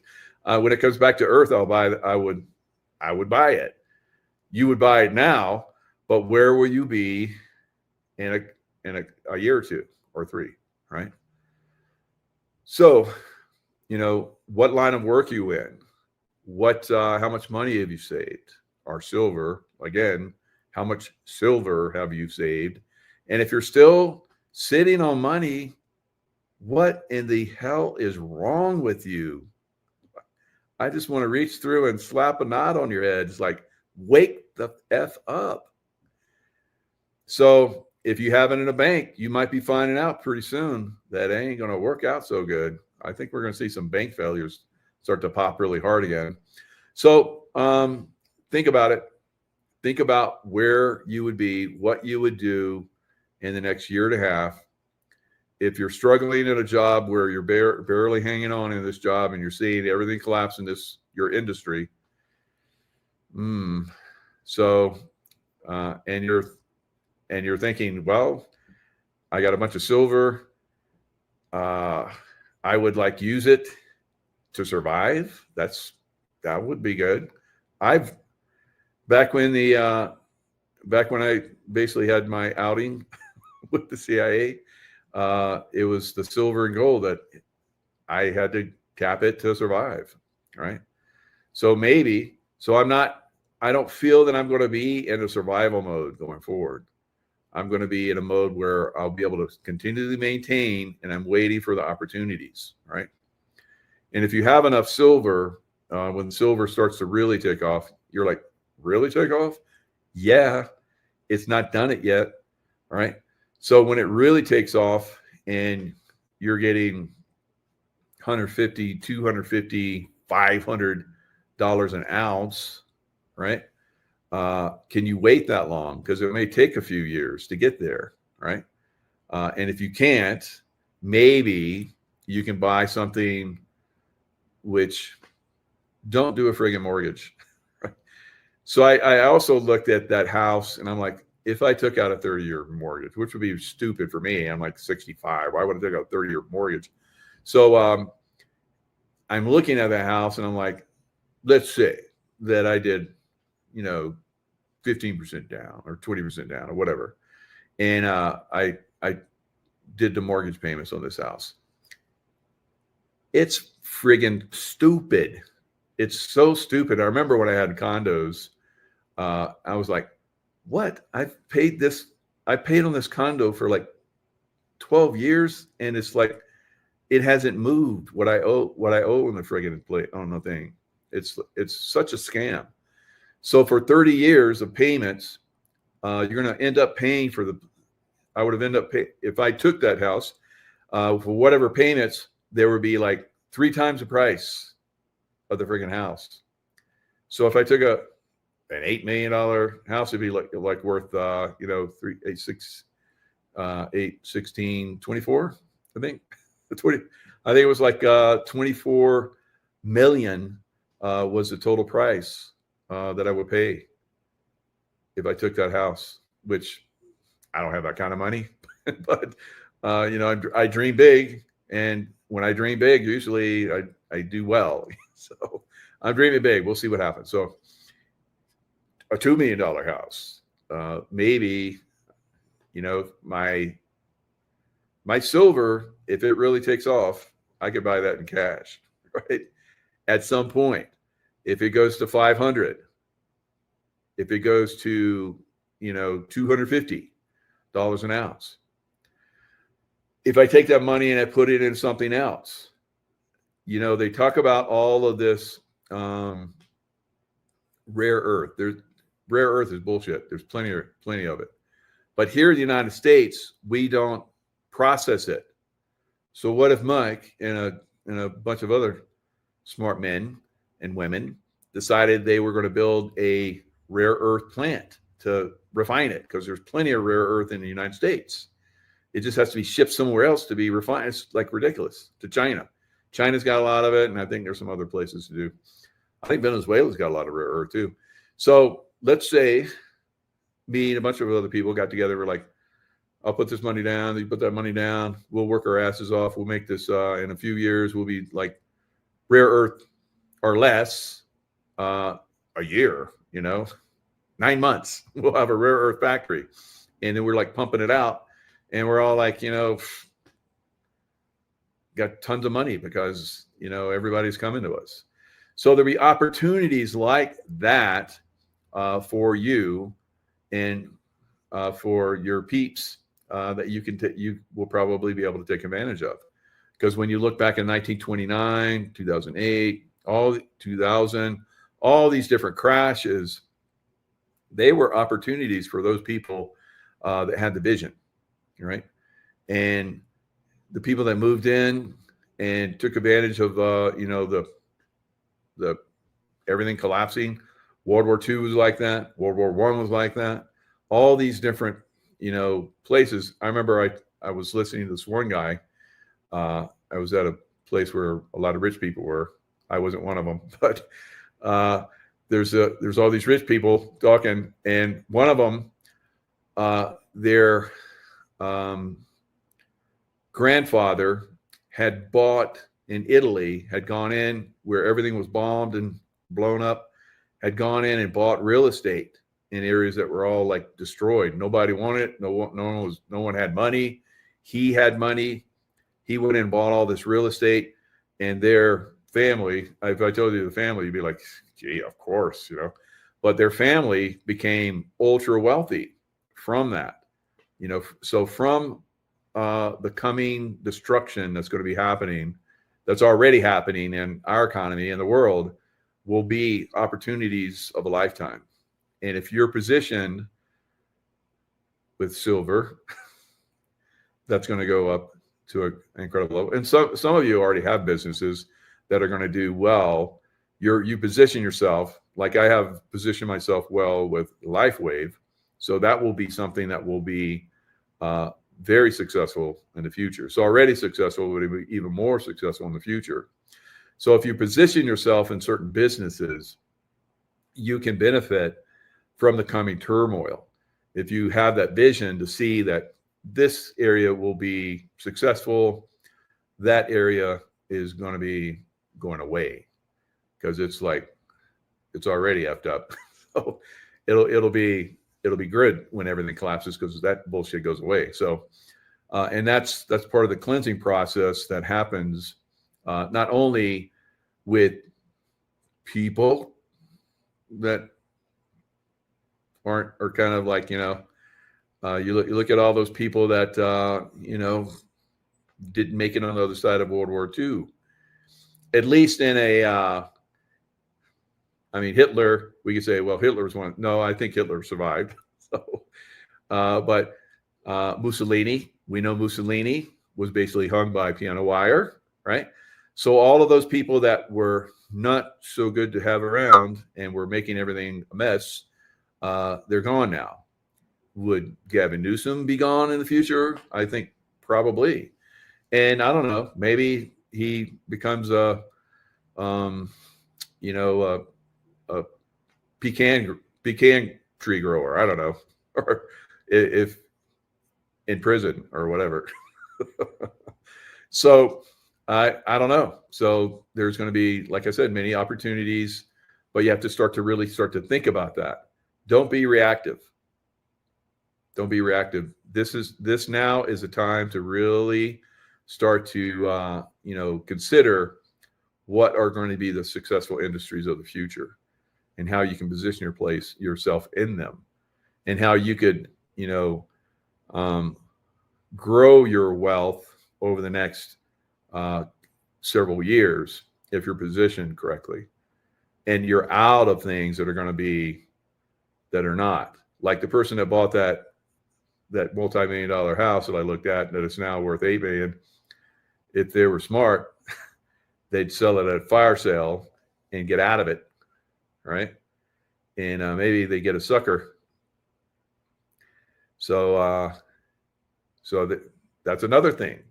So there's a lot of people out there that are like me, baby boomers, that have some real estate and they think it's going to continue to go up. You're not going to be that kind of stupid. Doesn't survive, right? You might be in a millionaire home right now, but you'll be in a shack going forward, right? So you need to start think about that kind of stuff too. If you're in a position where you can benefit from the sale of certain things, like real estate, you better get out of it. Better get out of that real estate. I've been saying it for years now, and it will get down to the wire. Things are going to start to collapse very quickly. You saw on Friday how quickly things can collapse. That was not even a taste of what's coming, guys. Not even close. So, all right. You paint beautiful artwork. That's always, Mitch, that's always, that will always go forward. There could be a time where people can't afford that, but if you were to paint things that people could afford, even though right now maybe you get $1 million for a piece of art, in the future you might get 1,000, and that might be a lot of money in the future. So you just have to be more flexible, right, with your stuff. What you're getting for things right now might not be what you're going to get in the future. Now, there is still inflation going on, but that's part of the destructive factor that's going on in destroying this economy forever and it going to something else, right? So that's all. That's enough rambling. Hopefully you guys got something out of it.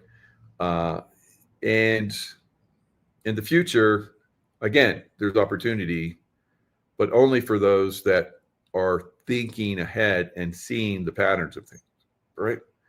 Those people that were in the .com businesses, that were billionaires, and then pretty much lost everything overnight. They were getting, the amazing, Elton John concerts and all kind of crazy stuff, and then it just collapsed. So they didn't see, where things were going, and they got caught in a maelstrom that basically destroyed everything they had. There were so many people like that, right? So you don't want to be that. You don't want to be in that position. There's a lot of you out there that are. There's a lot of billionaires out there that will not have those billions going forward at all, right? They'll go from billionaires to thousandaires, right? So, and that's what happens in every crash. And we're going to go through that cycle. So again, you can't position yourself to benefit and not take advantage, but to benefit and, be in a position where it's going to be very successful going forward, right? All right, guys, lots of love. Stay in the love vibration, and we'll see you guys next time.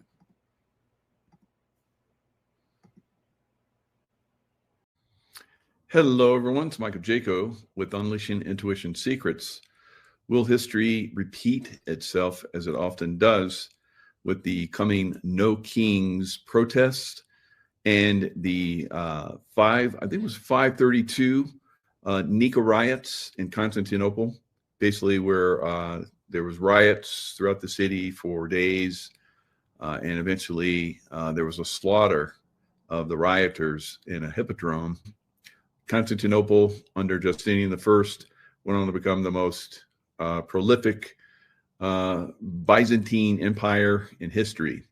So could that happen with America? Now, I don't think that, although that could happen throughout many cities upcoming, I think there could be an arrest of these Antifa, No Kings protesters. I think just get them in one place and just arrest them all. Right. So that's Mike. That's Mike, because Mike looks at history. Mike has memories of the Nika riots. Right.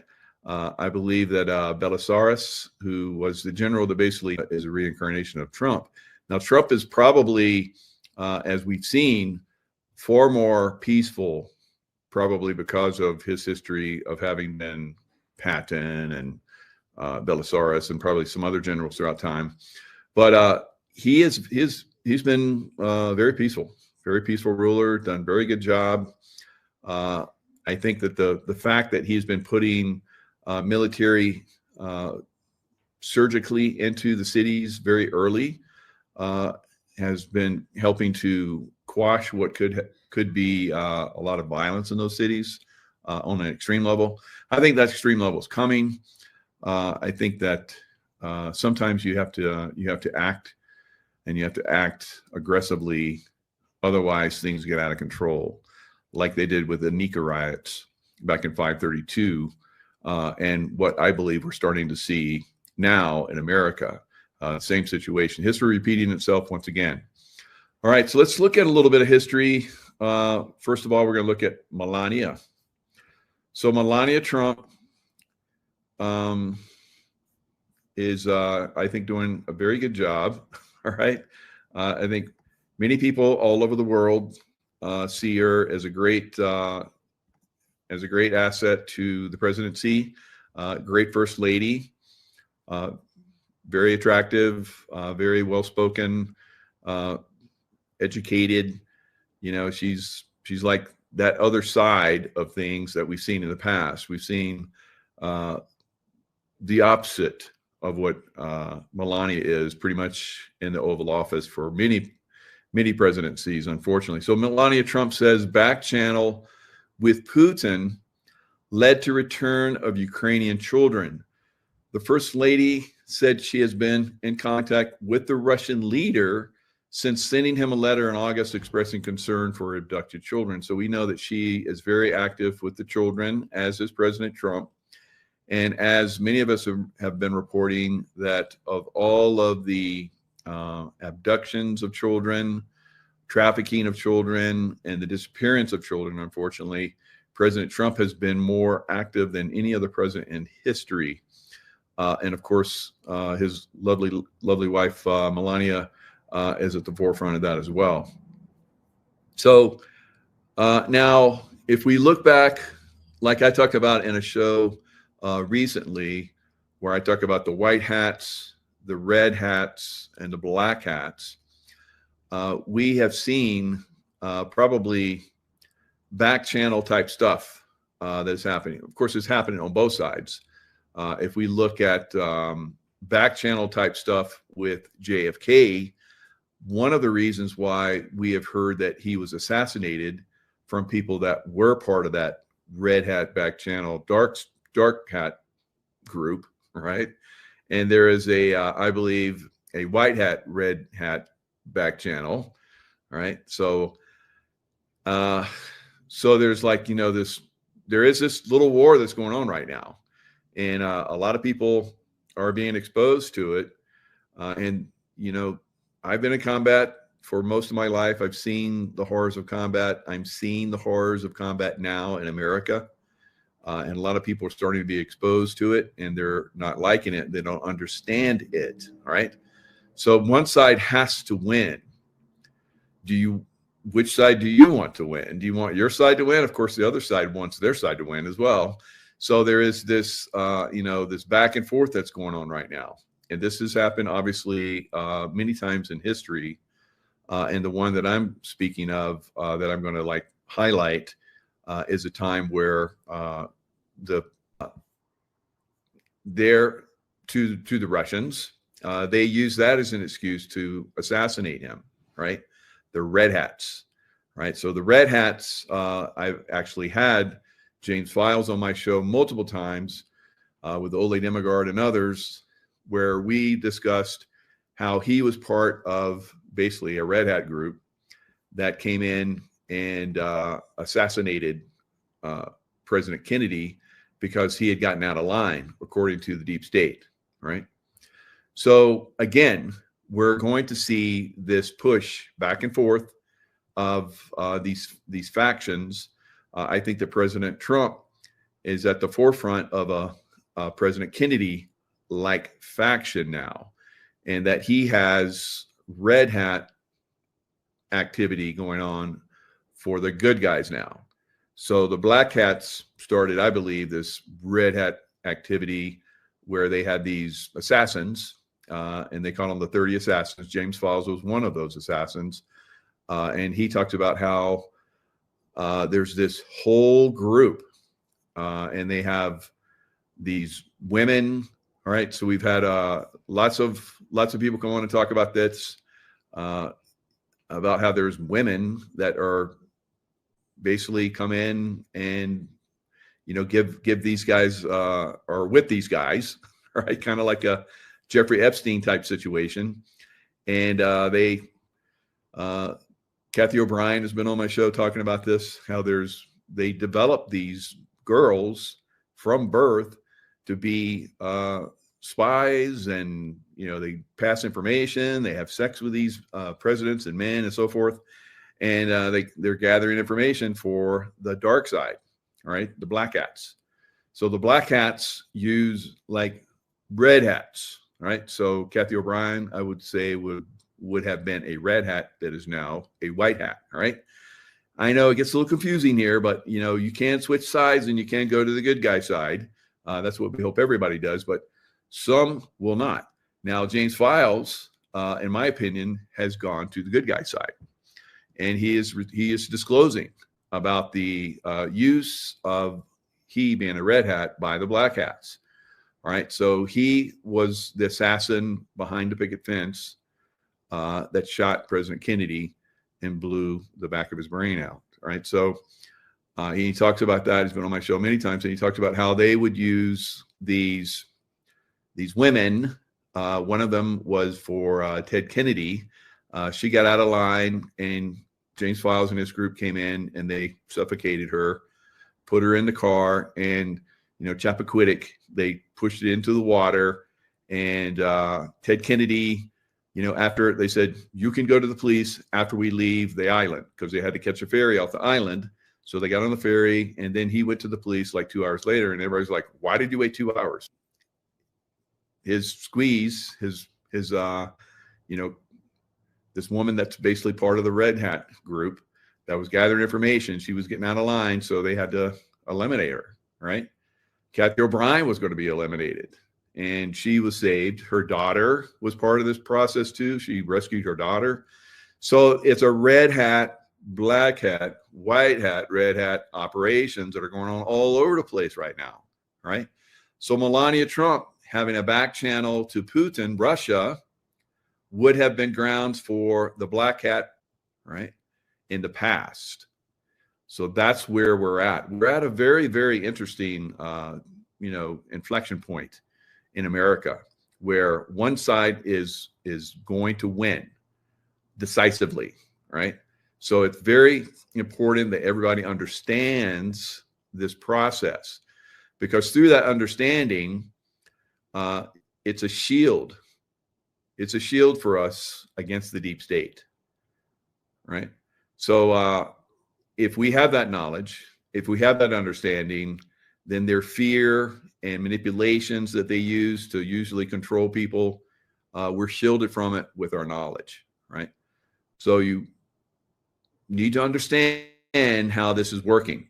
So Melania Trump back channel to Putin, leading to the return of Ukrainian children. So we're in a reveal of children being used by the deep state, the black hats, because they're innocent and they like to use them. They like to use that innocence because they're extremely bad. Right? I'm not going to go too deep into this. We've talked about adrenochrome and sacrifice and all this kind of stuff in other programs, and lots of stuff. But just understand that this is being exposed, and this is part of that process, right? It's a slow process to try and awaken as many people as possible. But at some point, in my opinion, you're going to have to do a Nika riot type situation. All right, so let's go a little bit further into history here so that we can understand what Mike is talking about as far as like the Nika riots. So some of you, it's basically you're not that much into history, but history is very important because you will repeat history if you fail to learn the lessons of history. So we have a history lesson that we're all up against right now, and we need to learn from it. Otherwise, we're going to repeat it in a negative way. So we want it to happen in a very positive way, like it did then. But if it doesn't happen, because it was right on the cusp, Justinian was ready to walk away. But I think it's Isadora was his wife, basically convinced them that it's better to be buried in your purple robes, which was the sign of royalty back then, than to run and live like a pauper or whatever. So it ended up being good. And that's what we're seeing right now with America. Are we going to just let them take over? Because we're right at that cusp, right? Or are we going to basically fight back, right? So there could be some issues. I think there's going to be issues in some cities. Like I've said, some cities are going to be destroyed. So what to know about the upcoming Kings protest? No Kings, right? So they're all about no Kings, which is ridiculous because in a communist situation, the communists are the ones that are the kings, and they're worse than the other kings, right? So this is what these people don't understand because they're brainwashed into believing that communism is the way to go. They believe that capitalism is a curse and that anyone that believes in capitalism is bad. If it wasn't for capitalism, they wouldn't even exist, literally exist. So they don't realize that. They're brainwashed, and we have to resist these people, these brainwashed people, right? So it's possibly going to get ugly. Right? I don't think it's even started yet, guys, compared to what's going to be happening. So what to know about the upcoming No King protest? Demonstrations will once again take to the streets for No King's Day, a nationwide series of protests against the Trump administration. So that's not really against the Trump administration. It's against us that are conservative, that believe in families, that believe in good, like religion, Christianity, all the things that are like make everything great, I believe. They don't like that at all, right? And so we're bumping up against that. So while protests against President Trump have not been uncommon since his first term, No King's Day kicked off on June 14th. That was the Army's 250th anniversary military parade and also President Trump's 79th birthday. All right, so across the country, 2,000 No Kings protests are scheduled for next Saturday. 2,000, all right, according to a post from the Indivisible Project. So there are plans against major cities like Los Angeles, of course, Boston, of course, Washington, of course, Chicago, of course, Atlanta. All these are known. We know these are compromised cities and cities that I believe every one of these cities will be gone. Atlanta, New Orleans, Kansas City, Missouri. I don't know about that one, but in Bozeman, Montana, I don't believe that's going to go, but they're, going to basically protest there and maybe even riot. Planned protests stretch into Canada and as far south as Madrid, a town in Mexico. So October 18th, 7 days from today, next Saturday, there